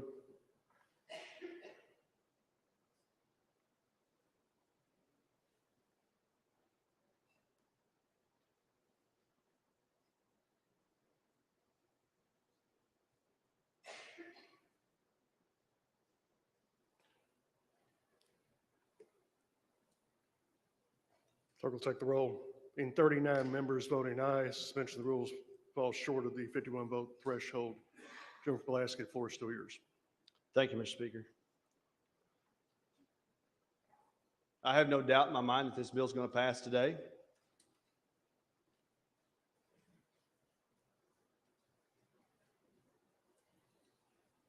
We sometimes give people what they want, not what they need. This is one of those moments. This doesn't have to be rushed. This doesn't have to be run through. It's been mentioned a number of times. I watched the committee today. They said we can deal with some of these things in January. It doesn't take effect till 2025. Why the hurry? Let's take some time. Let's pump the brakes. Let's think about this. Let's come back with a good bill. I didn't like the bill that the gentleman from Jefferson had last year, but it's better than this one. But let's collaborate on something that is workable, that will provide more protections. We all agree, urban and rural, wherever you are across the Commonwealth, we have a drug issue, and this will adversely affect the people of our communities, including our young people. So I would ask you please vote no on this bill. Thank you so much. Chair recognizes the gentleman from Jefferson 30 for discussion of the matter. Permission to speak on the bill, Mr. Speaker. Yes, sir. For years, we have known about the numerous benefits of medical marijuana, which have been well documented and researched. It has been shown to alleviate pain, reduce inflammation, and ease symptoms of conditions such as epilepsy, multiple sclerosis, and cancer. Furthermore, it has been proven to help with mental health conditions such as anxiety and depression. But despite this overwhelming evidence, many people continue to oppose the legalization of medical marijuana due to misconceptions and misinformation. Some worry it will lead to increased drug abuse or that it will be a gateway drug. However, the reality is that medical marijuana has been legalized in over 30 states, and in those states, opioid use has decreased, not increased. The legalization of medical marijuana could be an economic boon to Kentucky. It would create jobs in the cannabis industry and generate tax revenue for our state. We have an opportunity to be at the forefront of this growing industry, and we shouldn't let us pass us by. I often say you can't fight the future. So, Mr. Speaker, let's embrace it. This issue has widespread support across the political spectrum, and we are long overdue for taking action. I urge immediate passage. Chair recognizes the gentleman from Greenup for discussion of the matter.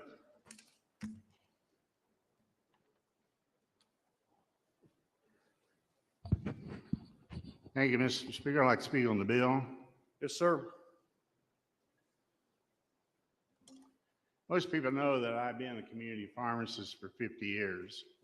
And in 50 years, I've never had a violation of the DEA or Controlled Substance Act. I never had any violation at all. So for 50 years, I followed the rules of the FDA and DEA. I mean, I had DEA in my office and said I did a good job. The marijuana, most of those years was Schedule 1. So you can see where I'm coming from, that I wouldn't be really susceptible to voting for marijuana because for 50 years, I was trying to follow the law. Now today, medical marijuana means the whole plant. And today, I know there is merits for medical marijuana. There's 60 to 70 compounds of THC in that product. And we as Americans, when we take a dose of a medicine, we take that dose because it's research tells us that's the average dose for the whole population. The trouble with marijuana is you can't guarantee any percentage. Even when they make a gummy, they use ethanol to pull it out. You can't guarantee that percentage. And not only that, I'm a big advocate of safety and efficacy. In the Kentucky Constitution under the Bill of Rights, it says, Section 1, going for the basis of my speech, is safety.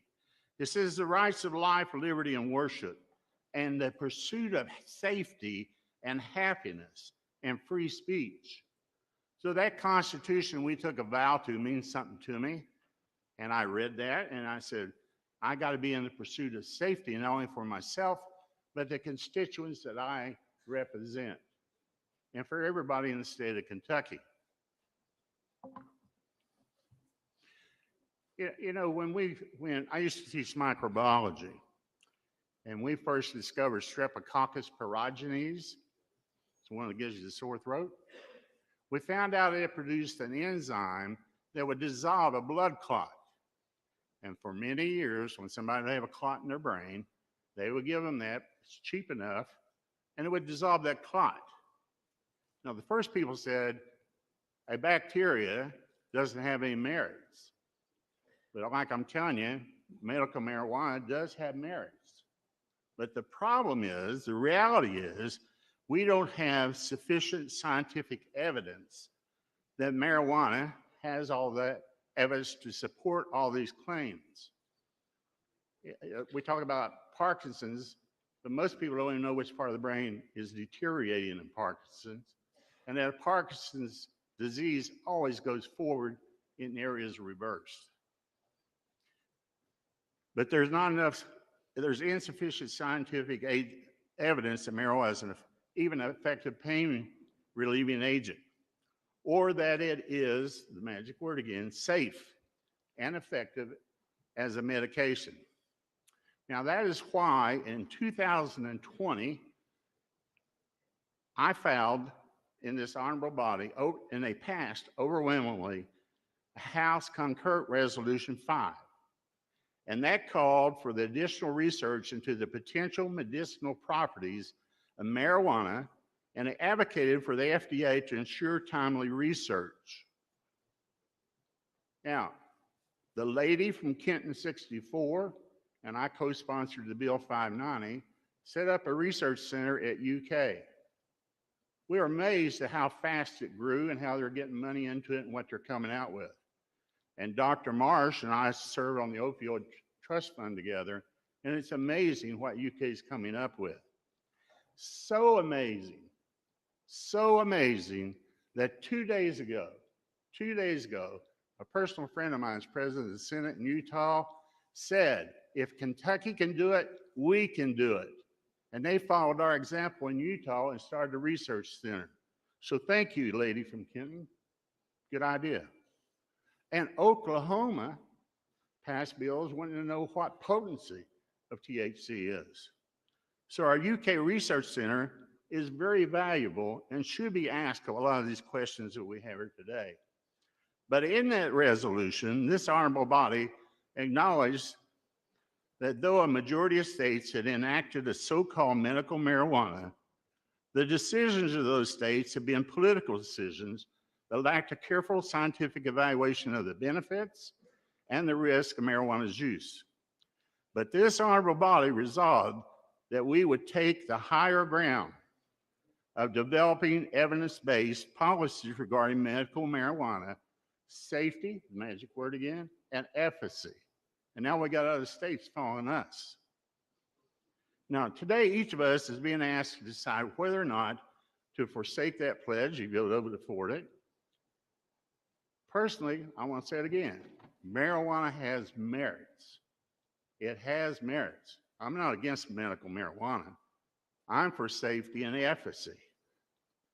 As for me, I'm not willing to ignore the lack of sufficient scientific proof that marijuana can be, magic word again, safe and effective for medical purposes. And by the way, the reason opioids are down where people use marijuana in those states is because the DEA controls the amount of controlled substance like hydrocodone that's made today. So that's not a true statement. There is an organization called the National Organization for the Reform of Marijuana Laws, where they're trying to remove all penalties. And this is a quote from Norm's Admission, the founder of Norm's Admission. He said, the so-called medical marijuana is a red herring to give marijuana a good name. As for me, I'm not willing to forsake the pursuit of evidence-based policies regarding medical marijuana.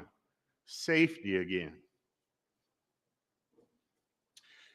But even if I was willing to forsake the pledge I made just 3 years ago, I could not vote for SB 47, this bill, as the vehicle for marijuana legalization because of its many flaws and enforcement shortcomings.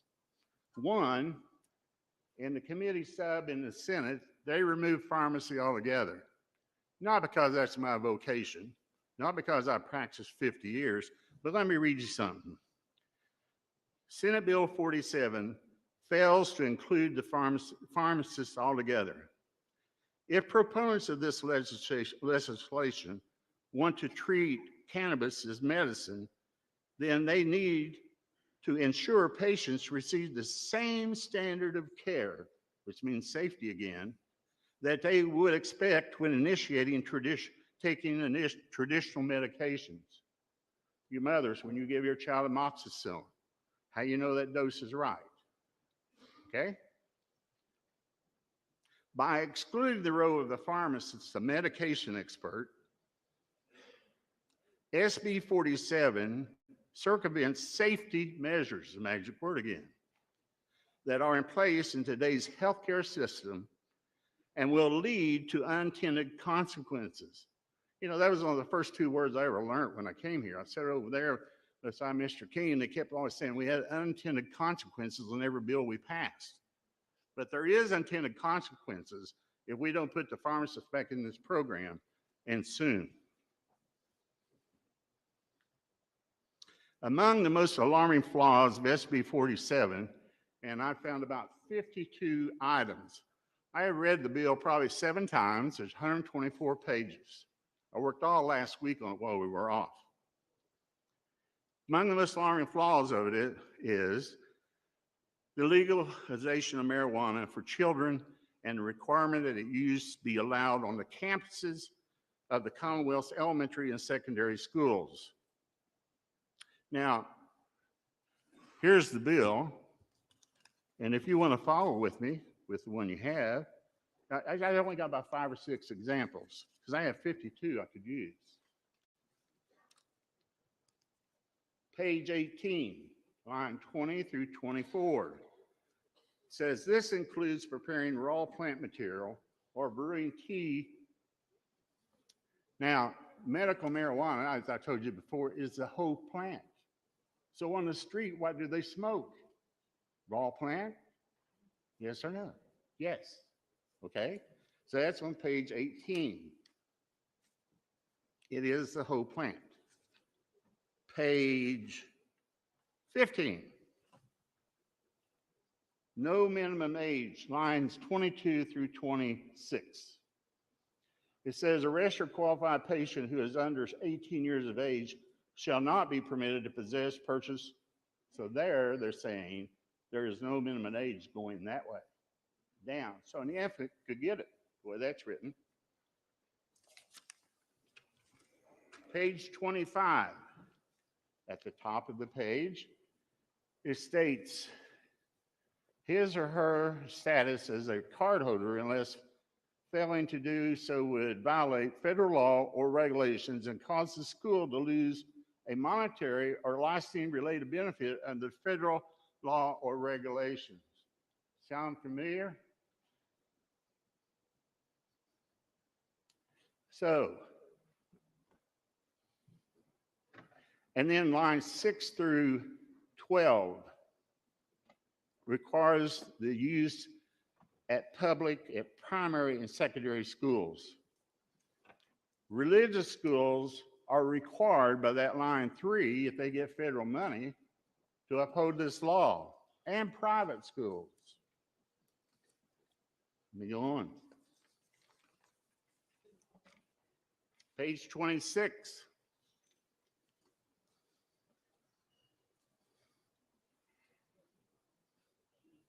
Page 26, line 15.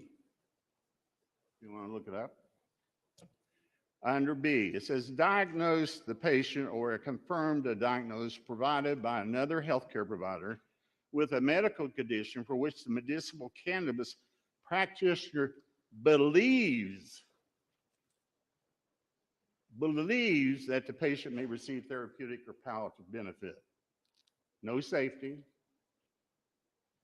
no stats, no data. You know, I'm a pharmacist. I could believe any drug in my pharmacy would help you unless you're diagnosed, but he just believes there. And then up the top of that page, it allows other people to have an interest or investment in the agreements. So it could be somebody out of state on line 4 and 5. One more.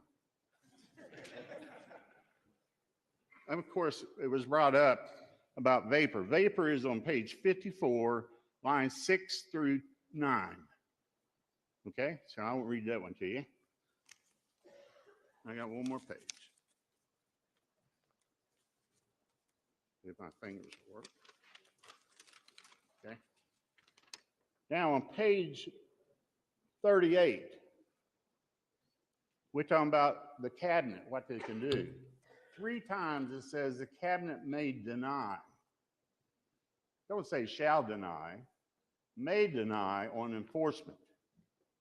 The cabinet may conduct, on line 24, the cabinet may conduct a criminal background check of any applicant It's not required, just says may. So I have 52 of these things I could read to you, but I know you're bored with that already. But if you've read the bill, you know there's 52 in there. This is a bad bill that's written, but it's going to pass today because I think the medical marijuana has merits. I just think it ought to be better, the law of the state of Kentucky. If we got states copying our research center, why can't we have the best medical marijuana bill in the country? So, in conclusion, I cannot and will not play a part in introducing children to a Schedule I drug that the government considers to have a high potential for abuse and a gateway drug, or it wouldn't be Schedule I. Now, during the COVID crisis, the black internet went in and checked all the THC products out because they did plenty of time. They found that one THC was called THCP, and it said on the CB1 receptor side 31 times more than regular THC. So if you use any drug or substance and you have withdrawal, then it's addictive. Now, I believe in the 5 trade name products that we have. We got 3 for nausea. We got 1 for multiple sclerosis in Great Britain. We got 1 for seizures. I believe in those because they've already been through safety and efficacy. And I believe in the merits if it's only been proven. But then I look back to Section 1 of the Kentucky Bill of Rights. And our forefathers said we should have the pursuit of safety. And that's part of our liberty and our free government. That bill, that Constitution is written. So I'm not here to say all medical marijuana is bad. I'm here to say it's got merits, but we got the wrong bill up. So your vote is your choice, but my famous quote from John Quincy Adams is, "The duty is ours. It was my duty to tell you those things. The results are God's." Thank you. Chair recognizes the gentleman from Jessamine for discussion of the matter. Thank you, Mr. Speaker. I'm not sure how I can follow that. That was quite detailed. Mine's not going to be that detailed. I wanted to rise and just to speak on the bill. Yes, sir. Last year when this bill came up, and I know it was a different bill at that time, I voted against the bill for a lot of reasons. And this session, to be honest, I really wanted to get to a place where I could vote yes on this bill. I will not stand and disagree with any of the merits of medical marijuana. I believe beyond a shadow of a doubt there are a lot of people that would benefit from this drug.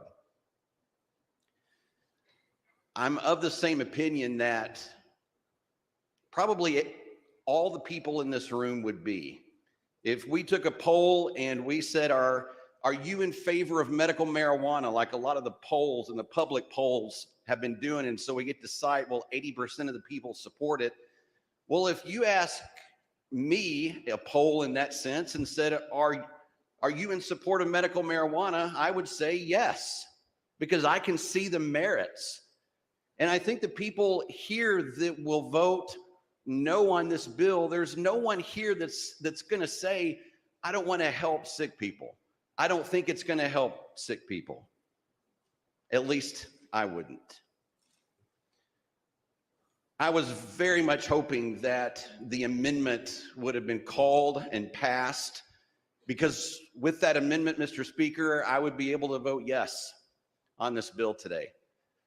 I see this bill having a lot of flaws, and as I dig into it, as I said before, I really wanted to get to a yes, because I think this has a lot of merit. I want to take the time out and stop and say thank you to all of those that have worked hard on not just this bill, but over the last several years, campaigning for this, lobbying for this. I know there's a lot of them that are sitting up in the gallery right now. I applaud their efforts. I applaud everything that they've done, because I believe that their heart has been in the right place. And I think as a body, it's our duty that the laws that we pass are the best form of that law that we can get. And Mr. Speaker, the law that's before us, Senate Bill 47, is not in its best form, even when you ask the sponsors. Well, we'll come back and work on it next session. We'll come back and change this. We'll come back and do that. Why would we pass a bill that we know is not in its right form, that we know that has issues, that we know has problems? And Mr. Speaker, I can't go back to my district and say, yeah, I voted for a bill, but I know it was bad. I know the content and the reason for it was really, really good. And I believe that we should allow and should have medical cannabis for those that need it. But Mr. Speaker, this bill has so many flaws that unfortunately I can't get to a yes vote on this. And I encourage all of those here. I know it's going to pass. I just encourage everyone just to vote your conscience, but also to keep in mind, we as a body, what do we do when we have a bill that we know is not perfect, that we know has flaws? We take it back and we work on it. We come back and present the best bill possible. And that's what we should do here. Thank you, Mr. Speaker. Chair recognizes the gentleman from Perry for discussion of the matter. Thank you, Mr. Speaker. Will the gentleman yield to a question, please? He will yield. Thank you, Mr. Speaker. Jefferson, gentleman from Jefferson 33. In this legislation, can a doctor legally, on his prescription pad in his office, write a prescription for medical marijuana? Gentleman from Jefferson.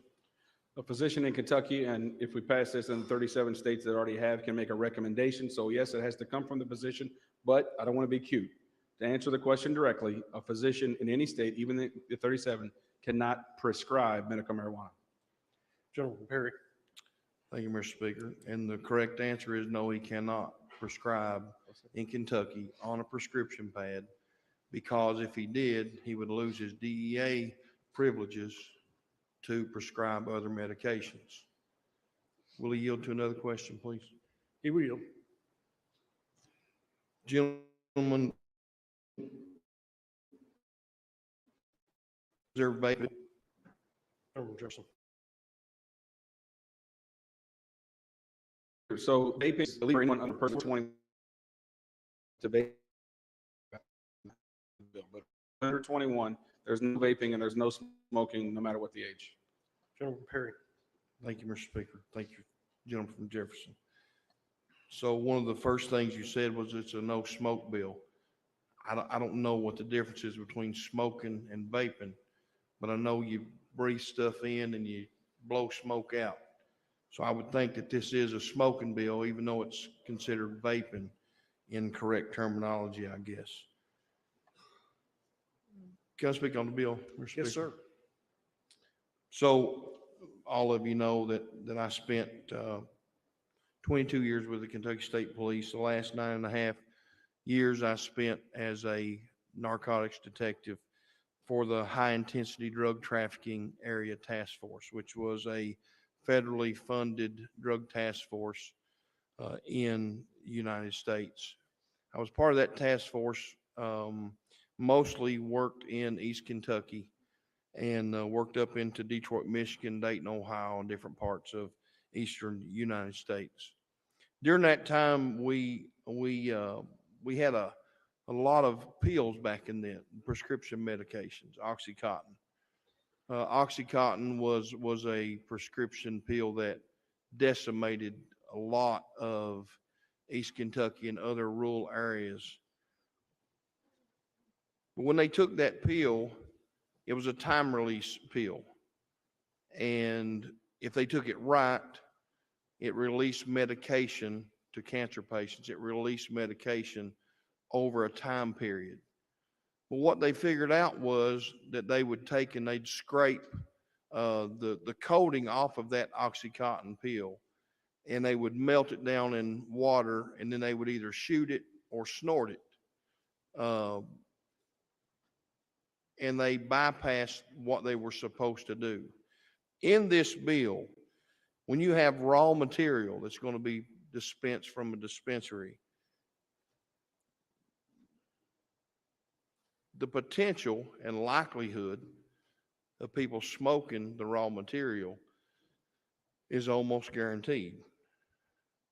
I listened to the committee meeting today. Senator West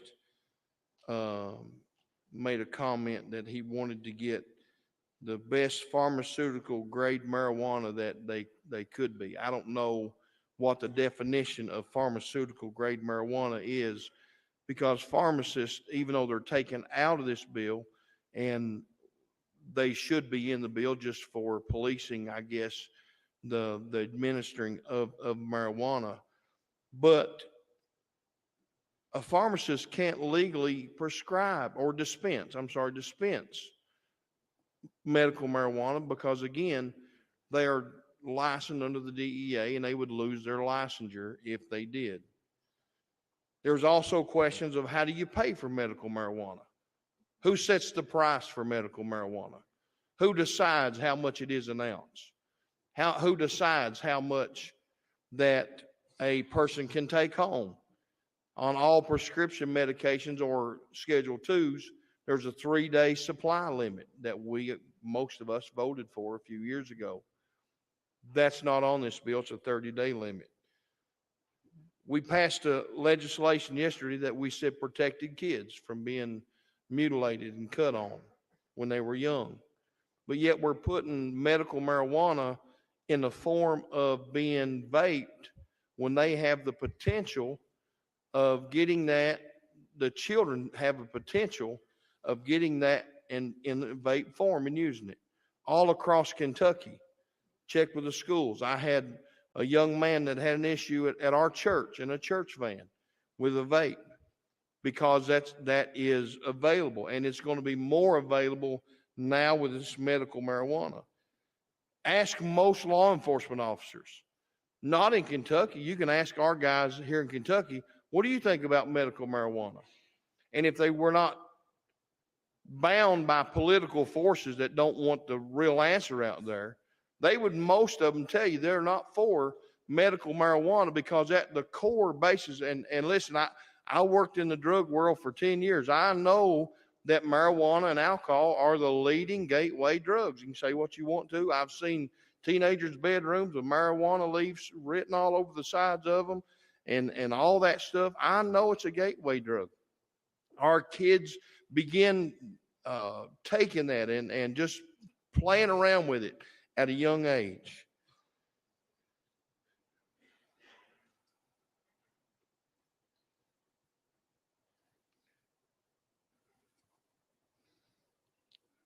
I don't know, Mr. Speaker, that this marijuana is not this bill has just got a lot of problems.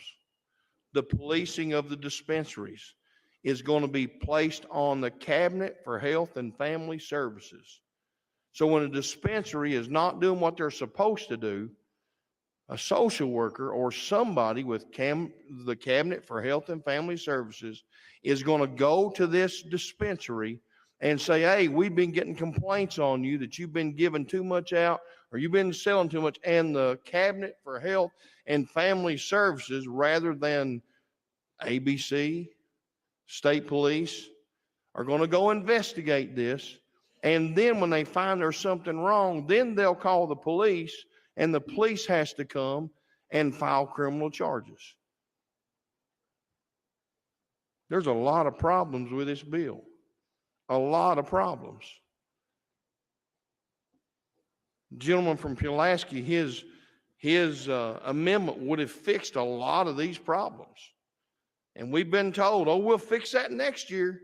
We'll do that next year. And that's what we were told about the tax income or the taxing of income on retirees from $41,000 to $31,000 in 2018, but it's still not ever been done. We've been told a lot of things.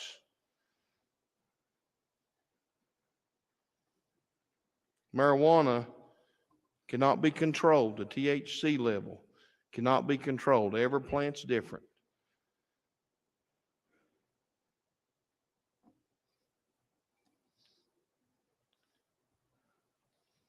I would urge you to vote no on this bill. Out of respect for the police that polices for us and works for us, I'd ask you to vote no because it will be smoked. And the bill sponsor knows that it'll be smoked. And the answer will be, but it's illegal. Yeah, but it's illegal to snort cocaine too. But people do it. We ought to vote no on this bill. Look, my dad died of cancer. I watched my dad suffer. I know what it's like to have friends suffer from cancer and all other sicknesses. As a pastor, I go to people's houses and I've watched people die. I've watched people suffer. If medical marijuana can help, why don't we do it in a pill form that can be given? One other thing, and I'll hush. One of the conditions is PTSD, and many of our armed services veterans, they suffer from PTSD. What about my kids that just went through a flood that they'll never forget? What about my kids that are 9, 10, 11 years old that go to grade school? And the people that run these dispensaries and other things see an opportunity to make more money. And they give my 9, 10, 11-year-olds medical marijuana that they get through an edible or they get some other way. And marijuana usage among kids, according to the study, it is shown to impair their functions such as attention, memory, learning, and decision making. It's pretty important when they're going to the 5th grade. Medical marijuana is not right for them because it hurts them. I would ask all of us to look at this and to vote no. Thank you, Mr. Speaker. Chair recognizes the lady from Kenton 64 for discussion of the matter.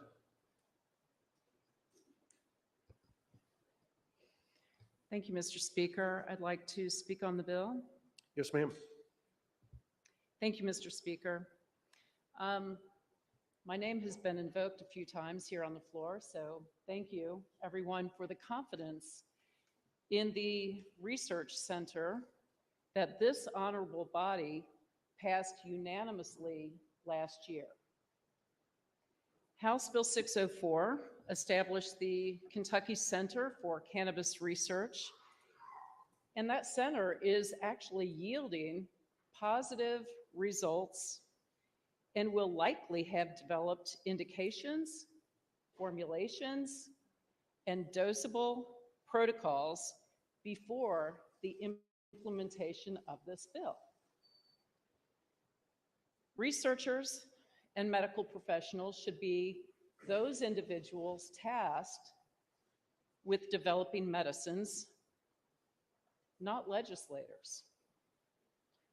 Medications are currently available as developed from fractured marijuana, whole marijuana, hemp, as CBD, and I would implore the FDA to continue to do their job and develop safe, dosable, and effective medications from the large assortment of natural products that we hear about. And we should follow the advice of our own research center.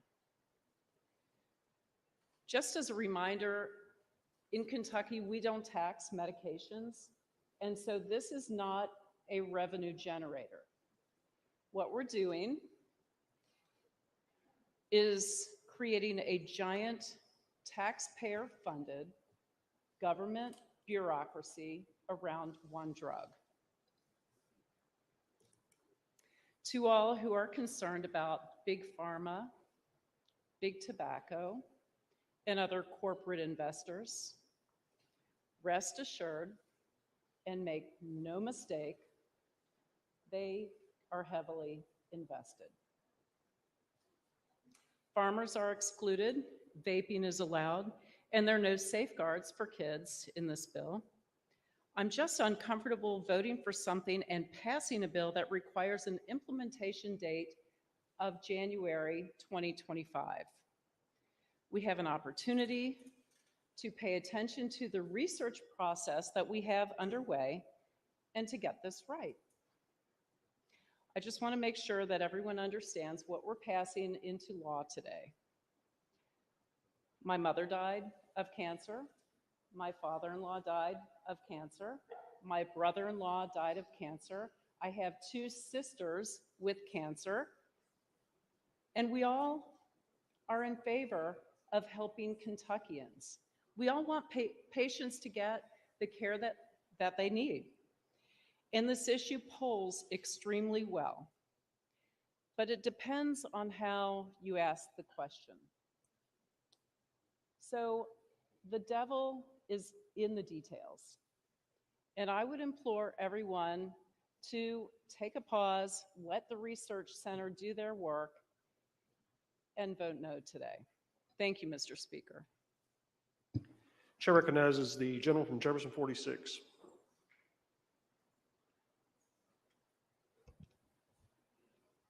Speak on the bill. Yes, sir. Wow, Mr. Speaker, I don't know where to start. We have passed this bill or something very close to it through this body twice in recent years. And the first time we passed it through was probably one of the most difficult speeches I've ever had to give. Before I walked on the floor, I got a text message from somebody that was very close to me.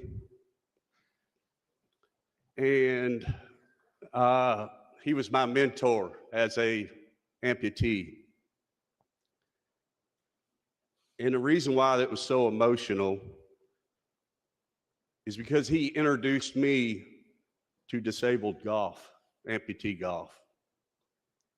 And it was there in those tournaments. First of all, that golf saved my life. When I lost my arm at 28 in a drill rig accident, nearly took my life. I didn't know what the hell I was going to do. But my mentor walked in, and he was positive about everything. And he said, "Son, your life's not over. Your new life has just begun. You have a chance not only to go forward and do things, but to be special. Because when you do them, people are going to notice." He told me all about positive thoughts and how you can do anything you want to do. And then he introduced me to disabled golf. And when I went to that disabled golf tournaments, I met some incredible people, various types of disabilities, but they all had one thing in common, other than having to get up every day and fight through regular life, being short-handed or short-legged or whatever the impairment was. They had awesome attitudes. They were winners. They had their days when they played crappy golf. We all do. But they were winners in life because they spent their life getting over barriers. But the thing that really stood out to me about this bill is when I came in here in 2017 to start serving with the gentleman from Jefferson 33, with former Representative John Sims, who came to me shortly after we started, told me he was going to file this bill, wanted to know if I would be a sponsor.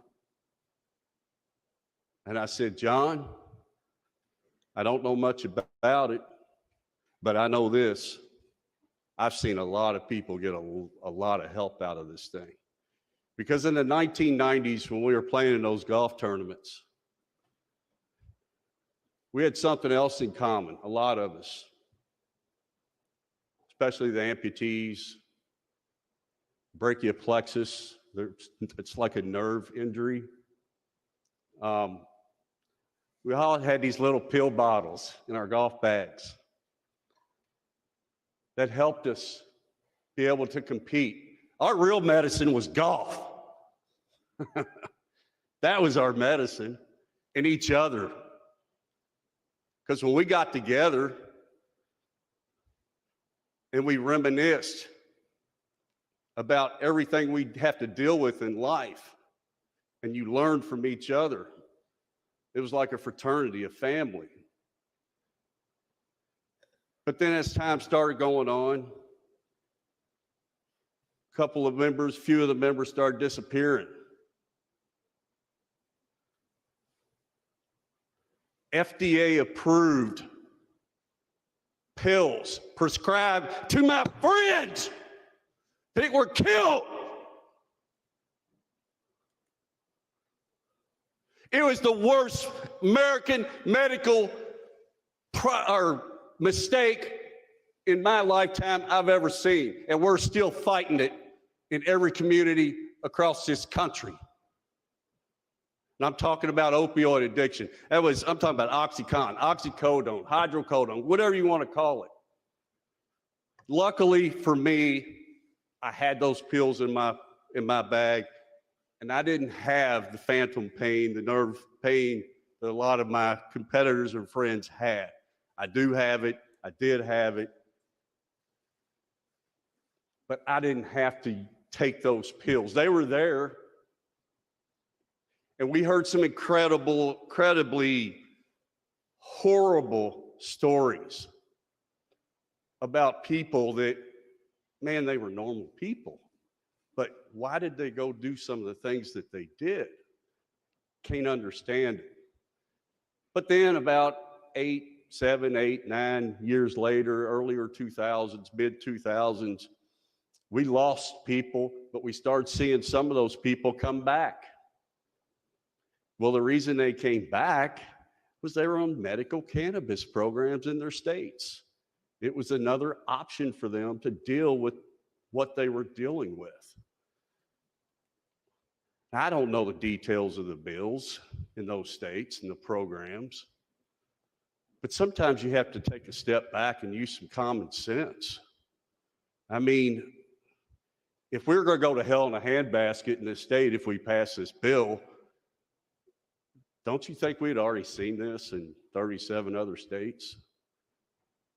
I mean, the first one that legalized this in mid-90s, or California, I think in 1996, if I'm not mistaken. But you don't see that. Quite frankly, what you see in some of these states is they go farther with it. But I'll tell you, the biggest problem with this medicine is how it's scheduled at the federal level. That is ridiculous. And if you ever have time to research how that happened and why that happened, talk about politics. Good gosh, it shouldn't be a Schedule I drug. And it won't be soon, in my opinion. You can't foretell the future, but we're obviously moving towards decriminalization on this product throughout the country, or at least trending in that direction. So far, the world hasn't ended. But I shared some of those stories the first year we passed this through. The second time we passed this through, I gave real stories from real people with real ailments. If they lived in another state, in legal states and under legal programs, I gave their real names. If they lived here or in states where they had to do it illegally, I gave fictitious names, but I still used real stories. And there were a variety of stories. In all these stories, these people found help, found solace. It worked for them. It doesn't work for everybody. No medicine does. I don't know if we have any doctors in this room. I know we have a couple of nurses and a pharmacist. If they're honest with you, they'll tell you that in American medicine, over 90% of the time when you're given something, medicine to take for an ailment, it's not a cure. It's just to provide some level of comfort to treat the symptoms. That's what our American medicine is. Every once in a while we stumble on a cure and it's awesome. And I've got all the respect in the world for the doctors, even the FDA, all these people that do what they can to do what's best for us.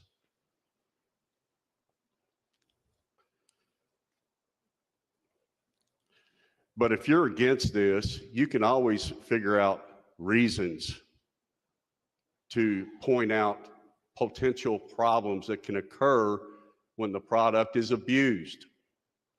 You know what, folks? Anything can be abused and misused, and usually the results are not good. Heck, you can drink too much Coca-Cola and have a lot of health problems. Also heard kids might get it out of the medicine cabinet. Yeah, they might. You know what? They might get any other kind of legal prescription medicine out of the medicine cabinet too. If they took a half a bottle of pills, it'd be a hell of a lot worse on them than that marijuana would be, I'll tell you that. Most likely. But at what point does personal responsibility and accountability really matter around here? I mean, there are people in here that talk about personal freedoms and personal accountability, but sometimes I wonder. And when we talk about the state constitution and the pursuit of safety and happiness, I think a lot of adults can follow direction and know how to be safe amongst themselves. And as far as happiness is concerned, you know, last time this bill went through, I told people, from somebody that has a chronic debilitating injury, there's no better medicine in the world than something that gives you comfort, that allows you to be somewhat normal and do whatever you have to do in life.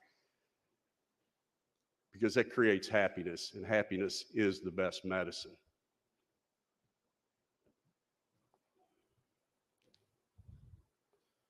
Is this bill perfect?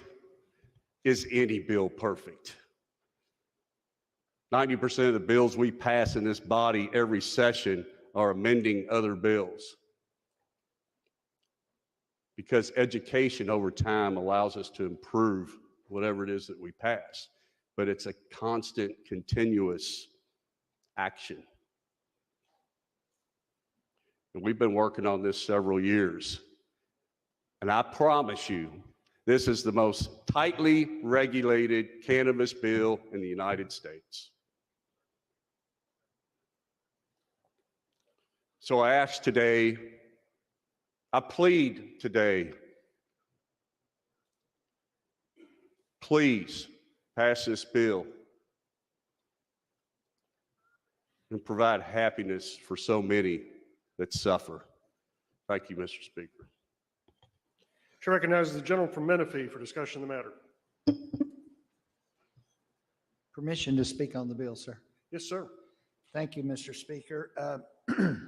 I'm probably going to come at this from a different perspective than has been mentioned today, and I will be brief. And the gentleman from Jefferson, I certainly respect what he just said there. He gave some excellent points, very valid and very good points. I first had a constituent approach me about this, and his wife had passed away from cancer. And he had shared with me the extreme, excruciating pain that she had suffered over the last 3 or 4 months of her life. And so I'm not standing here today saying that I could never be convinced to vote for this. I think there's definitely value in it. I really do. I believe that. But my perspective on this today is this, and we do have 37 states in our 50 of the 50 United States, 50 states, 37 of those have passed medical marijuana use. My concern about this is that I really feel like that we are going down a possible slope toward recreational marijuana. I certainly I'm not in favor of that. I know some in here are, and that's certainly everyone's decision and choice.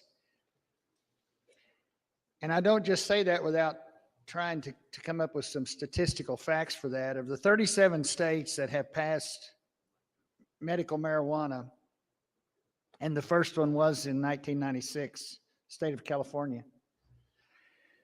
And since then, at present today, we have 37 states. But of those 37 states, 21 of those, and also the District of Columbia, now have recreational marijuana. You can purchase it and use it legally. Legalize recreational marijuana. Of those 21 states, Mr. Speaker and ladies and gentlemen, of those 21 states, only one of those states, only one, legalized recreational marijuana without first going to medical marijuana. The only state that legalized recreational use that did not have currently medical marijuana use was the state of South Dakota. That was they legalized recreational marijuana in 2021. The other 20 states each started out with medical marijuana. And I feel like that was their goal, was to get to recreational marijuana. I believe that we are on a fast track to that. I certainly don't want to see that. The state of California, it took them 16 years to get to recreational marijuana from 1996. They legalized recreational marijuana in 2012. Most of the states that have legalized recreational use in the last few years has went from medical marijuana to recreational marijuana in about 3.5 years on the average. The last 3 states that done that were Hawaii, Virginia, and Vermont. So I think we're going down again a slope toward full-blown recreational marijuana. The sponsor, well, the gentleman that's presenting the bill here today, the gentleman from Jefferson, has assured me that he never wants to see that, and I certainly believe that. I do believe that, sir. He has shared that with me more than once. And again, I'm not condemning anyone if that's the path that you would like to see our state to go. Contrary to what has been said at on occasions, is that medical marijuana will generate revenue. It will not generate revenue, as the lady said. It'll be a medicine. It will not be taxed. Should not be, and if we pass this, it should not be taxed. It's a medicine. And so I'm just saying, I want us to really think carefully of the direction we are going to fully legalize recreational marijuana use here in the state of Kentucky. I certainly am opposed to that, but I do believe this is going to take us to that. And I thank you, Mr. Speaker, for your time today. Thank you, sir. Chair recognizes the gentleman from Pendleton for discussion of the matter. Thank you, Mr. Speaker. Mr. Speaker, as most of you know, I'm not a doctor or a nurse, don't even claim to be one, but I am a paramedic, and I've worked in the EMS field for over 31 years. And throughout that time, I've learned firsthand that every patient you treat is unique, and every treatment could have an unintended consequence or a different consequence or outcome for that patient. Could this be a gateway drug? It could be. But you know, painkillers being legally prescribed today are gateway drugs. They have been for some people for some time, but yet we haven't made them illegal.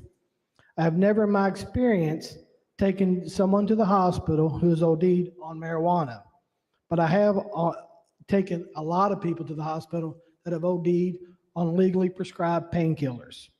I applaud and support all the research being done pertaining to medical marijuana, but there is also a lot of evidence being presented on the benefits of medical marijuana. This bill is not the best bill, but it is one of the most, if not the most restrictive medical marijuana bills in the country. I don't want recreational marijuana, which I feel like the majority of my colleagues in this chamber do not want as well.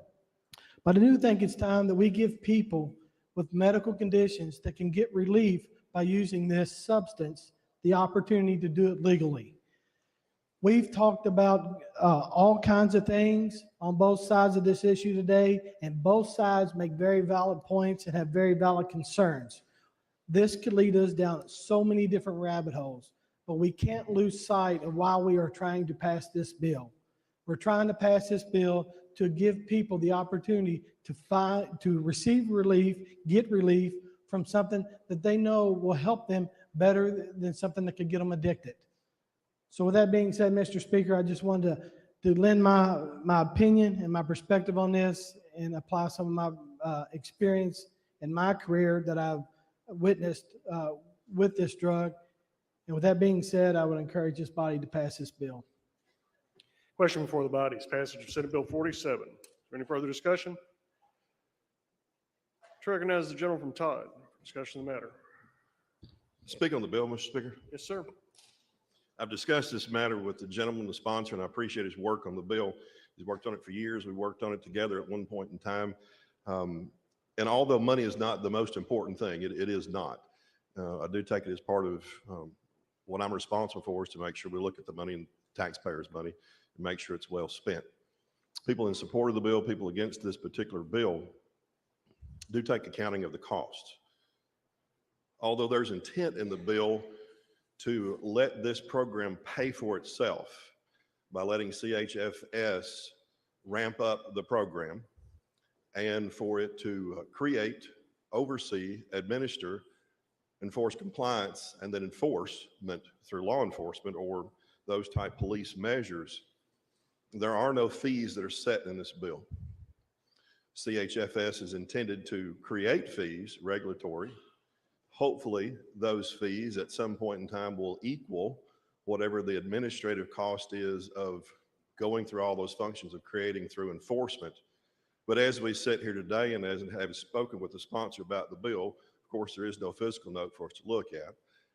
Number two, there's really no projection that we could use to know what the cost is because part of this bill with this delayed implementation is seeing how CHFS works out the regulatory regime. I simply want to point out to the body that there are policy matters in one particular small, but still a policy matter is how we spend taxpayer money, and understand that it is quite likely that the fees that will be generated up front and even after a few years and maybe even after this program is mature, if this bill passes, may be insufficient or will be insufficient to actually administer the entire program. So understand that you may be passing a bill with the policy motive that you have. It's not just letting someone do something. It's not just giving them the freedom to choose. It's not just allowing. The Commonwealth will be putting its stamp of approval on the program, and the taxpayers of Kentucky, every one of them, will be paying for it at least in part. Thank you, Mr. Speaker. To recognize the gentleman from LaRue for discussion of the matter. Thank you, Mr. Speaker. Will the gentleman yield to a question? He will yield.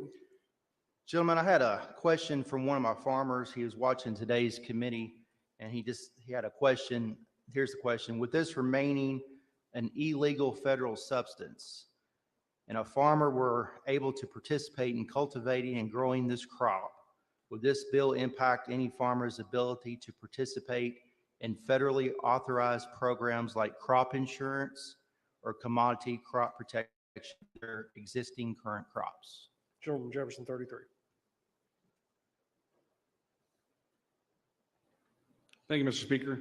The great thing about this is, gentlemen from LaRue, is that we will be the 38th state that passes this. And in the 37 states that have this, the farmers are able to participate in those programs who participate in their state medicinal cannabis program. So farmers are not excluded from this bill, as one of my friends suggested earlier. And in the states that have passed it, they are able to participate in those other federal programs.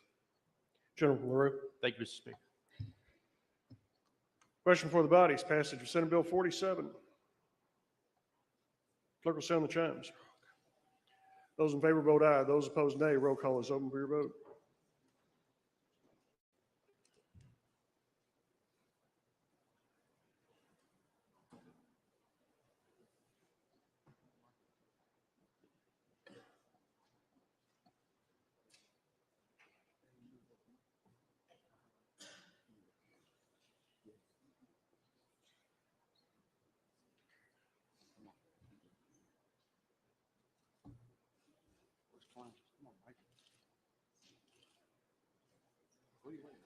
All members voted. Does any member wish to change or explain their vote? Chair recognizes the gentleman from Jefferson 28 for explanation of vote not to exceed 2 minutes. Thank you, Mr. Speaker. I just wanted to rise today to thank the gentleman from Jefferson 33 for his persistent hard work on this legislation, and to thank him on behalf of District 28. Medicinal cannabis is very strongly supported throughout District 28, and wanted to thank you for your efforts. Chair recognizes the lady from Grayson 18 for explanation of vote not to exceed 2 minutes. Mr. Speaker, thank you so much. I am proud to cast my yes vote today in honor, in memory and honor of baby Colby from District 18. Her mom is here with us today in the gallery. She's been a fierce advocate for the passage of this bill. So I vote today in support of baby Colby and her mom, Alex. Thank you, Mr. Speaker. Chair recognizes the gentleman from Mason for explanation of vote not to exceed 2 minutes. Thank you, Mr. Speaker.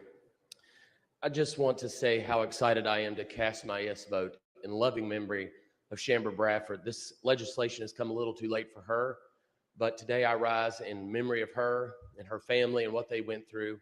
And I also want to call out Michelle and Eric for all the work that they've done from Mason County, and for all the many people of the 70th District that have reached out to me, knowing that this is a life-saving thing for them and that this will be beneficial to people in the last few days of their life.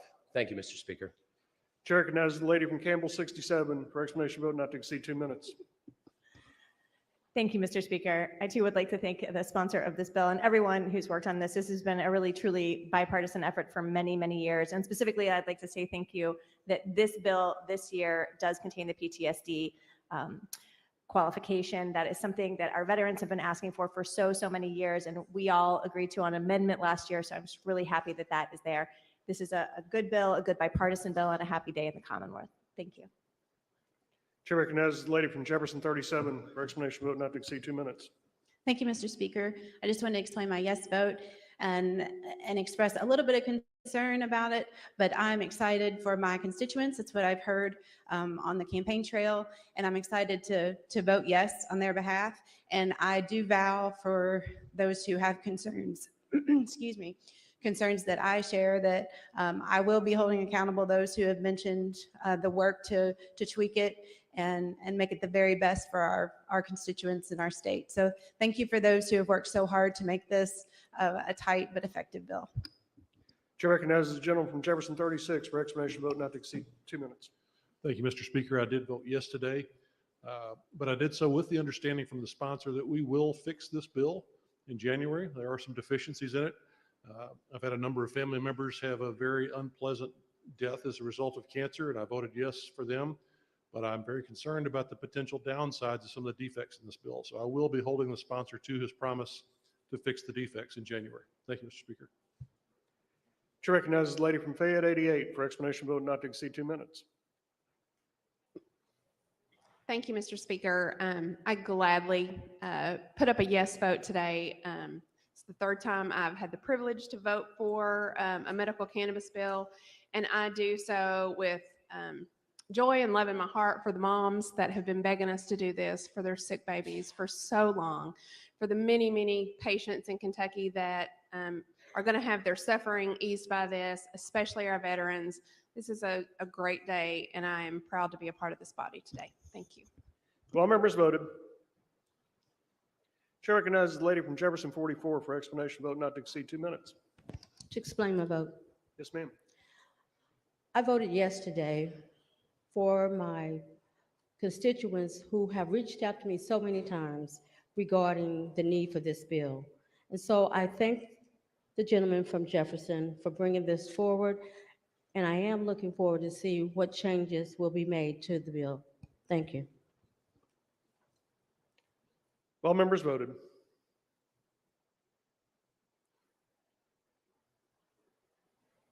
Clerk will take the roll. Being 66 members voting aye, 33 members voting nay, Senate Bill 47 is passed. Gentleman from Jefferson 33. Move the clincher, Mr. Speaker. Objection, cloture is applied.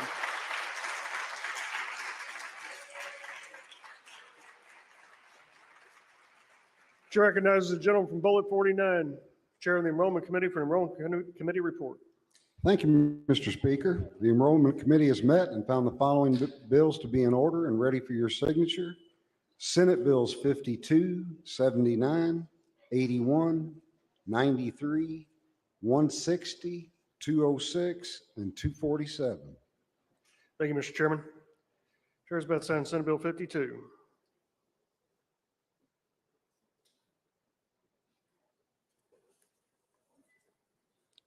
Chair is about to sign Senate Bill 79.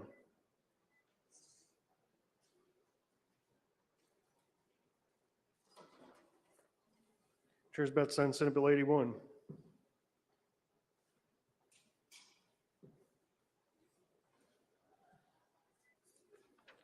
Chair is about to sign Senate Bill 93.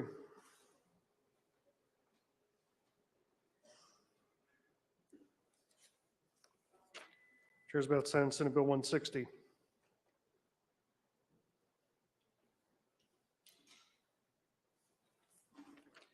Chair is about to sign Senate Bill 206.